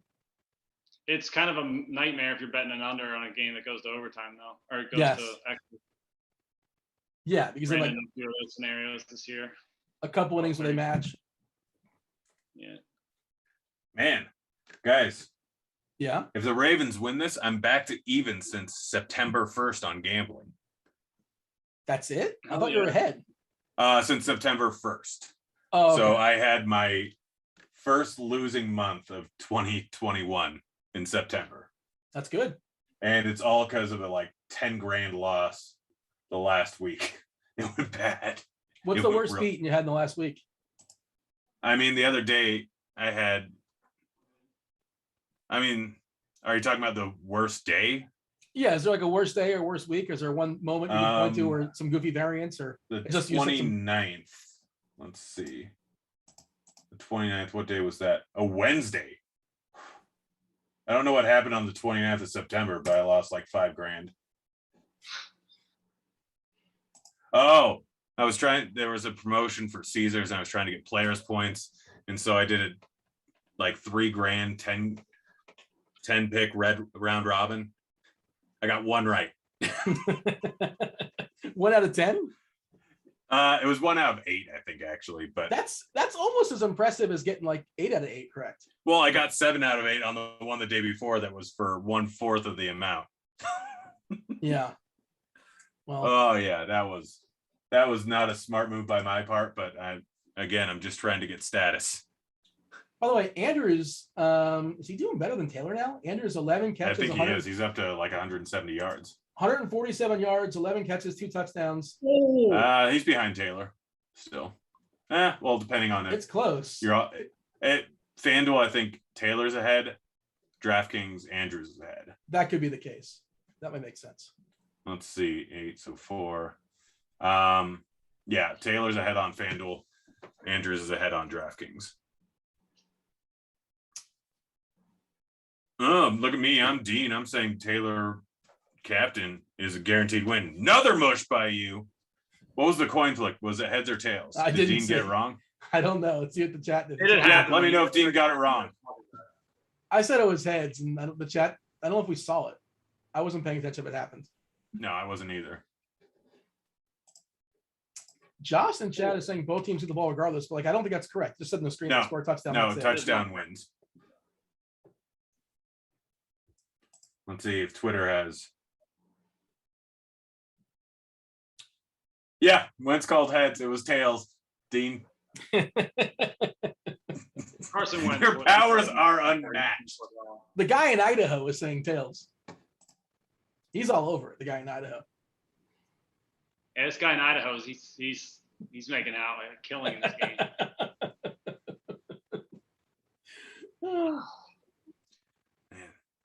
Rodrigo, come on, man. I think Baltimore walks us off. I think they score a touchdown. I think they do. Oh, Dean, you just ruined it. Now they're gonna lose. I don't have that ability. He's bound to get one right sooner or later. He's probably gonna throw he's probably gonna throw a pick right now. Like Brown's got like he has what 8, 9 catches and all of them in the second half. I want to say. Brown has 8 catches for 120. I think he had 0 catches in the first half. Lamar. Yeah, I talked about wanting to bet his profit out receiving yards when Watkins got 30. By the way, that would have been a good bet.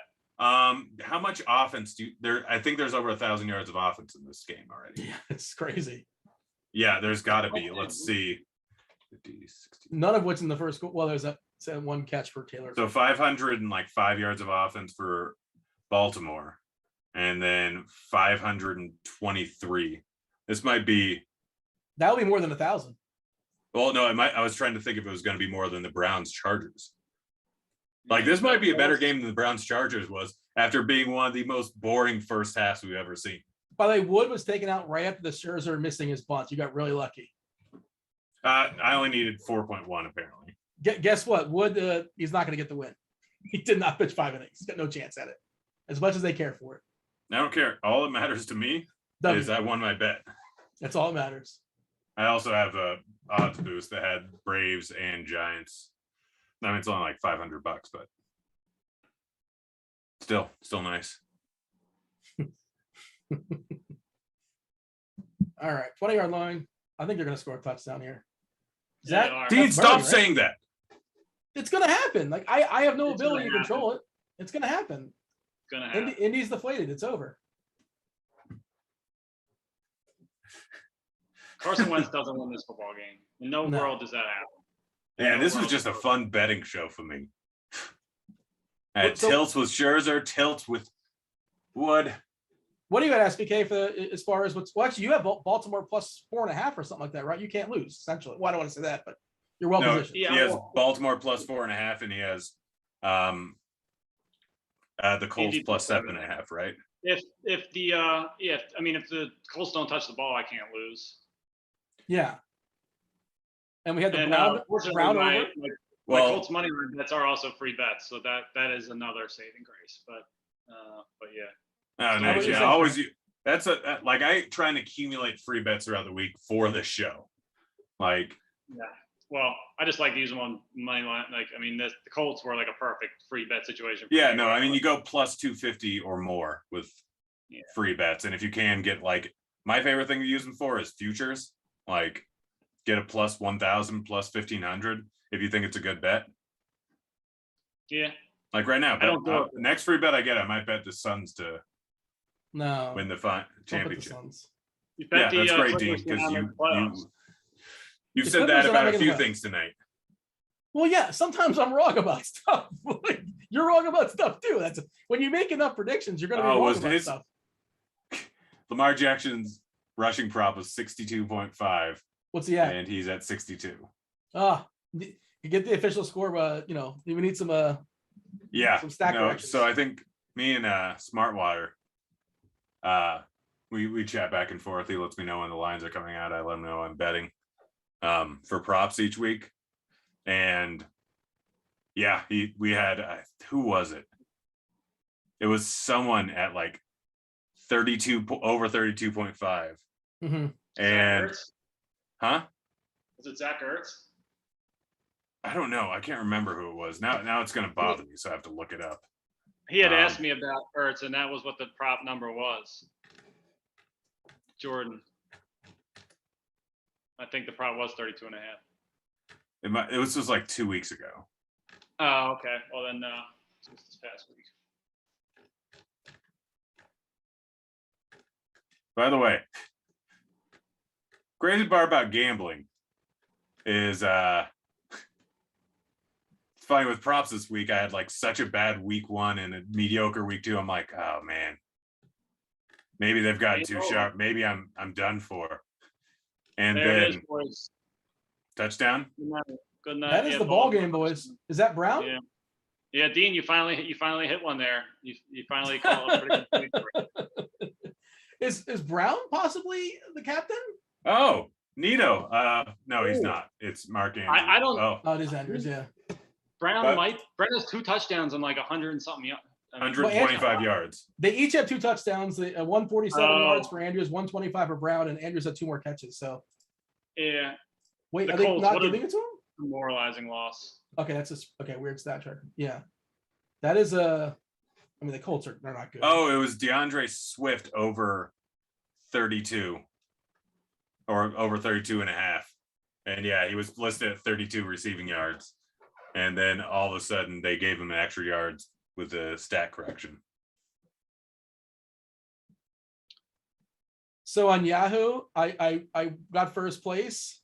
Well, like everybody got first place.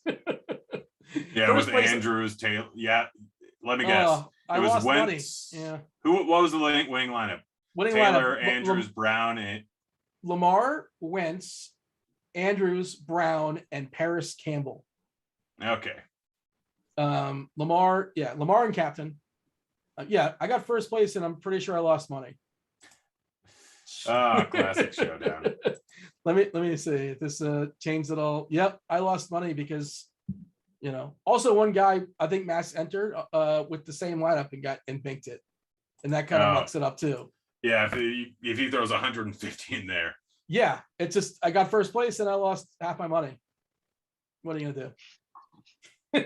It paid 256 and I got a share of that seat. But how does that work, Grant? As far as the seat, do we know how there'll be a playoff? With how many people?